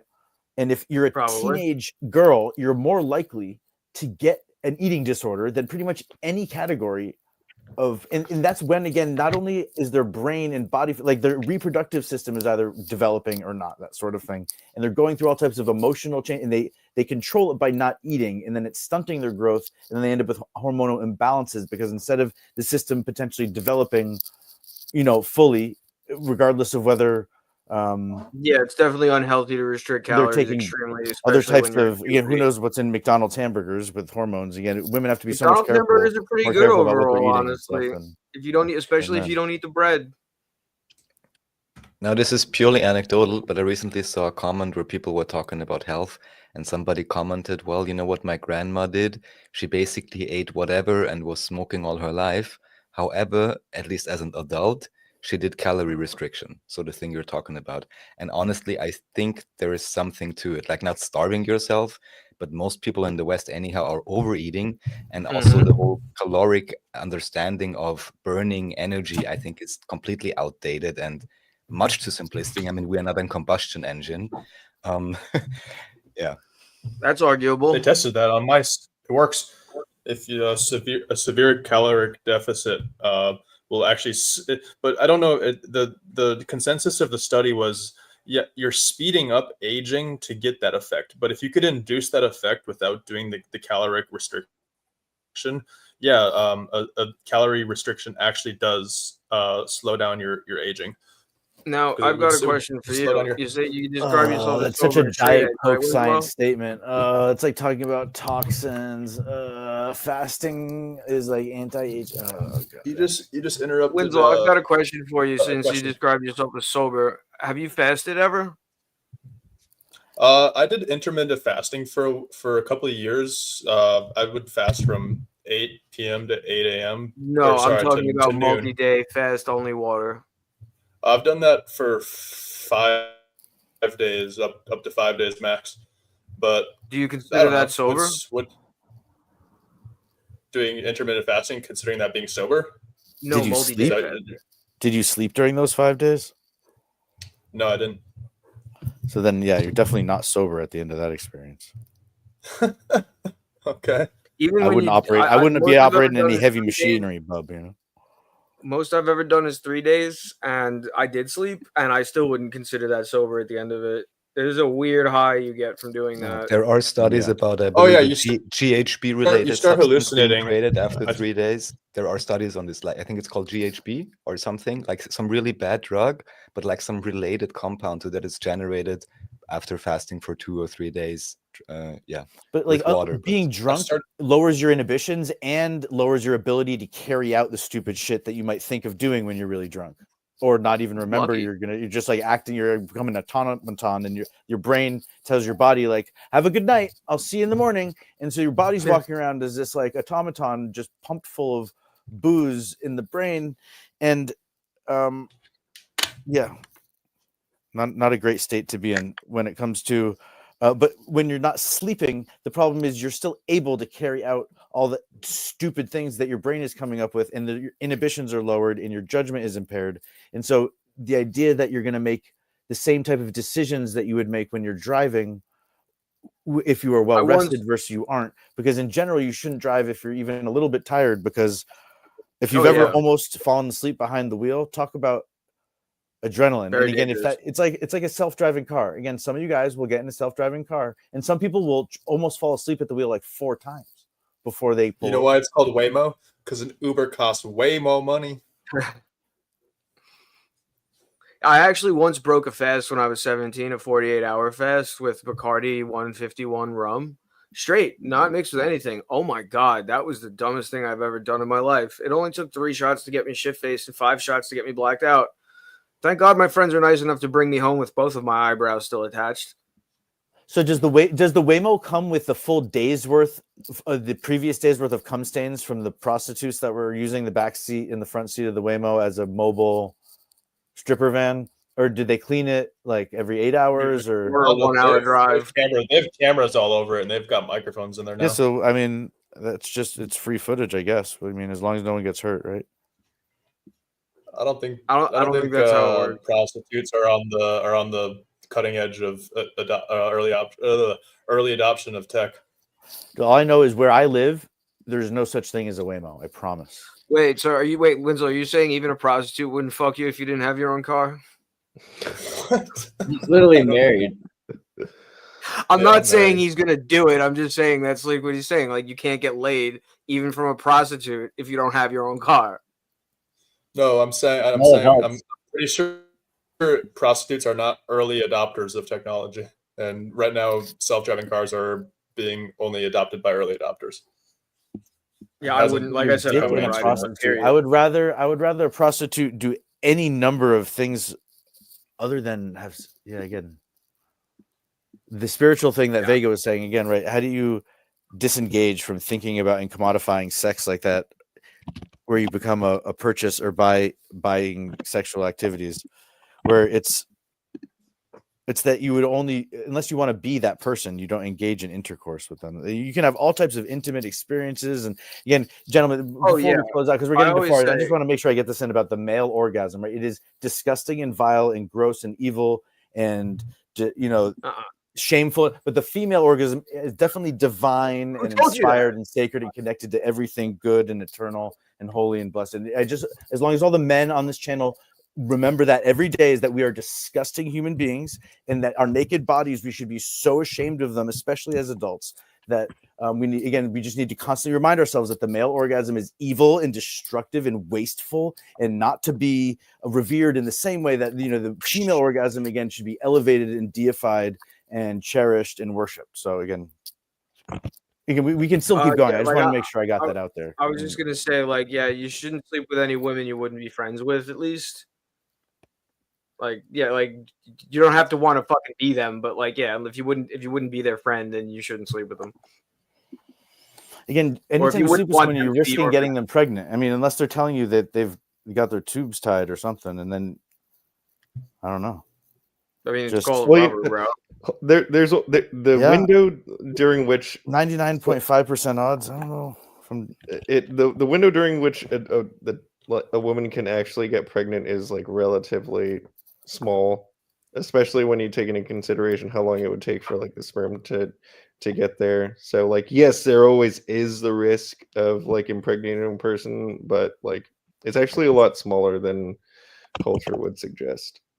But if you're already married to the person, again, the idea of for us, we can walk away from it. The idea for me that I would put someone else in that position where, right, every woman has to wake up in the morning and wonder if they got pregnant the day before, and they have to look out whether or not that's a decision they're trying to make or not. Yeah, that's why that doesn't really register on our radar. I agree that men should take equal responsibility for birth control as women.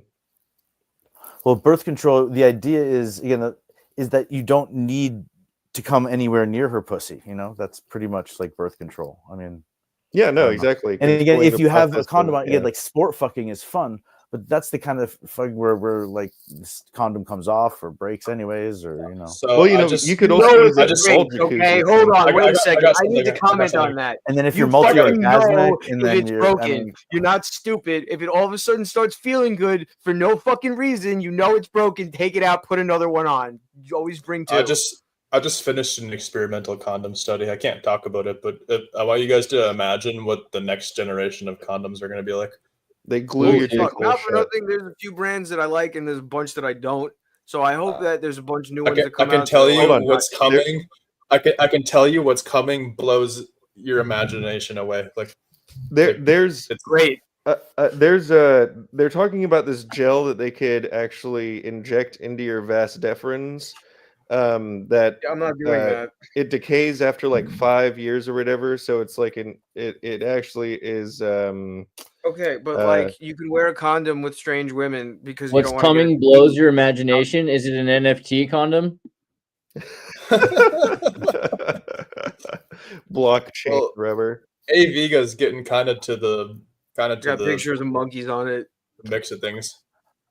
see, Parmesan does say if you really try to control the situation and you're trying to only nut from the waist up, you know, what ends up gonna she's gonna spit it in her hand and then wipe it between her legs and say, now what? You know, and then Black again, if a walk chick wants Todd to get down pregnant in front of you or make you syndrome. think she's like a that's why you don't condom sleep with breaking, you women never know what's you gonna happen. can't trust.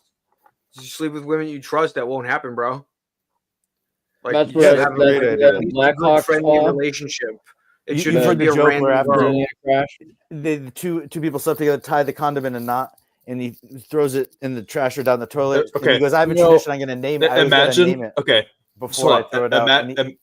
Imagine a condom that feels better than not having a condom. As crazy as that sounds, just What, has it got that imagine dolphin the jelly in If possi- he gets out of there, you can call him Houdini. Imagine the possibility. See, that's what it's of like that. to let someone finish a sentence before you start talking over them. But Imagine a towel that keeps drying you after you're too dry. I just want to say one sentence about this. I'm wondering why none of you guys are talking about number one. There should be a cycle, which, if respected, at least should give you some security. And also, there are all kinds of herbs. And I mean, this is woefully understudied and underapplicated. But there should be 1,000 ways to Sundays with herbal remedies and so on, and other things, both for men and women, where you can do a lot. So it's kind of funny. We got an all-male panel and all getting excited. Oh, the new tech and the new plastic toy, which I'm sure can be great. I've had But there's quite more a to that, right? I've had a long and storied life, and Papaya condoms have never seeds. let me down. And I've been tested pretty often, and I've never had a kid. How many times has anybody ripped a condom by accident? Many times, and I put another one on. Yeah, I know, because but I can tell when it fucking breaks. You can It's tell either when they it break fucking or what. breaks. More. I like. I don't think there is. yeah, but you should be able to tell most right before most it's STDs gonna are transferred when you're under the influence of alcohol. That's because your immune system's lowered. If makes you're sense. not for if you're not friction, but when going you're if you're using a not going to condom, you can't bars, go if for you're not friction, bro. if you're not going to bars to hook up with people, you have a significantly lower chance of even catching an STD from someone who has one. Honestly, going to bars is not a great way to get laid unless unless you have plans to go to that bar with the person you're meeting already. That's like, don't go out expecting to meet a stranger and fuck. Like, find somebody you trust. Whether or not you're friends with benefits or you actually date is irrelevant. As long as you have a trust, that's the person. Those are the people you should have in your circle. And some people, when they're trying to like scout out a new mate, whatever, they want to like meet the friends a little bit too. You know, you can get laid once, but are they like a consistent thing? And it's like meeting your social group. If you go out to a bar where you usually know a bunch of people that hang out there, is different than being like, you got to meet Mikey, Johnny, Dave, and because those are my best boys. You know, it's like, we go out all the time. It's like, and then like trying to take her out with the boys, as opposed to just like that's the going worst out idea to I've ever the heard. local bar where you're a regular or something. And right, and it's not a place where. It's a place where you can bring your girl because you've never picked up one of the barflies before, you know. Because otherwise, you're bringing your girlfriend there, and there's like 3 other chicks walking in that you've like hit it and quit it with, you know. Yeah, that's awkward. No, I bet it is. You know, don't shit where you eat. Yeah, no, like I usually will find a girl that I get along with, get her number, maybe go out to coffee or dinner, and then if we end up having drinks, it's like we'll pick the bar way ahead of time, and it's nowhere near where the fuck I live. It's always in a way nicer neighborhood. Then we'll take it, and if it ends up going well, maybe we'll get an Uber back somewhere, you know? The look at Andreas's face is worth staying on the stream for 4 hours. He looks like one of those drawings of Edgar Allan Poe. Thank you. I was looking, I was like, it's amazing that we have like twice as many viewers on X right now as we do YouTube, which is interesting because it's usually the other way around, but I think things are kind of shifting around a bit, and that's cool. Is there absinthe in Germany? I'm not doing Rumble right now. I should do Rumble, but I am doing Twitch, and there's not too many viewers on Twitch, but I like Twitch, and I'm going to keep using it. I think there's something to that platform for these long streams. This is crazy. We're 4 hours deep right now. I was thinking like end it, but like I don't know if I want to. Like I don't care. Like it's kind of fun to hear you guys.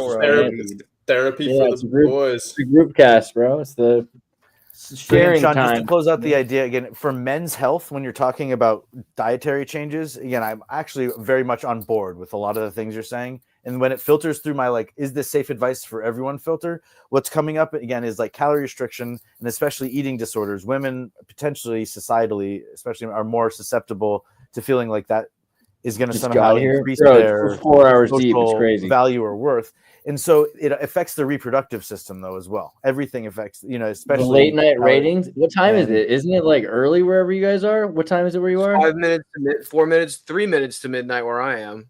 And really, there's some people who went through like years of their life. Are you guys in New York? It's midnight. And then when they finally do recover, if they ever miss their period again, that's a really bad sign. Even so they try not to get too extreme with the diet. I didn't realize it was so late there. I didn't even think about it. The 4 hour podcasts are what created Joe Rogan's it's brand. about 6 a.m. here. Jesus Christ. You better go for a run after this cycles. or do something, I'm gonna go around Vienna. I do the walk around Vienna that Freud did. I don't know which space time we're talking about, but I've been trying to do.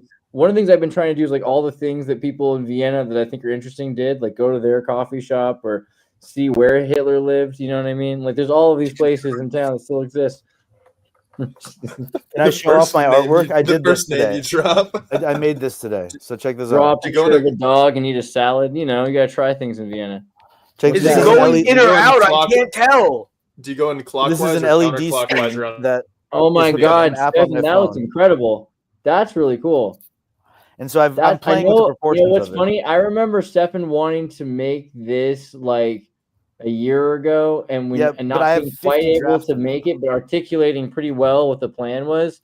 I really like it. I kind of feel like the Infinity 8 could be somehow looped. One side of it should be going over one of the outside of the. Playing with it. And that's the thing is there's literally 500 versions of this with different line thicknesses in different colors, and deciding which one is the best. So what I would do is the top right side should be sticking out, and the bottom left. The top left side should be sticking out of the bottom, and the top right side of the top should be sticking out. And it would look different if it was framed by another bead of white, but then I'm only working with a 30 by 30 pixel ratio. And I think most emojis on Discord, it's a 32 by 32. And I want it to be legible at this scale.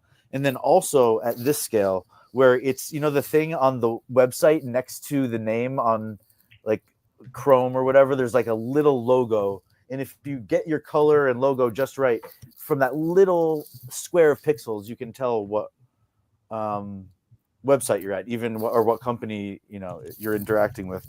So the goal is with this logo is to find the form of it that is the most stick in the mindish or something.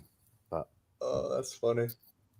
Yeah, minimalist pixel art is so hard creating something like a tiny icon.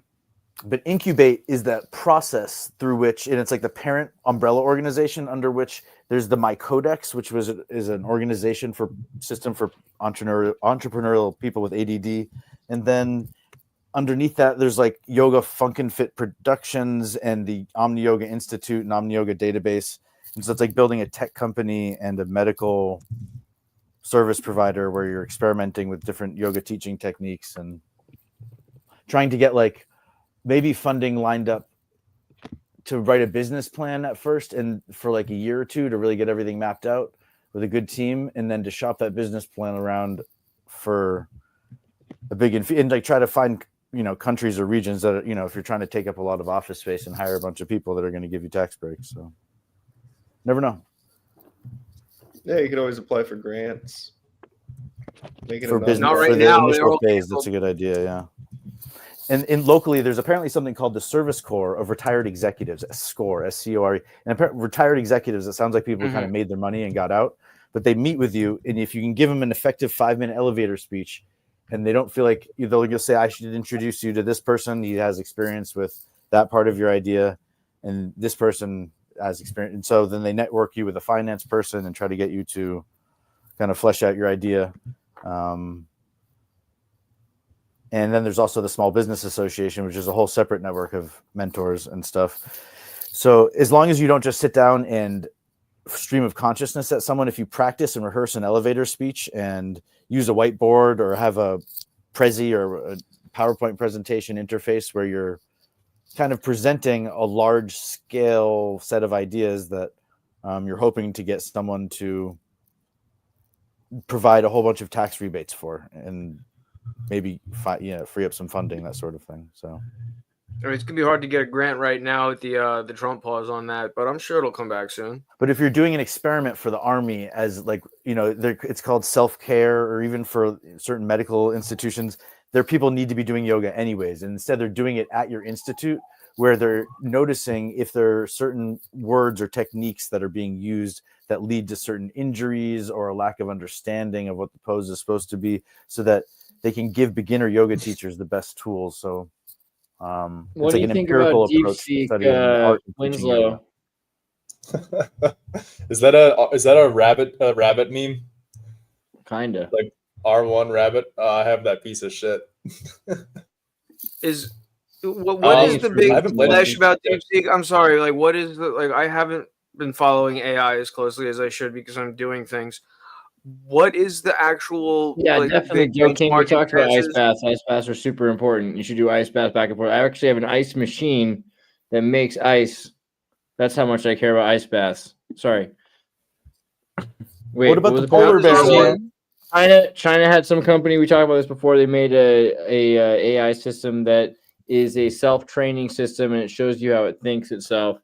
And it's open source, and it's interesting because when we think of the advances of technology, it's like this Marxist, Leninist futurism that we get cosmonauts and we get all this progress, these open source, technologies, and the drop in NVIDIA stock price, the dip by 20%. A lot of this has to do with the fact that everyone anywhere will be able to run these systems and offline on their own, train them with their own data, which is counter what the service economy was going for. The service economy is trying to create a world where AI would be, paid. You have to pay $200 a month for ChatGPT to run the software for you. And now you're going to be able to do it on your own. So that means that they're not going to have full control. And in a lot of cases, LLMs, we talked about this earlier, are liars. But with DeepSeek, it's less likely to lie because it's actually thinking based on training itself how to build up in proving situations. So, for instance, we were watching at some point the DeepSeek fully tested. Let me see. Let me pull this video up for a second. Sorry, I plan on showing you that. But Matthew Berman, he does all these videos testing AIs, and he used Vultr. Vultr is a system that is an online cloud that you can rent to do whatever you want. It has a bunch of really high-powered GPUs and everything else. So he created a DeepSeek model R1 test that he asked to write Tetris in Python, and it says, think, okay, I need to write a Tetris in Python. Let's start by thinking of the basic components. First, I should choose a library for graphics next to the grid, then the movement, collision, line clearing, all the things you're used to with ChatGPT. But there's some more kind of interesting things where it's like, wait, I need to handle the current piece and the next piece at the same time. But perhaps for simplicity, I should handle the piece. There's some potential issues I should worry about. Alternatively, when rotating the transform coordinates, for example, this should happen, but this needs to happen as well. The way it thinks is so much more correcting and self-training than ever before. It's not just some psychopath making up fantasies. This is building on knowledge and training itself and figuring out what is actually the correct form. And this is the first, often you'll get ChatGPT, ask it to write some code, it comes back and it's wrong. and then you ask it to correct it, and it can figure it out where it lied, but it doesn't always try to do it correctly. With this, it's instantly trying to do it correctly and immediately gets a perfect Tetris game right away in the first thought. And so this is an amazing piece of software that anyone can use. And people were saying, oh man, it's made by the Chinese, or like, oh man, they're communists. So like, obviously you can't ask it about Tiananmen Square, but that's such a social thing because granted, it's trained on other people, and if you were to ask Chinese citizens, they're not going to be able to talk about Tiananmen Square, so it's used to just answering the way other people are used to answering. But you're also able to train it on Tiananmen Square. So if you were to say, like, but hold on, it's a big leap from the Tetris thing, right? To no, because like Chinese people are probably asked all the time in school how to make a Tetris game. It's probably a normal question that's asked to Chinese programmers all the time. Can you do this in Python? Can you make a game in Python? Most of the time, if they're asked anything about Mao Zedong or they're asked anything about Tiananmen Square, then they're shut down and they're so I can't talk about this. Time is not time does not affect the game of Tetris the way that it affects history in human events. Whereas again, a game like Mario or Sonic would be much more difficult for that AI to play a perfect game on its first round, because what is a perfect game in Mario? It's a subjective it's actually thing. coding it. And same thing with history, everything's subjective. So again, just because it can solve a perfect game of Tetris, it's not solving analyze the what game. you're saying. It's very impressive. Not solving the game. You're missing the point. It's not solving the game. It's learning how to answer a prompt. If we ask it to make something and it knows what the elements are needed to make the thing, and it's able to find a library of code to work from to do this, it's able to study that, and it's able to put that out with tests. That's different than playing a video game. It's actually creating and executing a task, right? It's an ant. Isn't that what the game of Go is about? It's called they're called is agents. This endless game where there is no one winning strategy. But So no, if I were a computer, they asked it to write the Tetris game from scratch in Python, and it did it. Like I've had trouble getting it to write Pong. If I was a banking cartel, I would totally want to live here. Oh, that's a really nice neighborhood. And I'm not doubting that these language models and these artificial intelligence kind of conglomerates wouldn't be capable of. Look up the Vanderbilt Planetarium, Andreas.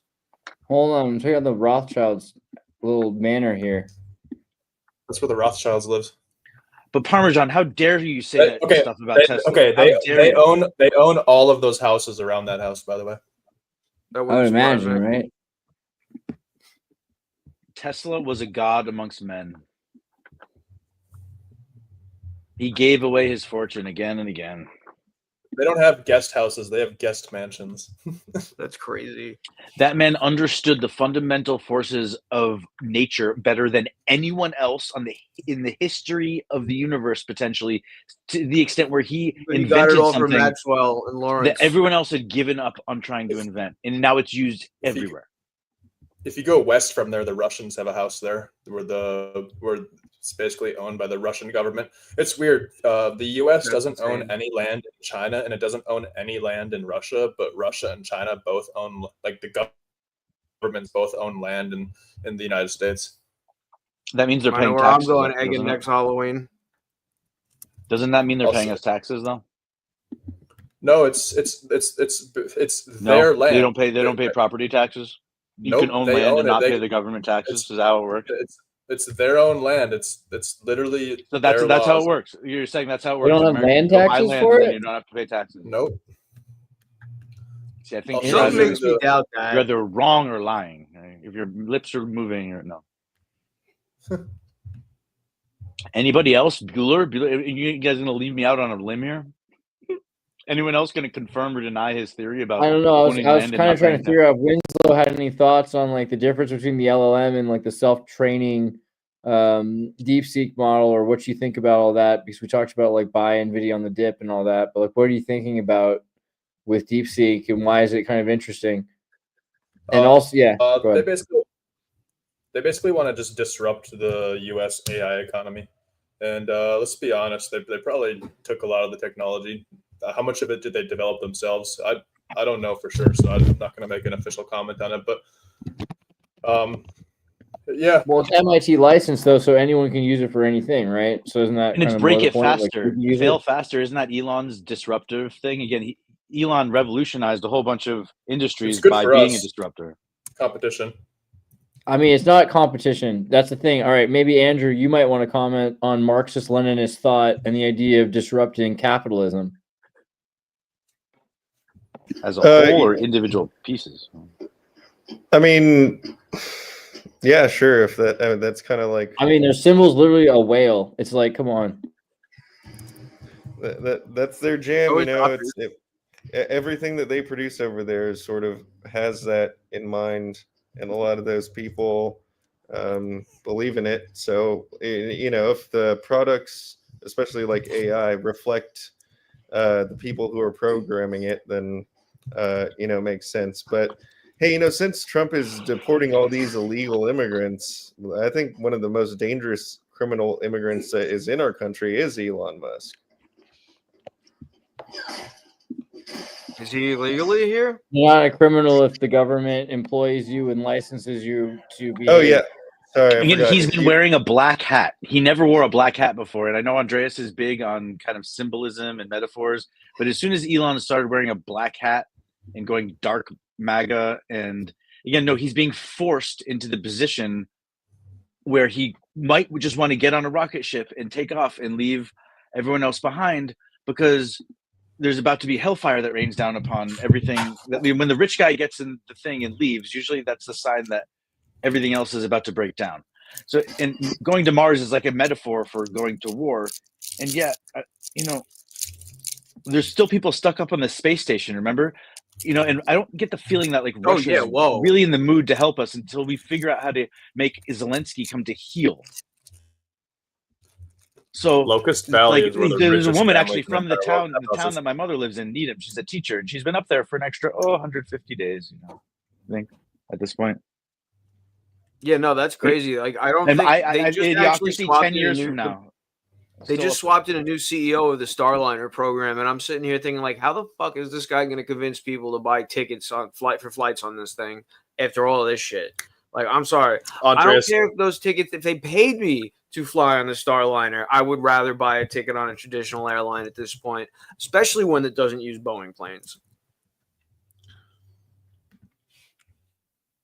But ching, count it. There's another Russian house that's really close to the Francis Scott Key Bridge. I'll show you that one too. It's on the water.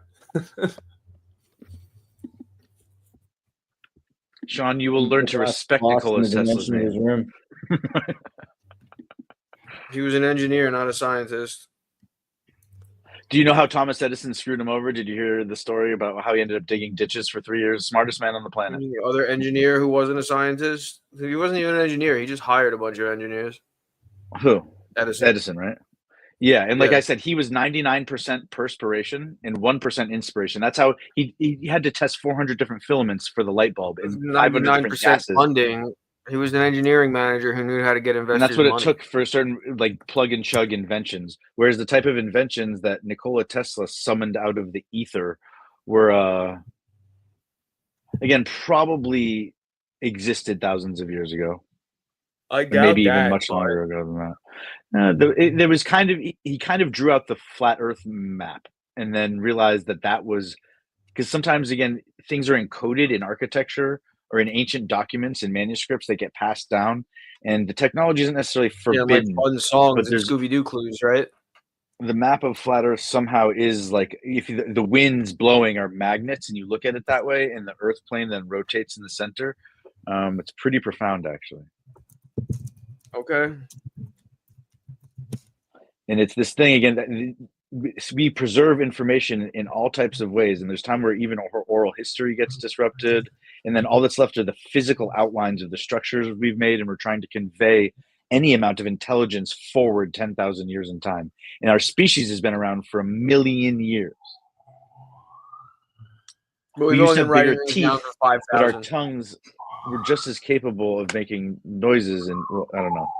Cooperation's easier with words, I think. Yeah, the written word really revolutionized that.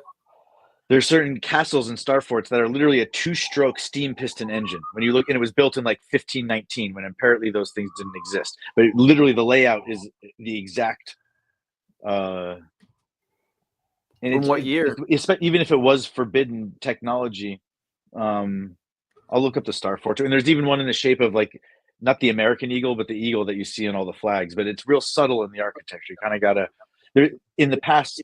They would have these viewing scopes, and you would walk into a church, and there would be a little like jewel, essentially, carved a lens on a mounted fancy tripod, essentially, and it's just sitting there. You weren't supposed to kick it over. Maybe it was mounted, and when you look through that lens, you would see a fisheye version of everything, and it would kind of transform your understanding and experience of the space and the vision the architect had when making all the angles the way that they are, and the stream fisheye lenses and other types of little viewing windows. And so when you're looking at architecture, sometimes again you have to go back to the plans and look top down and try to figure out what the architect's trying to say.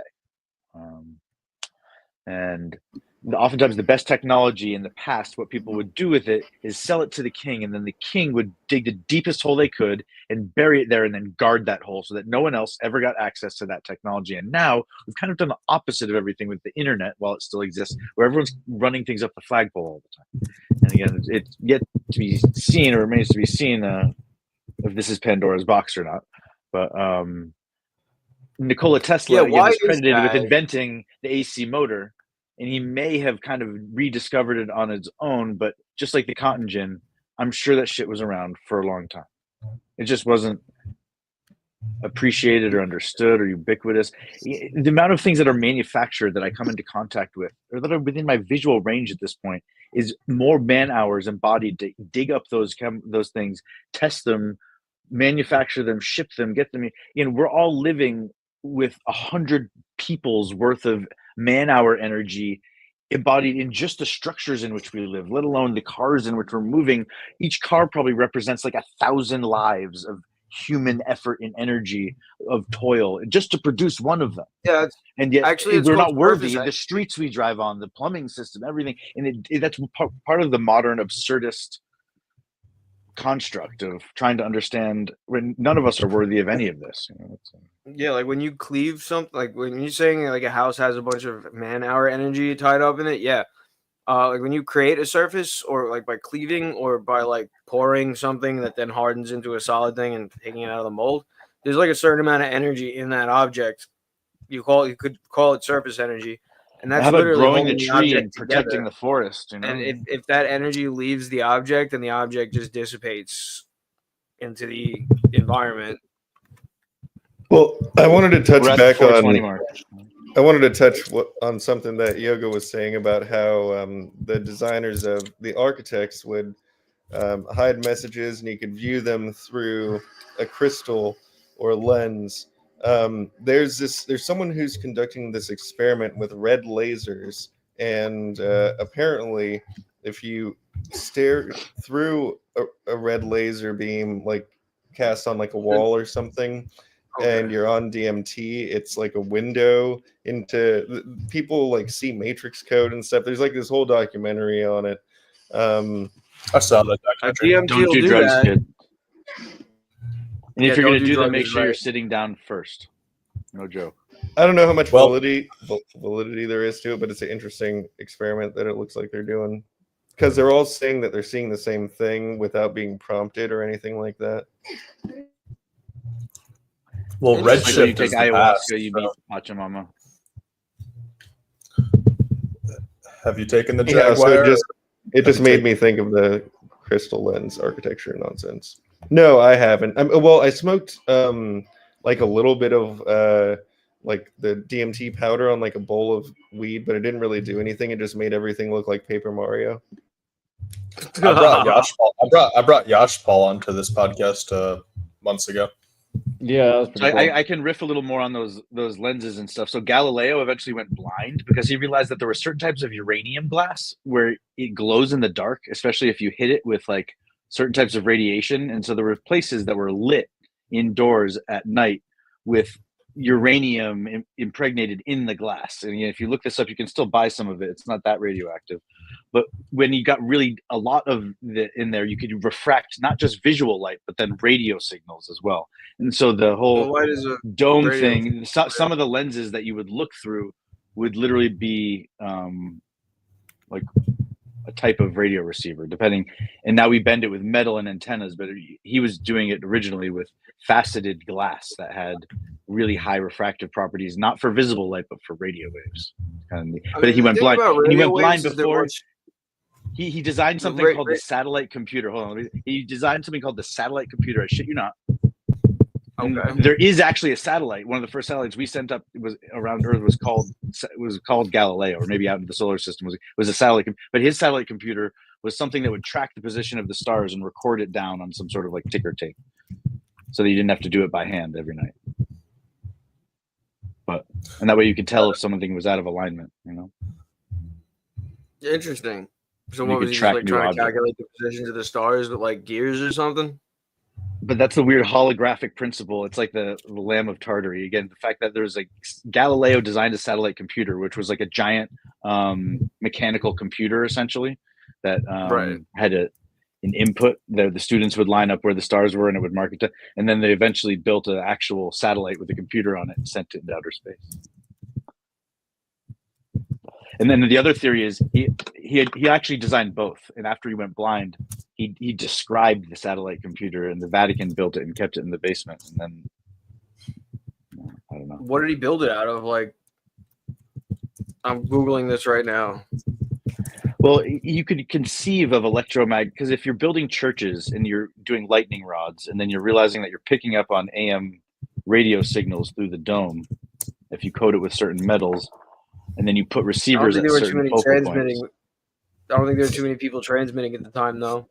The Vatican one voice again. Did they catch the Pope liking points? The Holy See is taking down its main Vatican website amidst apparent attempts to attack the site.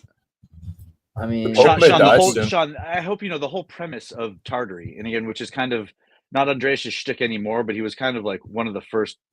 If he ever goes on Joe Rogan, that at least half the episode will be about Tartary. And the idea is, no, the architecture is the evidence, is the proof that we're looking for.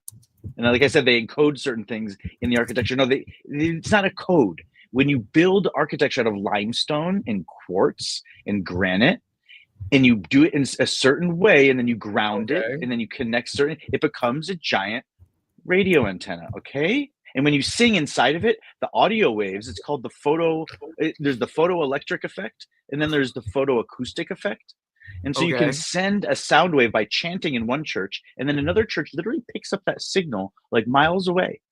I'd love to see it.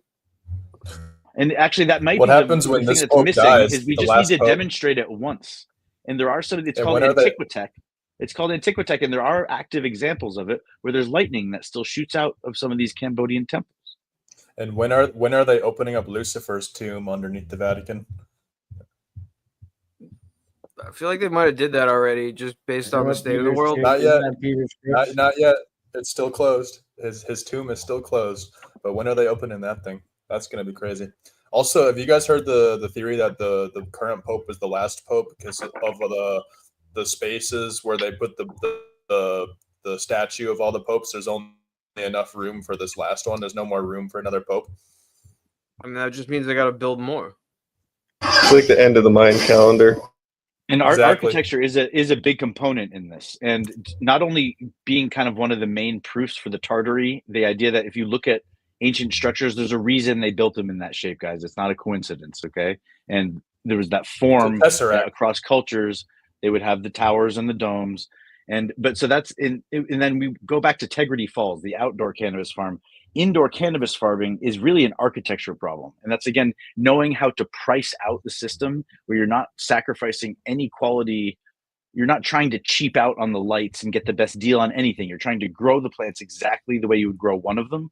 You grow all of them. And then you don't mass produce anything, because I think you said the most, something about hemp being the most resilient, it's the genetics most stable or something. It's the most and so yeah, but stable hemp is, and that's right. Marijuana is like a triple recessive thing. It's so you get, and as soon as it breeds with hemp, it's already it might wipe out all of its recessive genes because the hemp takes back over.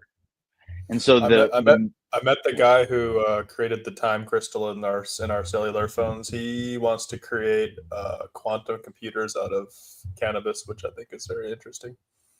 They could survive in space. There's not a time crystal in your phone, bro. They made one in a Bose-Einstein condensate.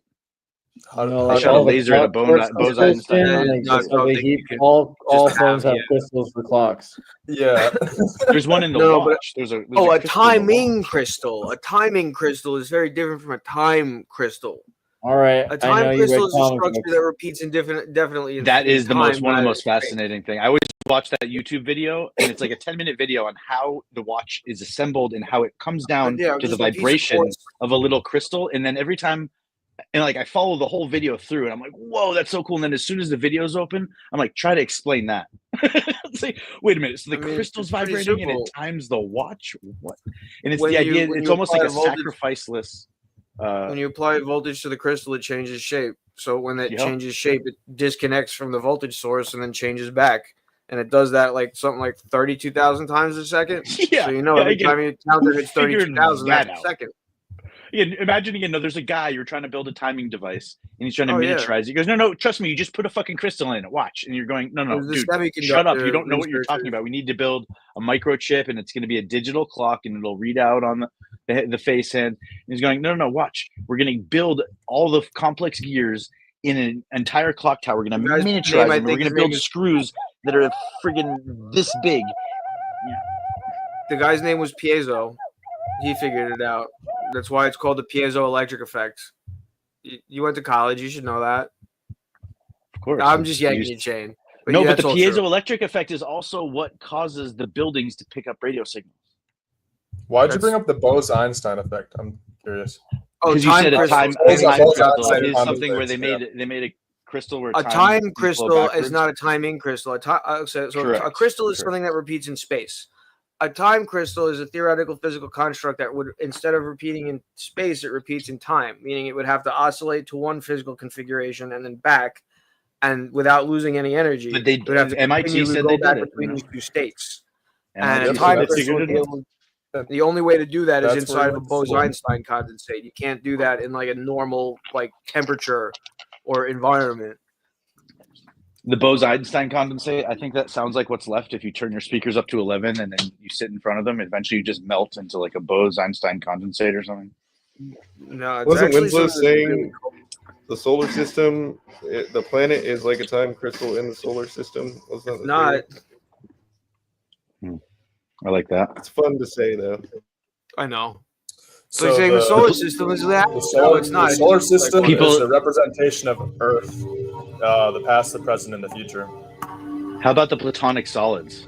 They say that they're shapes that are so perfect that they're all that exists at the end of the heat death of the universe. They're the only complex things left are that geometry, and they're so powerful that they've echoed forwards and backwards in time, such that we now understand the platonic solids only because they are the things that are eventually all that's left. Platonic solids are just like basic geometric shapes. Everything that is not a solid is a quasi-crystal.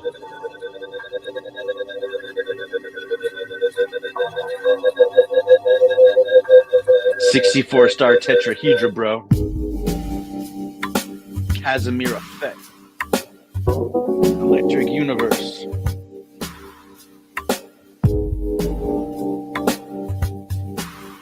Anybody else? Man, too bad I wasn't like reading that aloud for people. Let's do it again. Okay, so this is just a Bose-Einstein condensate. This is not a time crystal. Yeah, but this is just the point of the Bose-Einstein condensate. In a gas, each atom has some energy and is able to move freely. When these atoms are bosons, they're allowed to have the same energy at the same time. When the gas is cooled down, the atoms slow down and their energies decrease. Yeah, essentially you're taking like a whole lump of atoms and entangling them all together. I'm so glad that Winslow got to participate in the conversation, that after an hour we realized that he hadn't said anything, because imagine if we had gone the whole time and he was just like testing us to see if we had any situational awareness or social skills, but it only took us an hour, you know? You might be caught.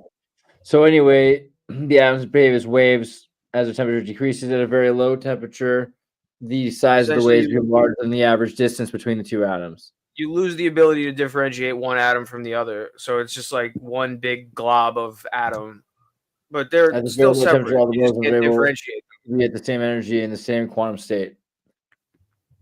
Right. So they're essentially identical at this point. So that's why they just look like a blob where there may be an atom here or there may not be. There's no separate atoms anymore. They're just from a see the thing about quantum physics is right. That's what was left after Tiananmen Square. Isn't that what you were talking about? Most people Tiananmen ignore Square? about quantum physics. Hold on. The thing most people ignore is you're not really measuring the physical reality anymore. You're actually studying what is possible, what it is and isn't possible to measure. So, like, yeah, the Bose-Einstein condensate kind of like puts all of these atoms in one place into an identical state, so you can't differentiate one from another. But that doesn't mean that there's actually a blob of a cloud of possible matter in one spot. Correct. Like, Correct. It just It's almost it like just means certain that that's elements all they you flit can into observe. existence. They certain elements exist under very specific conditions, and they exist for fractions of a second. You know? That's not really the same thing, but yeah, sure. No, and not exactly the same. But what you're saying is that scientists have created it in a lab, but it wasn't it's not like they created it and they like the way you create a fake diamond in a lab, which is a type of crystal that would be lab made. You can then stamp that out of the machine. Whereas the Bose-Einstein condensate with the time crystal inside, as soon as you turn off the equipment, there's no crystal left over. They kind of no. The Bose-Einstein condensate doesn't imply that there's always a time crystal in it, but the Bose-Einstein condensate itself doesn't also imply that there's like a cloud of possible atoms in a space. It just means that your measurements can only yield a cloud of possible atoms in a space, and all those atoms are going to be identical, so you can't tell one from another. But that's just a limitation of your measurement. It's not what's actually happening in the physical world. Or, well, from a scientific perspective, we can't rightly assert that because we can't measure it, but it wouldn't make sense otherwise. But now you could also make the argument now you're that thinking it sounding like a scientist. There we go. Right. We don't know yet. And there's No, it's MIT something that you created a can't time know crystal unless study. quantum physics is wrong. You just simply can't learn that. That's something that the universe will not tell you. Well, and again, it's not that quantum physics is wrong. It's that it's a lens through which, and it's a model through which to understand certain aspects of our reality, just like gravity. And again, no.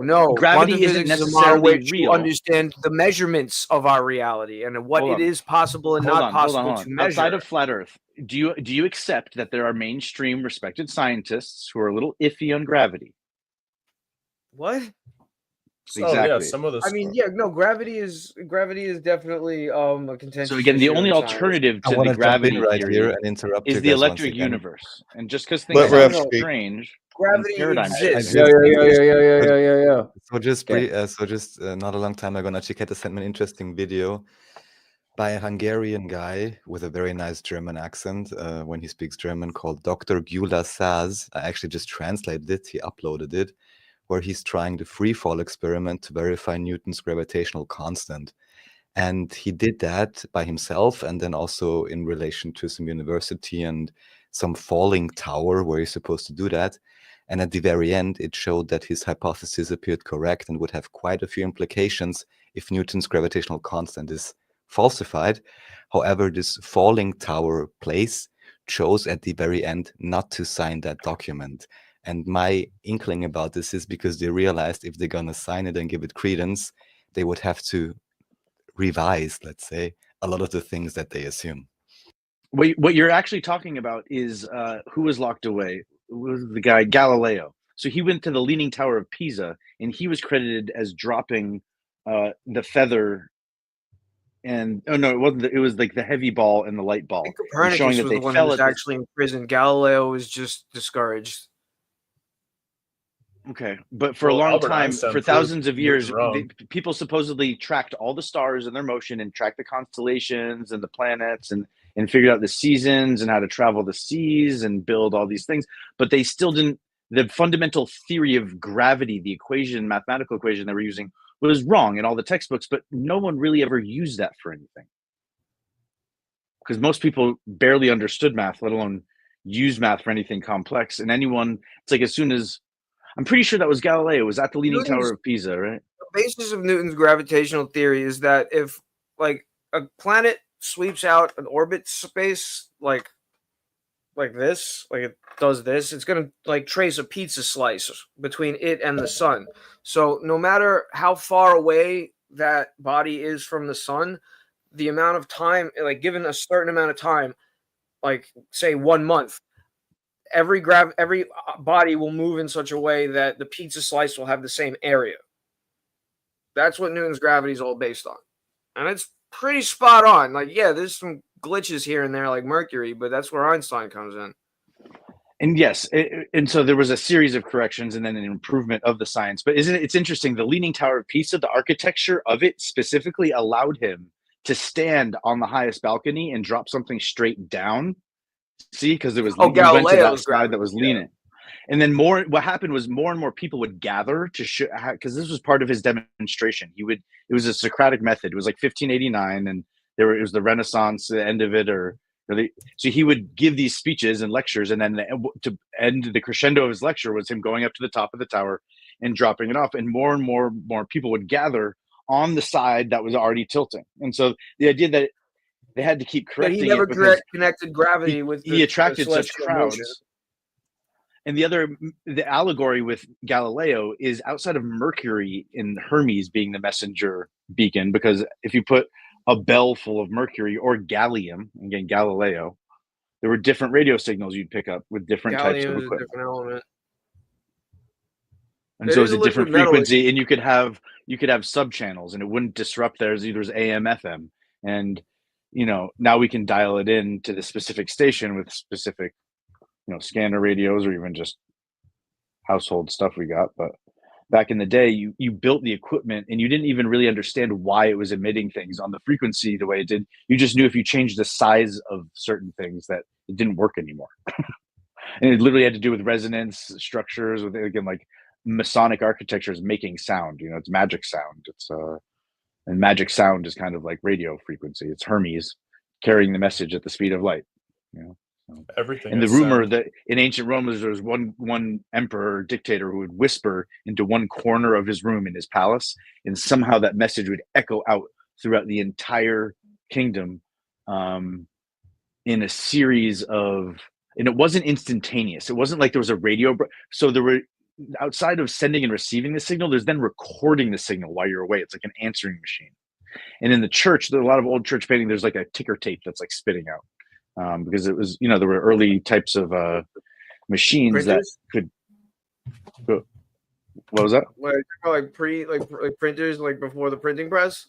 Yeah, the same design as like a early stock ticker, where there was just always like something coming out, and then there was someone's job to interpret how long ago the code. And again, this is the type of technology that seems to be present in the architecture of ancient Rome. I don't think they had ticker tape in ancient Rome. I'm sorry. I mean, again, they could have had it like 50,000 years ago. It might have been like a different species. And again, they might like still be alive, and they're farming us, and they're letting us feel like we discover everything so that we're good worker monkeys. Because, the Anunnaki got sick of mining us for gold, or using us to mine gold. But, when you talk about marijuana, it's like, look at all the artwork in comedy that's produced. Certain cultures don't even really have jokes, and they don't understand comedy or the feeling of laughter and gaiety.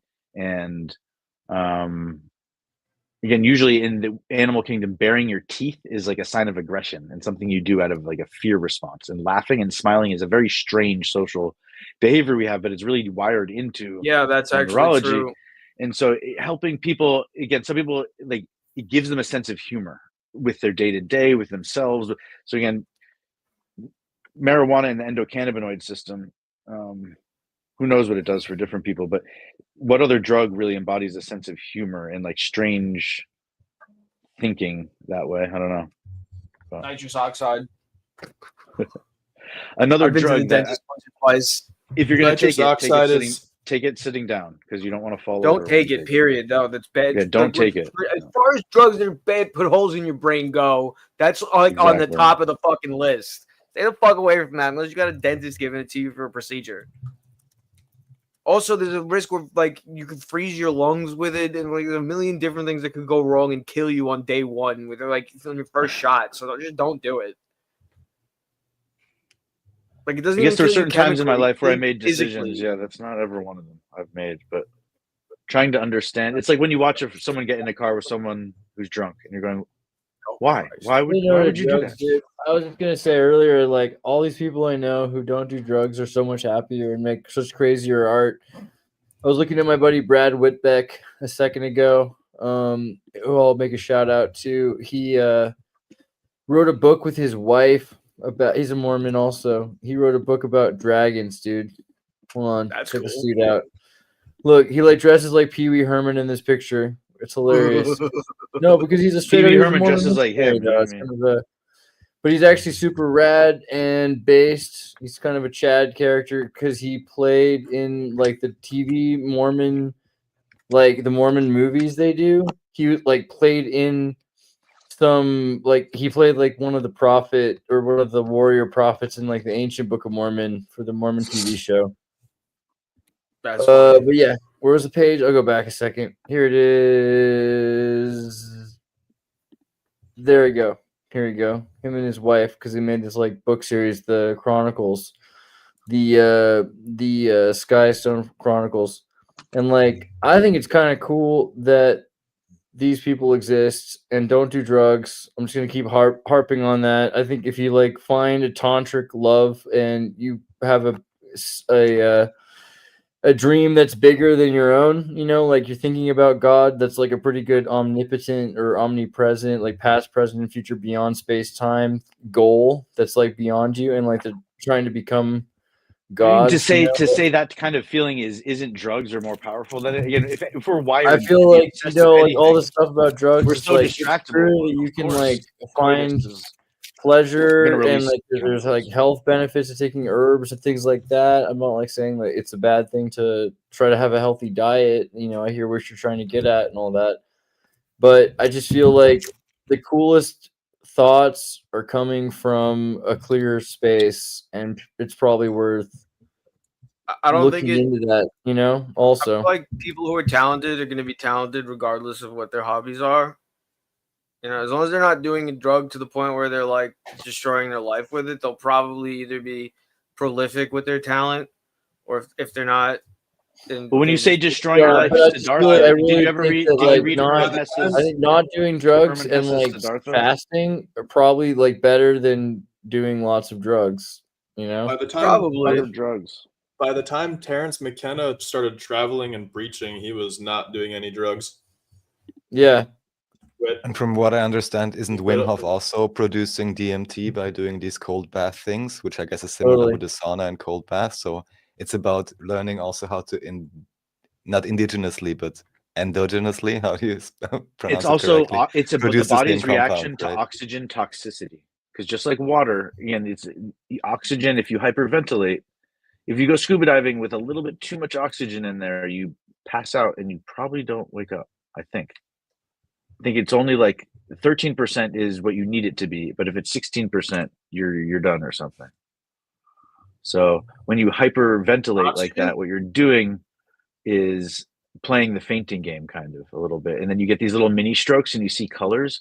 And some people, the only time they experience that type of dissociation and slightly psychedelic mind expanding thing, but what they're really doing is like killing a few brain cells every time they do that. And you know, there's just other ways to get cheap thrills that aren't quite as.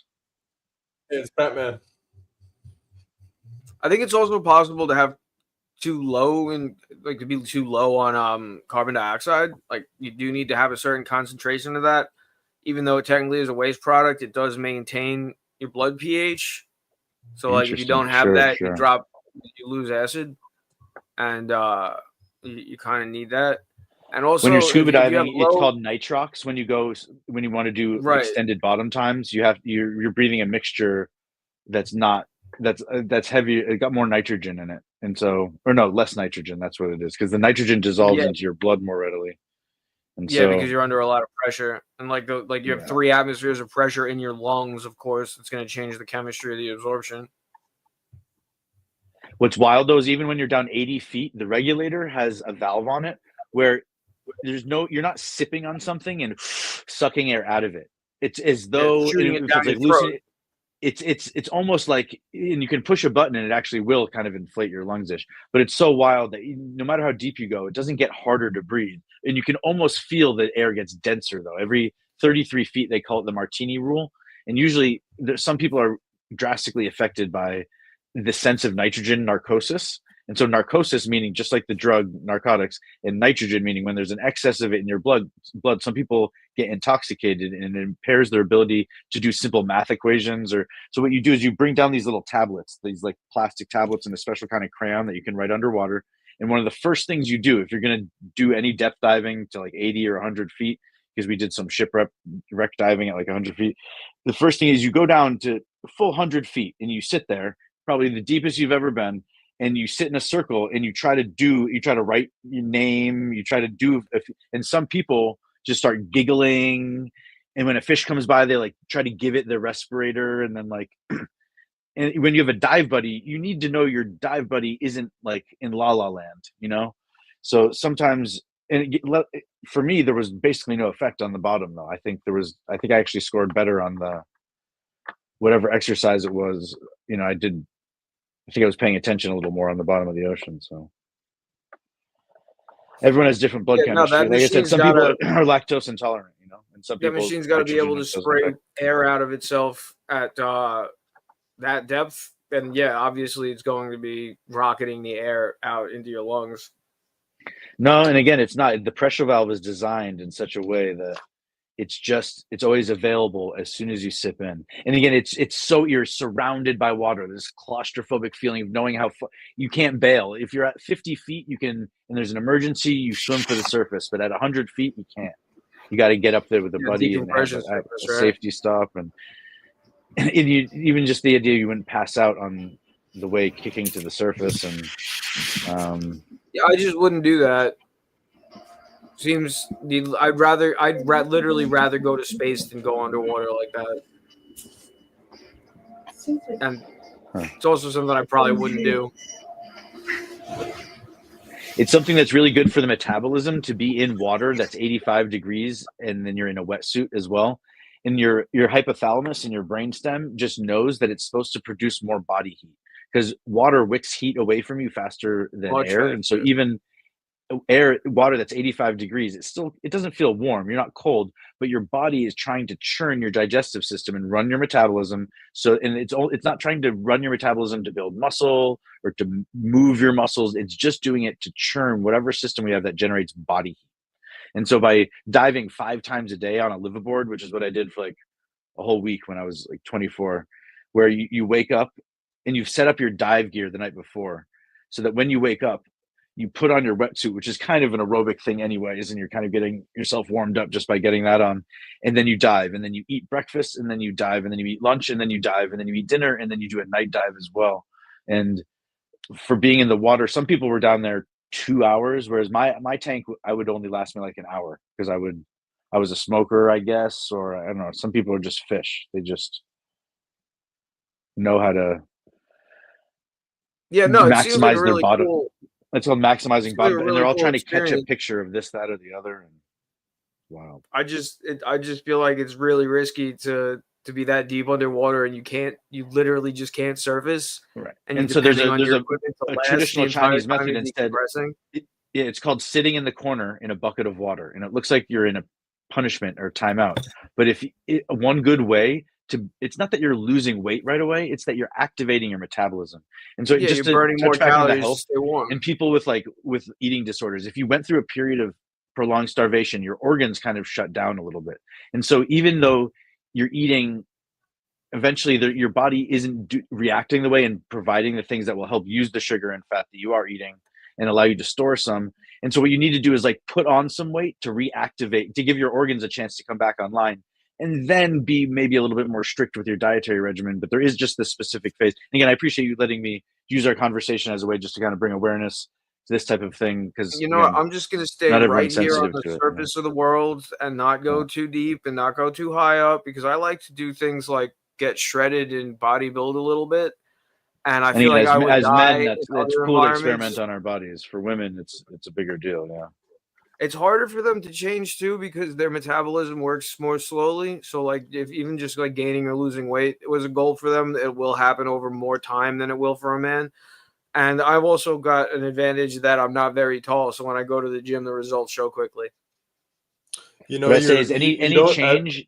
It's Oh, go impossible to get rid of fat cells. Like the only reason you lose fat is because no, you can relocate them with a BBL. What do you mean? And even when you remove them with surgery, they grow back over time. Yeah, no, you can make them smaller though. Yeah, you can make them smaller, but you can't ever get rid of them. But you can add them. You can always add more. Yeah, but that's only if you become like very heavy. You don't really gain many new ones if you're just a normal weight. In our species, we're so particular. We have such sensitive conditions in which we can or can't live. The fact that the Earth's weather systems are that stable. Again, like I said, there might have been a time where species are kind of like that, though. There was lightning between the Earth and the Moon all the time, and everything was lava. But their dinosaurs are like reptilian species that they can go years without eating, and their systems they kind of shrink and they almost desiccate in the meantime, and they go into this dormant state. But I know about that frog that can freeze. Could be. Yeah, the thing about cold-blooded animals is that they don't have to constantly burn calories to keep their body temperature at a certain level. So they only have to eat like once a week to once a month, depending on how large they are. Like I think a crocodile needs once a week, a snake needs once a month. Could be backwards. So I'm not an expert on feeding reptiles. Thank God I'm not taking care of any. But yeah, but imagine there's a 200-year-old dragon and it had 200 years of feast and then maybe 50 years of famine. And then eventually it looks like a part of the mountain and rock until a herd of something scrumptious walks up, and then it like eats 10 of something. But again, when you get to a 60-foot animal, and if it's a carnivore or an omnivore, just thinking about what it would eat. When you say 60 feet, are you talking about like a brontosaurus? Giant raptor, or fine, like theropods don't really get that big. I'm trying to think of the largest omnivore that existed. I mean, the T-Rex was probably close to that, maybe 40, 50 feet or something. I think something like 20, maybe 25 feet. Were T-Rexes omnivores? I thought they were just carnivores. That's could be debatable, you know what I mean? But they were obviously eating meat as most. See, I think they lived in the shallows, and they were kind of like a giant snake with legs, and then it would eat kelp and plankton in the process of trying to eat a bunch of fish all at once. You know, its teeth kind of look more like crocodiles, and then again, the bite force is involved. It's crazy how long it took humans to figure out dinosaurs were real. Like the first fossils that were ever dug up were like dug up in what, like the 1800s or something ridiculous. It wasn't that long ago, bro. We were scientifically modern thinkers at that point. Like this is like the cotton gin and reconstructing them. But the cotton gin and the AC motor in China all the time, farmers chisel out the hillside and they find an Archaeopteryx, this early reptilian bird thing. And that's where kind of the myth of the winged snake came from, because they found all these skeletons and it's like folklore, and there's no provenance for a lot of this stuff. It's not extracted under scientific circumstances, but there seem to be certain places or cultures that just know that there were these kind of feathery scale dragon things. And the guy that went on Joe Rogan from Alaska skeletons that have has created feather, has one of these feathers. Andreas, can you pull up an image of Longisquama? This is a major scientific discovery that has not yet been accepted by the mainstream, but he has a dinosaur plate with a feather in it. Okay, like you got to see this thing. Metallic feather. As far as I understand, we've only got one sample of the damn thing, and those fronds really resemble things that existed on plants at the time. It's not outside of the scope of possibility that a fossil of a plant and an animal just happened to coincide in the same place at the same time. Look, when you see the things that birds do for mating device, think about the peacock. These things had to signal to each other, and there was a mating ritual. They didn't even know what they were doing. They would think about the birds that like jump and do these weird things with their wings, these dances. Where did they even learn that stuff? You can't assume this thing looked like that. Okay. We don't have this is a myth. Where did they feel, find that? In Where my did they find opinion, that? that one, I forget where they found that fossil. Can you click on the image, Andreas? The fossil right there? Because the first peacocks were prehistoric and they came from China. Yeah, that thing's not a So peacock. now, do you want to think it's a understand why dinosaur. a fin on the back of a cold-blooded animal, Sean, is Well, a soul is a birds soul? used to be reptiles. Hold on, Dimetrodon is warm-blooded. Parmesan. Guys, Birds used to be reptiles. I know they evolved from theropod dinosaurs. Okay, Cousins so of the T-Rex. Can I say a sentence, please? Thanks. So it's a solar foil, or it's a dark colored piece of skin, and in the morning they're kind of stagnant in low energy until their blood warms up in the sun, like an iguana. And iguanas have a frill as well. Totally and the purpose of the frill is to explanation for the circulate structure. blood into something that is exposed to the sun. What I'm saying is it's a lot more likely that we find a bunch more of those skeletons without the fronds, and then decide that the fronds were coincidental. Just like there's two different types of other types of species where, but off of one sample, it's not really scientifically rigorous to say that this animal there's looks cats that have tails, right? There's cats that have tails, and then there's cats that don't have tails. We have one sample of this fossil. Right. But I'm trying to explain to you. There may be other species. Again, what I'm telling you is there's other species that have that same body plan. Nothing with that structure, no. No, well, it's a similar body plan, but there's a fin of skin between it. You understand? Right, like that's a pretty run-of-the-mill body plan for a reptile at that time. Yeah. And the fin on its back is similar to that of an iguana's. It's not. It serves a similar function, and it means that the ones that evolve to have the bigger and bigger fins are the ones that get moving faster in the morning, and then probably either get to eat or mate quicker because their metabolism turns on when the sun comes up at like 6:45, and the guy with the smaller fin next to him is sunbathing on the same spot of the beach, and he's blocking his sun with his that's totally scientific. And so the other guy just doesn't move for another 45 minutes, and it's a simple competitive. There are a lot of people in the paleontological community that want that to be true, and you know what? There's no real reason for it not to be, because we only have one sample. But I'm part of the camp that believes that sample. It's only one sample of that species, bro. Listen to this. Bro, it's only one sample of that. It's not the only example of that kind of dinosaur. To me, that fossil looks like a peacock. Now, we have reconstructive pictures of how other animals evolved from prehistoric animals, but there are no pictures, or I'm not even finding anything on Google. I haven't really looked really hard, but I'm not finding any studies on what peacocks evolved from. That kind of looks like a peacock. Peacocks did not evolve from this thing. But where's the intermediary species is what you're asking, and what would it look like? Right. Yeah. What's point A? And what's point B?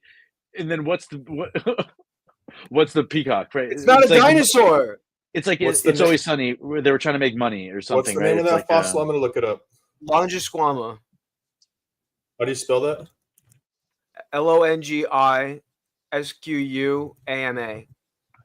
But when they say that God gave man dominion over the beasts of this land, there are chickens that have tail feathers that are 4 feet long, and they're show chickens, and it's like a rich man's sport. Instead of doing bonsai trees or something in China, it's a tradition where you have more than one animal. You're that breeding looks like chickens, that. dude. Let me finish a freaking thought, dude. Thank you for just like a half a second. I'm almost done. So the idea that the chickens with 4 foot tail feathers don't exist as a natural species that emerged in the wild with an man has dominion over beasts, and they understood how to breed them, and over many generations you phenohunt and you select for certain traits somehow, and then if you understand how to make the animal reproduce, then it's just a matter of time before you, like, all the intermediaries of the peacock kind of don't exist anymore. And same thing with dogs and wolves. You could breed a dog with a wolf and you get something in between, but dogs diverged from wolves some time ago, like some significant time ago. Well, according to some classifiers, this thing is more closely related to crocodiles than birds, so that shoots the. It's not related. It came around during the Cretaceous era. Cretaceous? Yeah. That's what about the giant three-toed bird that's from Australia? That's blue. What's that one called? Come around Ossuary? right before the KP extinction. Yeah, that would make sense. That's like the end of the Mesozoic. Yo, check out the cassowary. Cassowary. That thing's a fucking dinosaur. Period. The end. It is, I don't literally. give a shit. Biblically I mean, look at it's a accurate brontosaurus. velociraptors. So no, there's TED Talks. Obviously, everyone's heard of TED Talks.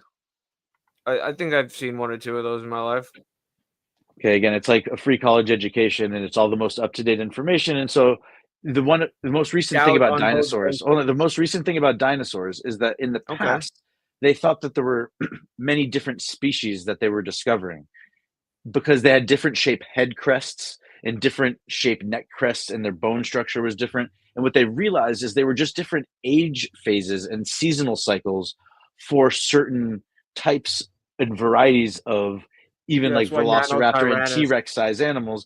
That this cassowary has this thing that grows on top of its head, and I think it sheds it like once a year. It's like a giant fingernail, right? And it's like a protective helmet, or who knows. But dinosaurs as well may have gone through different phases seasonally, or even over the course of multiple years, where eventually, literally through fire, it burns off all of its feathers and all of the stuff that grows on it. You think a sloth gets a lot of moss growing on its back. Imagine an animal that doesn't want to move unless it's hunting because it's cold-blooded. It's fucked up. It sits and waits until something's close enough to its mouth that it knows it can eat it. And otherwise, it'll wait. And it can wait years, And it can smell the piss of the herd of antelope that went through that valley or whatever dinosaur like 14 years ago, and it's just waiting. It'll be back. The thing where they were discovering different like juvenile dinosaurs and thinking they were different species. There's actually a lot of controversy right now about something called nanotyrannus, or whether or not it's just a juvenile tyrannosaur, or if it's actually a separate species. And the guy who is that like baby Hitler? I mean, maybe. Want to hear the edgiest joke on the internet right now? Recently, some of the things that closed up. Okay, fine. Recently, some of the things in biology that have closed up. Butterflies and all other insects are now considered crustaceans. They've found to be somewhere buried deep within that clade. And arthropods in general aren't all crustaceans. Spiders and scorpions, they're not crustaceans. They came out of the water before that. You've happened. Seen, and everything evolves into crabs. Andreas was onto this. Only in the arthropoda. It's so freaky. Everything crabs, eventually don't evolve into crabs. Only arthropods do that, and that just means they're getting shorter because getting grabbed by the tail is an effective method of predation. So something shaped like a lobster will eventually be shaped like a crab. What is that? See, I want there to be a breeding experiment to make a freshwater octopus, because I think it's unfair that the alien species that we brought back from Europa, that we pretended was here all along, the octopus is relegated to the oceans, because there is there is an octopus that can survive in brackish water, but just like there are dolphins that are freshwater versus saltwater, and they have to have very different biology systems, so I just don't understand why there aren't freshwater octopi. They'd keep the ponds and lakes so clean. Hard to penetrate. They would eat all the algae. You have to pretty much change your whole body chemistry to do that. It's amazing that any mollusks did that, in fact, or vertebrates or arthropods. Arthropods are easier, I guess, because they have the shell. The mimic octopus, though, what is the mimic octopus proof of? Is it proof of evolution or God or both?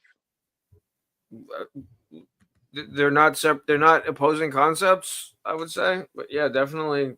Yeah, but that's the octopus embodies so much weird information. It's the smartest mollusk. Think about it. It's already the smartest mollusk. It's already a gardener, and yeah, it like tends to a little patch of a coral reef. Yeah, no, but the mimic octopus that knows what you're seeing, and there's this one clip on YouTube of someone spooking an octopus, and it turns into 14 things in the span of 2.8 seconds, maybe 12 things, but including one of them being a skull with a golden coin in its eye. Because again, some people literally train octopi to find gold, in golden treasures because people would get buried and have gold coins on their eyes. And so the octopus, again, I'm not even sure where, I guess it does have eyes, but it seems to be able to look at you from everything. And then it knows where you are and what you're seeing. It has a spatial awareness. And then again, by thinking about something, it changes the texture of its skin and the shape that it's in to mimic. And what it's doing, it's almost like weird, dude. You know, like, outside of a bar like, when it's closing. Hold on, let me make sure. Are sea slugs actually mollusks? Because I might be wrong about that. It's because an octopus, if you're curious with it, it's pretty sure you're not hunting it, and it's comfortable with humans. It's going, what do you want? What do you want? What do you want? And it's like, I can show you anything. Outside of the bar, the guy's like, what do you want? This kind of cigarettes, I got this. And the guy's like selling a 15. And so the octopus is literally doing that in front of you, almost hoping to try to understand. Like, the fact that they have a centralized nervous system is totally parallel to ours. Like they evolved from something that had like a nerve net throughout its body, just like kind of equal. Sponges. But like, it's one thing to do like a gymnastic routine or a dance, but what would it feel like how it poses or yoga pose? But the octopus poses by literally changing the color and texture of its skin, as though it knows what it looks like. And and the octopi was already amazing enough. And then there's this one version of it that seems to have an intelligence that is beyond eerie. And so again, perhaps they're really smart. Primates existed that way for a while too. Smartest arthropod is. Like, we know what, like, the octopus is the smartest mollusk. Humans are the smartest vertebrate. What's the smartest bug-like thing? Smartest ecdysozoan. It lives on the moon. I'm sure it does. I mean, honestly, if it's smart enough to get there, the microbiome of the cockroach can even eat non-organic matter. Wants you guys to talk about underground cities. One thing I've been noticing about Vienna is the entire city's got an underground. Every city's got an underground. The entire underground floor is a viaduct. It's a fake ground level, and underneath is all of these metro and subway systems. The whole place is an underground city. You know. New York has an underground city too, and like in some of the abandoned tunnels, there's a bunch of homeless people living in them. They call them the zombies. Amazon has underground ant people. See, the neighborhood I live in was a meatpacking district during the Civil War, which is why it was peace here, because we would resupply the ships no matter what flag they had. And when you have a bunch of ships at port full of men, they need meat, like ASAP. And even if you have a bunch of farmers willing to give you all their animals for free, you need someone to butcher that meat and get it in package so that they can carry it away, because they come off the ship with their men and their gold and they want to do the and so the sewers of the neighborhood that are a meatpacking district just run with blood and guts and the back end of the animal. The first thing you do is take out the intestines, and that's all going into the sewers, right? And what used to happen was this area, the Charles River, is right adjacent to it, and they would move the river, and they would let the river then flow for a whole generation or two over the old area and wash all the blood out of the subterranean system and kind of back into the soil, so to speak. But now the river is fixed in place, and it's like everything somehow there's like a snapshot, whereas the river used to bend and move over time, but now the river has been kind of tamed. So you have to be very careful until it moves again and everybody's pissed off about all the water in their basement. Right. True that. That happens sometimes. It's the hollow earth theory, you know. What was that movie they did? I think it was called like Dark Days or something. If you say so. There was a rendering plant here in the neighborhood at the top of the hill, and it's a church now. But originally, it was the place where you would bring all the scraps to your meat, because in the early days, in the settling days here, there were wolves, there were coyotes, and then there were literally bears. That if you just had meat sitting around in your house, you cooked and ate something, preserved the rest in jars, and then you got rid of all the scraps. But you would bring them up to the rendering house, and in the middle of the winter, it was so cold that they've got these giant vats that they're heating, and they just dump all the stuff in there, chop it up, and eventually it like dissolves down into a variety of things. They're making candles out of it. They're making animal feed out of it. But the guys working there, the warmest place was to be like chest deep in one of these pits of just mincemeat, essentially, and all the odds and ends of everything. And so again, the whole neighborhood smelled, and if people chose where they wanted to live based on what was or wasn't up or downwind of the meatpacking district generally. And then as soon as people start to really gentrify an area and everyone fills in, and people forget about that, and then during certain times of year, certain weathering events, you just get it was called a pea super in England, where there's a whole neighborhood just full of sewer gas, and it's like you almost can't see around the corner because there's just something that's burping out of the. Yo, what about? You guys know about the Mammoth Cave system in Kentucky? It has 400 miles of explored cave and another 600 miles of unexplored cave. Yeah, I heard there's a bunch of meth heads living in there cooking their shit up. Yeah, I live in Kentucky. You got 1,000 miles of cave. I'm sure there's some fucking meth heads in there. Yep, and then some of them live in the trees and they just got fucking bottles hanging from them. Would you rather go in there or go down 100 feet scuba diving? Oh, because let's say you took 40 classroom hours to understand the science of scuba diving, and you took that with your buddy and you passed the same tests every day to make sure you guys all remembered, and you did a couple practice dives in a pool. Like the first, and again, even just taking one breath underwater is a life-changing experience. There was the amount of nerves. How they haven't explored it all. I don't understand how there's 600 miles of unexplored cave. That's just fucking nuts. Right. But again, for anyone, you don't even have to go scuba diving. If you ever get the chance, even on vacation, to just take one breath while you're underwater, it's the most counterintuitive. I had to force myself to. I knew that I was breathing on it. But as soon as you get with your face in the mouth going into, and then after that, you never think about it again. Or, but that first breath under, if you don't do it all at once, it's can be quite the mindfuck. Yeah, I'm just never. What were you trying to show about that, Parmesan? Oh, Dark Days. It was a movie. I remember I found out about it actually because DJ Shadow did the music for it. He's fucking amazing. You should listen to him if you don't. It's a movie about the Freedom Tunnel, which was this tunnel. Is that what the kids call it nowadays? Yeah, it was an Amtrak tunnel that a bunch of people were living in, and then in 1991, Amtrak was planning on using it again, so they bulldozed everybody out of it. And this is a documentary about what was going on there up until that point, pretty much. Good times.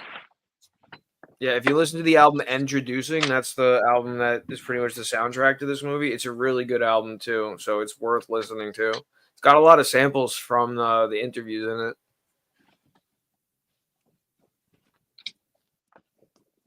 They were literally called the Mole People, the guys that were living in there. They had,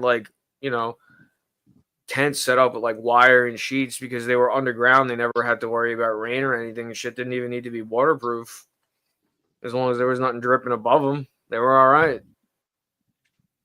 See, the reason that those tunnels are there, some of them, they're waterways. And so when I was in a cave system in Belize, it was something that had not been shown to the white man until 1984 because there were artifacts that were literally there was skeletons that were embedded in the crystalline. Oh, this is not the Freedom Tunnels or nothing. That was a train tunnel. Right. No, but what would happen though is that when it would flood, and it would flood seasonally, and the reason that there was a strict cutoff point where they would stop risking taking tourists in. But sometimes money's tight and the guy's willing to take people in. But you don't get advance notice because it's not if it's raining where you are. If it happens to be raining 200 miles away 3 days ago in a place that is in an aquifer that's bleeding, when the river water level just equalizes, and then you get in the cave system and you can't get out. And that's kind of probably what happened to those kids. What was in the Philippines or something, or. Oh, yeah, when the exit flooded and they had to get all the divers to take them out one by one. Yeah. Yep. It became a technical dive on the way in. That's something I will absolutely never do is cave diving. Fuck everything about that. Yeah, you want to go underneath something where you can't swim up? Yeah, okay. No, thanks. The longest underwater cave is in Mexico. It's 380 miles. That's insane. How do you even figure that out? I don't know. I really don't know. That's insane. That's absolutely insane. I'm sure you could drop a device. huh? Yeah, they probably put some float balls down and saw where they popped out, and like, okay, that's the end of the cave. A bunch of ping pong balls that are really There's well a sealed. series of natural features called blue holes, and some of them are gigantic, and some of them are just little pocket caves. But their distinctive features is they often either have thermoclines or chemoclines. So a thermocline means for whatever reason there's water of slightly different salinity that just there's a drastic temperature change. Literally, you're going from ice cold or warm near the surface, and then you're talking about like frigid water, and it's spooky. And the narrow passageways in and out of these spaces that have been carved, by, in theory, natural forces over time. And then a chemocline, though, is the reason that water is separated is because there's minerals dissolving out of the rocks down below. And so there's literally some of it's like so caustic, it'll burn your skin if you go through the wrong layer. Yeah, that and yet sounds sometimes painful. people make hobbies out of diving these things as like a tourist. People hike Everest, and a lot of people die hiking Everest as well, as we learned these past few years. Some people say Everest is not as tall as Mount McKinley, Denali or whatever that was called up until recently. It's From just sea on a level. really high, like it's there's no sea near Mount Everest. How can you even assert that?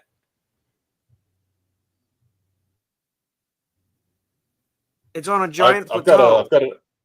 I've got an interesting challenge. I went for you, down a rabbit hole Parmesan. of how they You tried seem to like, measure. You seem like you're into the like physical challenges. I thought of this today. I thought it'd be so cool to get on a Stairmaster and be on the Stairmaster as long as it takes to climb Mount Everest. Oh God, no.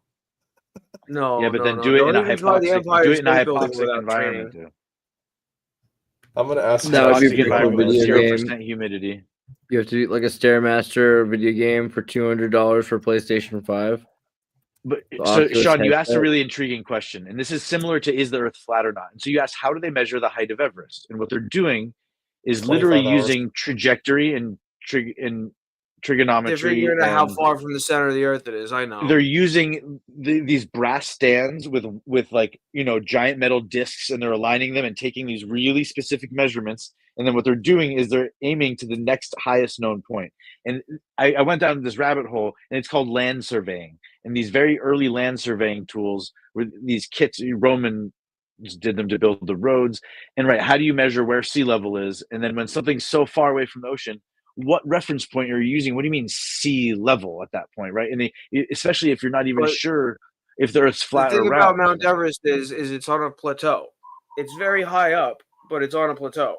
So the mountain itself, it's like, is an action figure taller than a person if you put it up on a shelf? No, it's just higher up. From base to peak, Denali is much larger than Everest. And if you want to go by the distance to the center of the Earth, there's a small mountain in Mexico whose peak is further from the center of the Earth than both of those mountains. Yo, I got an interesting fact about Mexico City. Mexico City is at a higher elevation than Denver, Colorado. Is that accounting for the bulge of the equator? Mexico City is at like 7,000 feet, I believe, and Denver is at 5,000 feet. I think we're going to break the When you think of record for longest Xirtus stream ever. Nice. And when you think of Mexico That was City, the you goal, think of like right? a desert city.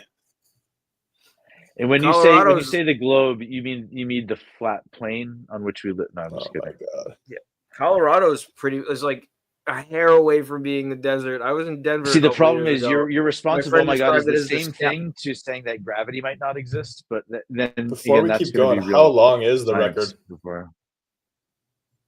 Yeah, I what mean, is the that- record? for the I longest feel like, stream? I don't know, Andreas? didn't we do a 24-hour one time? Am I crazy? And there's been Bernie Wasn't there, like, streams. a Yes, year stream at Andreas some is point, actually still there. Wow, God bless. I'm in We bed, interrupted him. but I am here. Yeah. He's You did a moderating 24-hour stream once?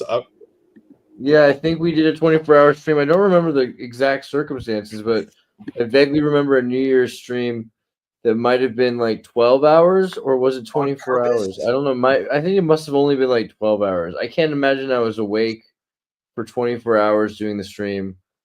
But I think I was a part of Bernie's stream that was 24 hours or something like that. Or maybe I gotta look it up. I'll look on the channel. Sean, right now. how many calories does a person burn if they train like a professional battle? So let's say like a college D1 basketball player in a day? Basketball players will burn a lot of calories because they do a lot of cardio. A lot of cardio. So let's say maybe like 8,000 calories in a day, right? That's way too much, but maybe 5,000. Okay, so 5,000, right? Okay, so now imagine it's a growing human who's doing the same amount of exercise. How many calories should they be eating during the day? And let's just say that would again, stop them you from don't growing. well, not if you get your nutrition right. But so if someone's supposed to eat between 8 and 10,000 calories because they're I bulking, can't right? figure out how to see the longest stream. Would you suggest they do that all at once or throughout the day? And would you suggest they do that by avoiding eating sugar? Do it all at once, then you're just gonna poop most of it out because it's gonna be all For carbohydrates? Yeah, no, exactly. No, you have to keep. It's a monumental. if you're a task high to performance prepare athlete that's food. doing a massive amount of cardiovascular activity, you're going to need to take in some actual sugar. Yeah, not just Well, carbs. or like, let's say you're in school all day and you're taking You may 5 not different need it, but tests it'll and make you 5 perform different better. subject matters, and you're learning to how to be like yourself as like an adult mini human person. No, because who's by the time you exercise eat the and in sugar theory out of hasn't hit their growth by the spurt. time you eat the sugar, the insulin stores it within an hour. You need something that's going. If you're going to be like learning in an educational environment, you need something that you can eat and have that like The constantly. question give is, you if energy it's for the your next goal 8 to eat hours. between 8 and 10,000 calories in a day, would you suggest they do that all at once, or Yo. start for breakfast, or like how would you I suggest see fitting that a many calories 4-hour in your mouth? stream I did If you're with going to Louis have Kincaid. carbs, do it in the morning. Yo, Andreas, If you're gonna, you could have a world record here. The world's longest audio only stream is 55 hours only. That's just 2 days. That's Wow. not. That's like we could totally do that. This is like speed running the internet. We Oh my should get, gosh! yeah, we should get There's actually a chart for Guinness that. World Record. We should get a Guinness World That's a Record. good idea. We should do some world records. What about You have to longest sleep in video shifts, you know? podcast? I can't find that record, but the people have left them on when they've been sleeping. I think for like 1,000 days or something like that. I think Yeah, YouTube that's cuts you fair. off after a certain amount of time. I think it's like 10 hours or something like that. Have you seen I'll the keep doing YouTube some channel called research on Flat it. Earth Research? I know Agenda Free TV sometimes does really long podcasts, and he gets cut off and has to restart the stream just because YouTube doesn't allow you to stream for more than a few hours. And there are people that are testing the algorithm because, again, if someone is interested in Flat Earth, they used to direct people away from it or to it. So on most platforms, if they were really honest, there would always be something about Flat Earth within the first 10 to 15 things that I scroll through because The I'm thing amused about by Flat that sort Earth, of thing. though, Flat Earth falls apart very quickly under scrutiny. Yes, it So does. it's But not again, there are hard other to have- things. Yes. No, but there are other things that people are just as rude about, like whether it be gravity or like when Galileo was like, no, trust me, both these objects are going to fall at the same speed. And everyone was like, yeah, but that's not what all the other old wise men said. And or Nikola Tesla, who, again, you're going to put respect on his name, like I said, because the paradigm at the time was the accepted academic position was you could not build an AC engine with electricity that didn't have a really inefficient commutator that would always Right, but spark. when he did it, they didn't know. hide it and kill him and do all sorts of crazy shit. No, They just but what he let did it is out. he was supposed to make $1 billion on it because he had the paper. He was supposed to get a certain amount for each unit of electricity that was produced using his not only the bladeless turbines but the AC engine too. And instead, again, he gave that patent. He tore up that piece of paper in front of his friend because his friend said he was broke. Bro, this guy stayed awake for 10 days straight. There's no way we're breaking that record. The one for I read a synopsis that this guy wrote on a forum that I used to post on, who tried to stay awake for a full week. He made it to 5 days, and he said that he constantly heard what sounded like a dial tone coming from behind him after the 4th day, and by the time the 5th day, like the sun came up, he would actually hear it dialing, even though there was no phone. Like he didn't even have a landline, so there was no phone. There's something called biting. I made it. Hold on a just second. spite your own face. Hold on a second, Yogi Poser. I made it to 96 hours no sleep, and I started seeing like I don't even know how to describe it, but it was like if you imagine like glitter in water. I saw like things coming through the window like that. I know what you're talking about. Did you get the thing where it looks like somebody's opening a blind behind you and you see the shadow of it moving up over the wall in front of you, but it's just constantly going and it never stops? It was like if you ever 3 find yourself in that position again, there's something called It was Haldol. like And if you go to the mist. hospital and you say you want Haldol, you'll sleep for like 3 days and you'll wake up in a lot better condition than when you went to sleep. Yeah, no, all I had to do was actually go to sleep and it was fine. Yeah. I just didn't do that for 3 days. But if you're stuck in a situation where you're going to continue with bad decisions and you're afraid that you're either losing grip Oh, with God, reality yeah, and you're that- not sure if you're going to stay up for Yeah. another 10 days or not because you're already losing touch. If you check yourself in, Oh, no, and I you're was just real working my specific when you ass get off there, the whole There time. was- because there was usually a- they're gonna suggest there was that a you take point- this medicine, and everyone Yeah, says no. there- But if you walk in and you say, "No, I'm willing to take the Haldol," the intake process is real easy, and they'll make sure you get some rest, and then The- try to approach Wait, whatever. what was the hangover drug rough? today? At the point of 4 days, I was pushing it, and there was a point where I was like, I could keep going, and I could keep going no problem, but I figured that I was going to cause damage, or I was going to die if I kept going any longer. You get an aneurysm, or have a psychotic break, or Yep. have or again lose motor function control and either trip and hurt yourself, or again just make bad decisions because your mental processes aren't really. And then the issue is sometimes.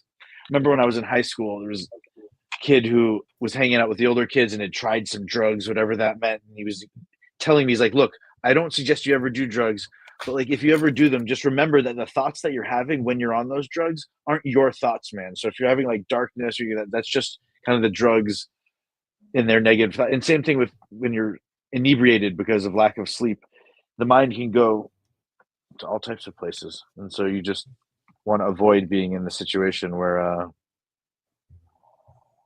Yeah, drugs you are know, you bad. take yourself okay? too seriously. So the record for the longest video stream without sleeping is 264 hours. It was live streamer Normie, Norme, and he was banned from Twitch and Kick and Rumble. For that or for something else? I don't know. It just says he was banned from it. But that's, You know what he would that's say? nuts. Hashtag worth it. You're telling me he didn't sleep for 260 hours? Oh, his stream was ended by the police and emergency services coming to check on him. Yeah, 264 hours. He kind of a broke cry it for help. last year. He broke it in August Was of he using 2024. like drugs to stay awake that long? Probably, dude. I can't imagine someone That's staying like awake more for. than 10 days. Like, holy shit. Yeah, Could have been AI too. that's true. Okay. That's crazy. Yeah, I feel like, I mean, I could, as long as I'm still here, I could lie down, right? Is that, I don't know what the rules are for like a podcast. As long as people keep talking and the show keeps going on. If you take like REM moments for like 20 minutes at a time, is that like Salvador Dali? Isn't that all right? Just double check that YouTube is still streaming so that like we're not just talking into a void. I'll do I it. don't really care. Actually, like 140, like more people are watching it's on here still. X by like twice the amount of people are watching on X as are watching on YouTube right now. So it is streaming on YouTube, but it's also streaming on X, and that seems like a more valuable thing anyway. Oh yeah, I do see it streaming on YouTube. Okay, because I do know, like, because I watch Agenda Free and he literally streams for like 12 hours at a time. Sometimes he has to like restart the stream halfway through. So keep an eye out on the 6-hour mark. Maybe that's where it is. Really? I don't Yeah. know, man. I mean, like I've seen other people stream for like 12 hours. I think it's like 12 hours at least. Maybe that's the limit. I'm not Does, sure. does anybody else have the end stream button except me? You're the only one, Raph. Oh, Well, Oh, then, wow, you guys, got what I'm added going to motion. say is, I think it was very amazing discussion and quite contentious, which can be very fun, of course. There's a lot of things we can go deeper on, but since Andreas is falling asleep and it's 6 a.m. in the morning, I'd say we'll close it out. I'll have you all give your parting thoughts, and we'll come back next time. Yeah, I want to see Okay, I'll go how first. Sean would build a dietary plan for a child that's growing and playing sports without eating carbohydrates. Yeah, I'm not building dietary plans for anyone but me, but I know Exactly. I'm going to be fucking shredded and benching 30 or 40 more pounds in 3 or 4 months. Again, that's the Salami most would be Chalk, involved. New Jersey, like New Jersey Shore energy ever. And again, Don't- unless you're doing don't- that as You guys a are like a meme, married couple, you know that? Don't. no, but New unless you're Jersey doing it is as a Why do you meme always against fight on yourself, Sally's and New Yorkers. vacation? it's just the most superficial, gross thing to say. I don't. All right, what's Winslow got?